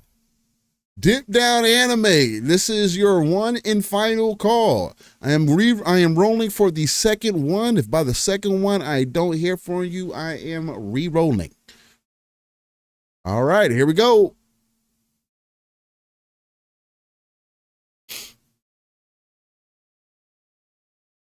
Uh-oh. What we got? What we got? No. Rescue Squad call. God, that was so close to Umbra. Thank God. Oh, Jesus. God damn, that was so close. Rescue Squad Culp saved us. Thank you, Rescue Squad Culp, for coming through. Rescue Squad Culp, please make your presence known in the chat so we know that you are alive and well. But Rescue Squad Culp, you are the winner of that $60 gift card. There we go. That's what I like to see. Rescue Squad is set up and rescue. Hit me up on X, otherwise known as Twitter, so you will be able to get that code. Let me see if I can actually type you in real quick. Don't worry, Legendary. I got you, Rescue. I love him. I got you, Rescue. I'm going to send you a DM that says, let me know in all caps what platform you want the code for?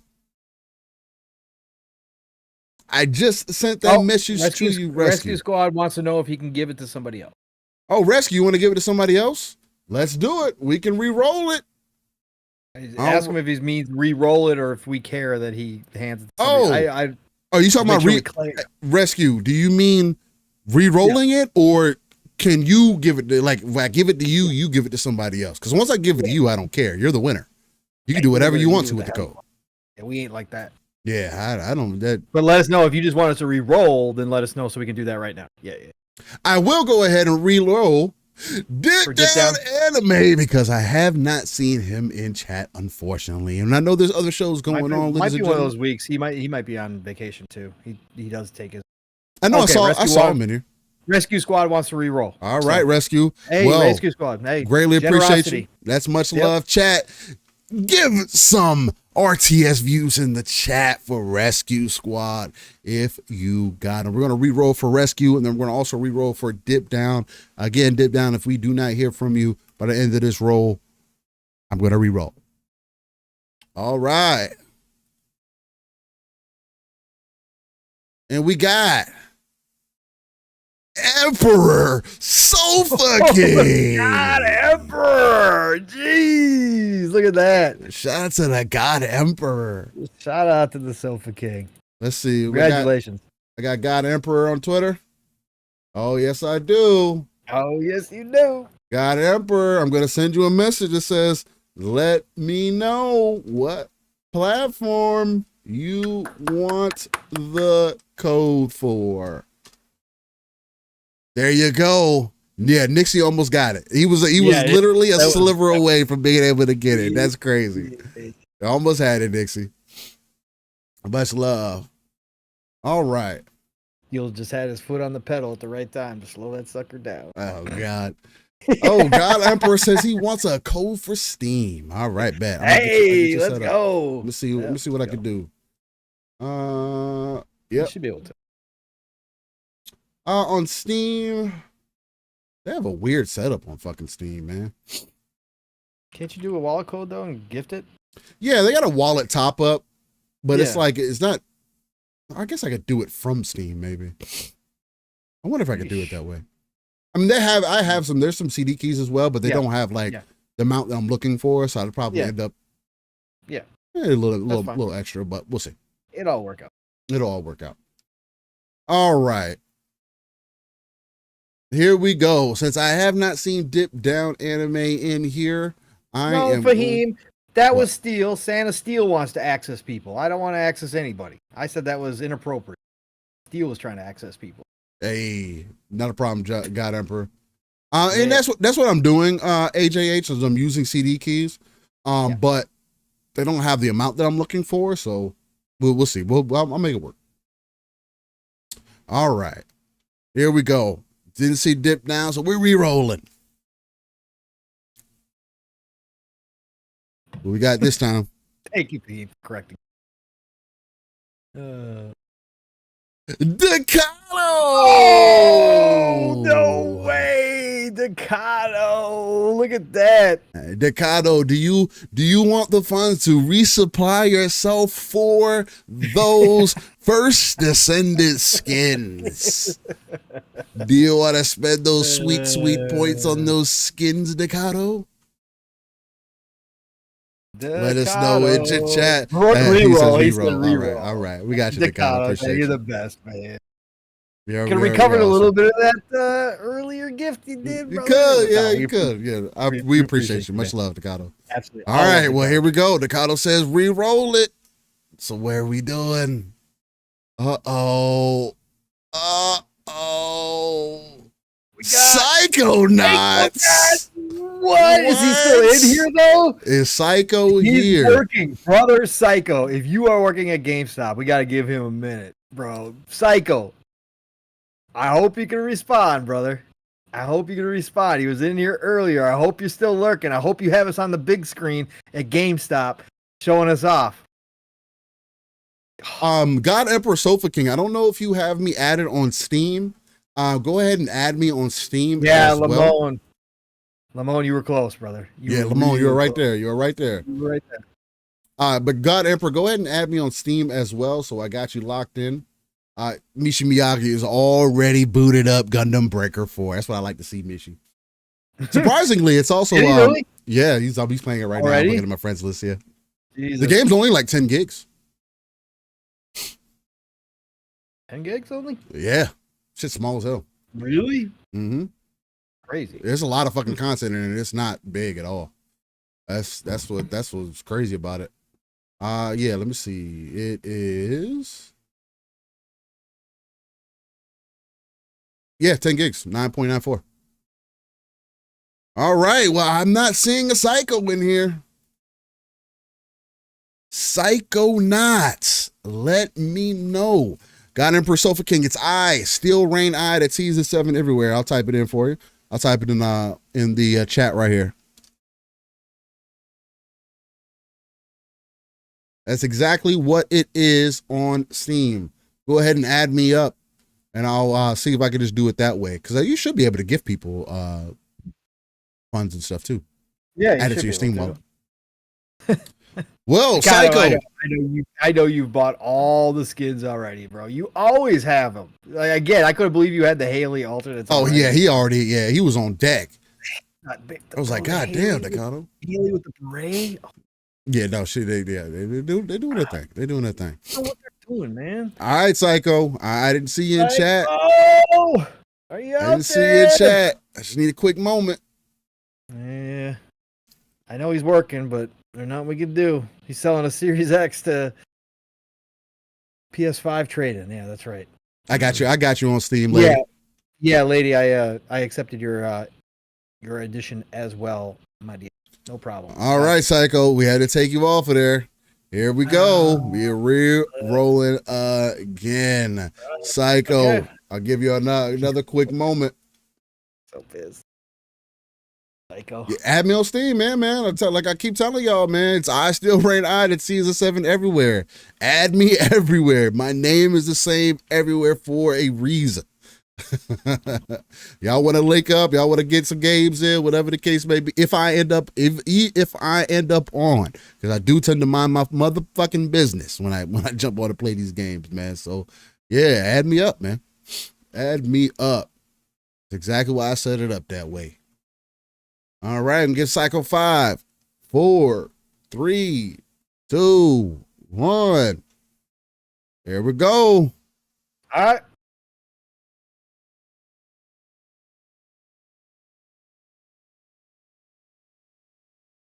Oh, Marty McFly. Marty McFly, what's going on? Marty McFly, make your presence known in the chat. Let us know. You were saying congrats. So I know he's in here. Marty Let's go. There he is. Marty Let's McFly. Go. King Webb. Good to see you too. Let's go. Way to go, Marty. Let's see. We got Marty. I got you on X, Marty. You got to be following me and Pong. You do automatically forfeit if you do not follow me. Oh, Psychonauts just came through out of nowhere.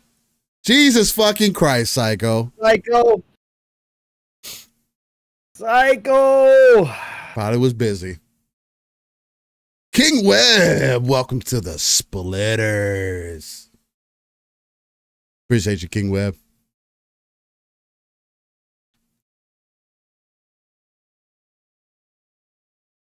Dip Down Anime. God damn it. Hey, man, like I said, y'all had to be here. All our winners missing out. Oh, y'all passed up on an opportunity to win $60 for your preferred platform. You were unable to respond because you have to be here live in chat. So unfortunately, we had to move on to the next person. God damn it, I hate that.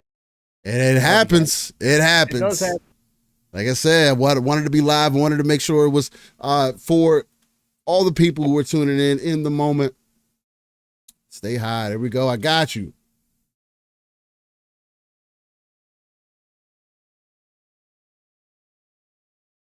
Do do do do do do. Ah. Stay fly. I will say. You're definitely following me, so perfect. I'm gonna go ahead and hit you with a follow back. I thought I was following you back. So whatever doing some weird stuff, and I never keep up with it enough to know. Yes. I never keep up with it enough. So I'd say I've seen that name before, so it's like, yeah, stay high. So perfect. Tip Down said he was making his son lunch. He said, "I'm telling my son to make his own damn lunch." Nah, you're good. Nah. No hard feelings. It's just we wanted to give it away to people who are live. And we waited. We did wait. We did wait. We did wait. Like we did give time and called out and everything else. God. Yeah, that is unfortunate. Marty. A lot of good people. What platform would you like your code? There you go. So God Emperor Sofa King and Marty McFly, shout out to our winners. Y'all are extremely outstanding. Appreciate you guys for being here, tuned in, locked in. Not only that, but not just to you guys. Marty McFly said he wants it for Steam as well. What a beautiful thing. Nice. You guys make it easier for me, which is always dope to see, which I greatly appreciate it. But even if you weren't a winner today, right, ladies and gentlemen, there is going to be other things that we do in the future. This is something that we don't traditionally do, right? We don't typically do this. But when we do end up doing it, we always do it big. It's $300+ of content that we end up giving out every time that we do a giveaway like this. And today is a good example of that. Gave away 2 Gundam Breaker 4 copies to AJH and Mishi Miyagi. Shout out to both of y'all. Much love. And now we got $60 coming to Marty McFly and God Emperor Sofa King. And I want to say greatly appreciate you guys. But again, like I was saying, even if you were not a winner today, you are a winner in our hearts. And I know that may sound corny to you, but it's 1,000% true. From the very beginning of the show, the chat is the reason why that continues to motivate and push us to do these shows on a week-to-week basis, outside of us just coming here. And again, next week, you're going to get an example of what me and Pong would probably end up doing if we weren't having a show, right? Again, I want to reiterate, Friday being the 5th of September, 6th, Friday being the 6th of September, and Pong will be playing Space Marine 2. Space Marine 2 from about 9 a.m. Central to whenever I gotta dip. At least that's the plan right now. If something ends up changing, we're definitely gonna let you know. I'll let y'all guys know on YouTube as well. You said what, Pong? You cut out. It actually drops Thursday too. Early access. Early access is Thursday? Yeah, it is Thursday. It's morning. It's afternoon. So afternoon Thursday? But I have to. So I can't. What I'll probably end up doing. So if I'm available Thursday, ladies and gentlemen, what I'll probably end up doing is playing some PvP. Just if I end up jumping into it. If not, depending on if I've beaten Black Myth Wukong or not, I'll probably be playing Gundam Breaker 4. So nice. I may just hold off and just wait for Pong so we can get a fresh stream in. Because I do want that initial Space Marine experience, especially in the story, because I'm really interested in the story, or at least in the campaign for what they're going to give us. So there is that as well. So for anybody that's interested, Friday morning, 9 a.m. Central, plan for there to be a Space Marine 2 stream of me and Pong. And we're also planning for Mav to join us as well. It's going to be an early morning, so we'll see how things plan out. I know. He said he's in. Hey, if he's rocking and rolling, it we'll end up seeing. And then Saturday, we the episode 163 of Living Split Screen is going to be a special Space Marine 2 Living Split Screen. Just set that in stone now. It's not going to be a traditional episode. It is going to be me and Pong again, and maybe Mav will be there again, playing Space Marine 2. So just keep that in mind. You're going to have 2 days back to back of nonstop action on Space Marine 2. If you're not following us on Twitch, please do so. If you're not following us on YouTube, please do so. Subscribe, like, set the bell notification, all the beautiful things that you need to do, and be there locked in. And maybe we get some PvP sessions in there as well, depending on what we got going on, how we feeling to go from there. Nixie does say, has the dev mentioned how the co-op crossplay will work for Space Marine 2? Do we have to link an account with EGS for an example? I hadn't seen that part of it. And the only thing that they've said so far, and I don't know if Focus has a sign-in thing. I do know that crossplay is going to work with everything but PvP. That from what they said. Now, I would look into that and get some more corrections and just have me on Twitter or X, otherwise known as X, and I'll put the information out there for what to expect. But yeah, because even I was considering on getting it on console, but then you see some of those performance deltas and you're like, really? This is what we're doing? Right. Yep. Really? Now, again, another game that's probably going to end up needing some time. But all right, ladies and gentlemen. Well, that was episode 162 of Living Split Screen. I want to greatly appreciate everybody for coming out, checking us out. I need to wind down, get some rest, and really rest up my voice as well. Hopefully get some knock down this little tickle I got. That's feeling weird. I see you, Marty. I added you. I added you back. And God Emperor, you're Walter White, correct? On Steam. Let me know. Yeah. Okay. Yeah, he's Walter White. Yeah. Perfect. Greatly appreciate you guys coming out for 162. Another fantastic fucking episode. We rolled into it again. Just high octane, passionate conversation. It's always super dope to come here on a Saturday morning. I was kind of like worried because I was just worrying about my scratchy throat, and I was like, oh, how are we gonna get into this episode? And it just always happens naturally. So you can find me, Steel Rain. That's Steel Rain that's he is a 7 everywhere. Google's probably the easiest place to type that information in. And other than that, hit me up on X, otherwise known as Twitter, and also the Xbox ecosystem, just because it works so well between the console and the PC itself. With that being said, ladies and gentlemen, I gotta pass you off to my brother from another, the uncanny X-Men himself, my guy, Pong. So get these beautiful people out of here and let them know where they can find you, brother. Another great episode.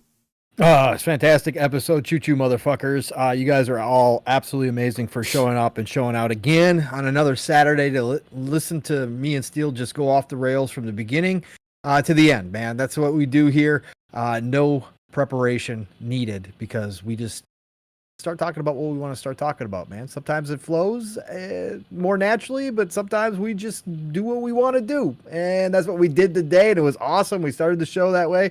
Appreciate you all for joining us again. Nothing but love and respect to every single one of you for just giving us your time. Again, the fact that anybody wants to sit here and spend time with us is still crazy to me.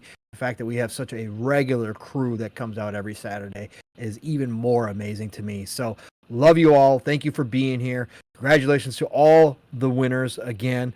Like Steele said, we like to do it big when we do it. So it was awesome for him to do this. And hopefully you guys enjoy whatever you guys pick up with that. And I hope you guys enjoy Gundam Breaker 4. I eventually probably will get sucked into that some way, somehow, because Steele's playing it. And I do love looter brawlers, obviously. And I love mechs, even though I'm not the biggest Gundam fan in the world. It still looks amazing. So I'll probably wind up in there at some point. But everybody, you know how to find me. Pong Soul. On X, formerly known as Twitter, Pong Soul on Xbox, Pong Soul on Steam, Pong Soul on GOG, Epic, and hopefully Pong Soul on Ubisoft at some point if they fix my shit. Anyways, love you all. Find me and I'll follow you back. Otherwise, tonight, the Shop Podcast is back again. We are rolling right along. Been having some great guests ever since we made our little comeback here. So PTK Blam's channel, PTK Blam, Fuzzy Belvedere, myself. I don't know who we've got on tonight. I don't think PTK has announced it yet unless I missed it here during our show. But we'll have a guest or two as well showing up tonight. Easiest, nicest, best way to end your Saturday night. Just have us on in the background while you're playing games, chill conversation, pretty strict on the 2 hours. We're in and out. It's cool, right? The Shop Podcast. Be there, 10 p.m. Eastern, 9 o'clock Central Time for that. And then, of course, next week it starts all over again. Tuesdays, you always got to check out Mr. Boomstick. You always got to check out Double Barrel Gaming. He's on 5 days a week, but Tuesdays is All Good Things Green. Xbox Factor Podcast, 12 p.m. Eastern, 11 o'clock Central Time. Be there for that. And, of course, my week starts on Thursdays, PM in the PM, Pong and Mav in the PM. We're going to have a lot of games to talk about again this week because we are rolling into that type of season. So PM in the PM, 7 p.m. Eastern, 6 o'clock Central Time, Fun Speculation Network. Be there for that. I am definitely going to be excited this week because, man, Space Marine 2 is going to be all about it. You heard Steel. Friday is what we're doing, man. We're doing Space Marine 2. Friday night, I should be back. I'm going to have off, so I should be back for Xbox Ultimate that night to talk about Space Marine 2 because that's all I'm going to want to do. But Space Marine 2, Xbox Ultimate, Fun Speculation Network, 10 p.m. Eastern, 9 o'clock Central Time, where the family gets together. We have lots of laughs, but we talk lots of good things as well. And then, of course, as Steele just said, we'll be streaming again Saturday morning for the next episode of Living Split Screen, Space Marine 2. Buy it. Go buy it. It's good. We're going to have such a good time. It's going to be good. It's going to be good. We all know it's going to be good, so go get it. Classic style. Oh, can't wait, man. So be there for that. Otherwise, everybody, golden age of gaming. Please enjoy the rest of your weekend, whatever you got going on.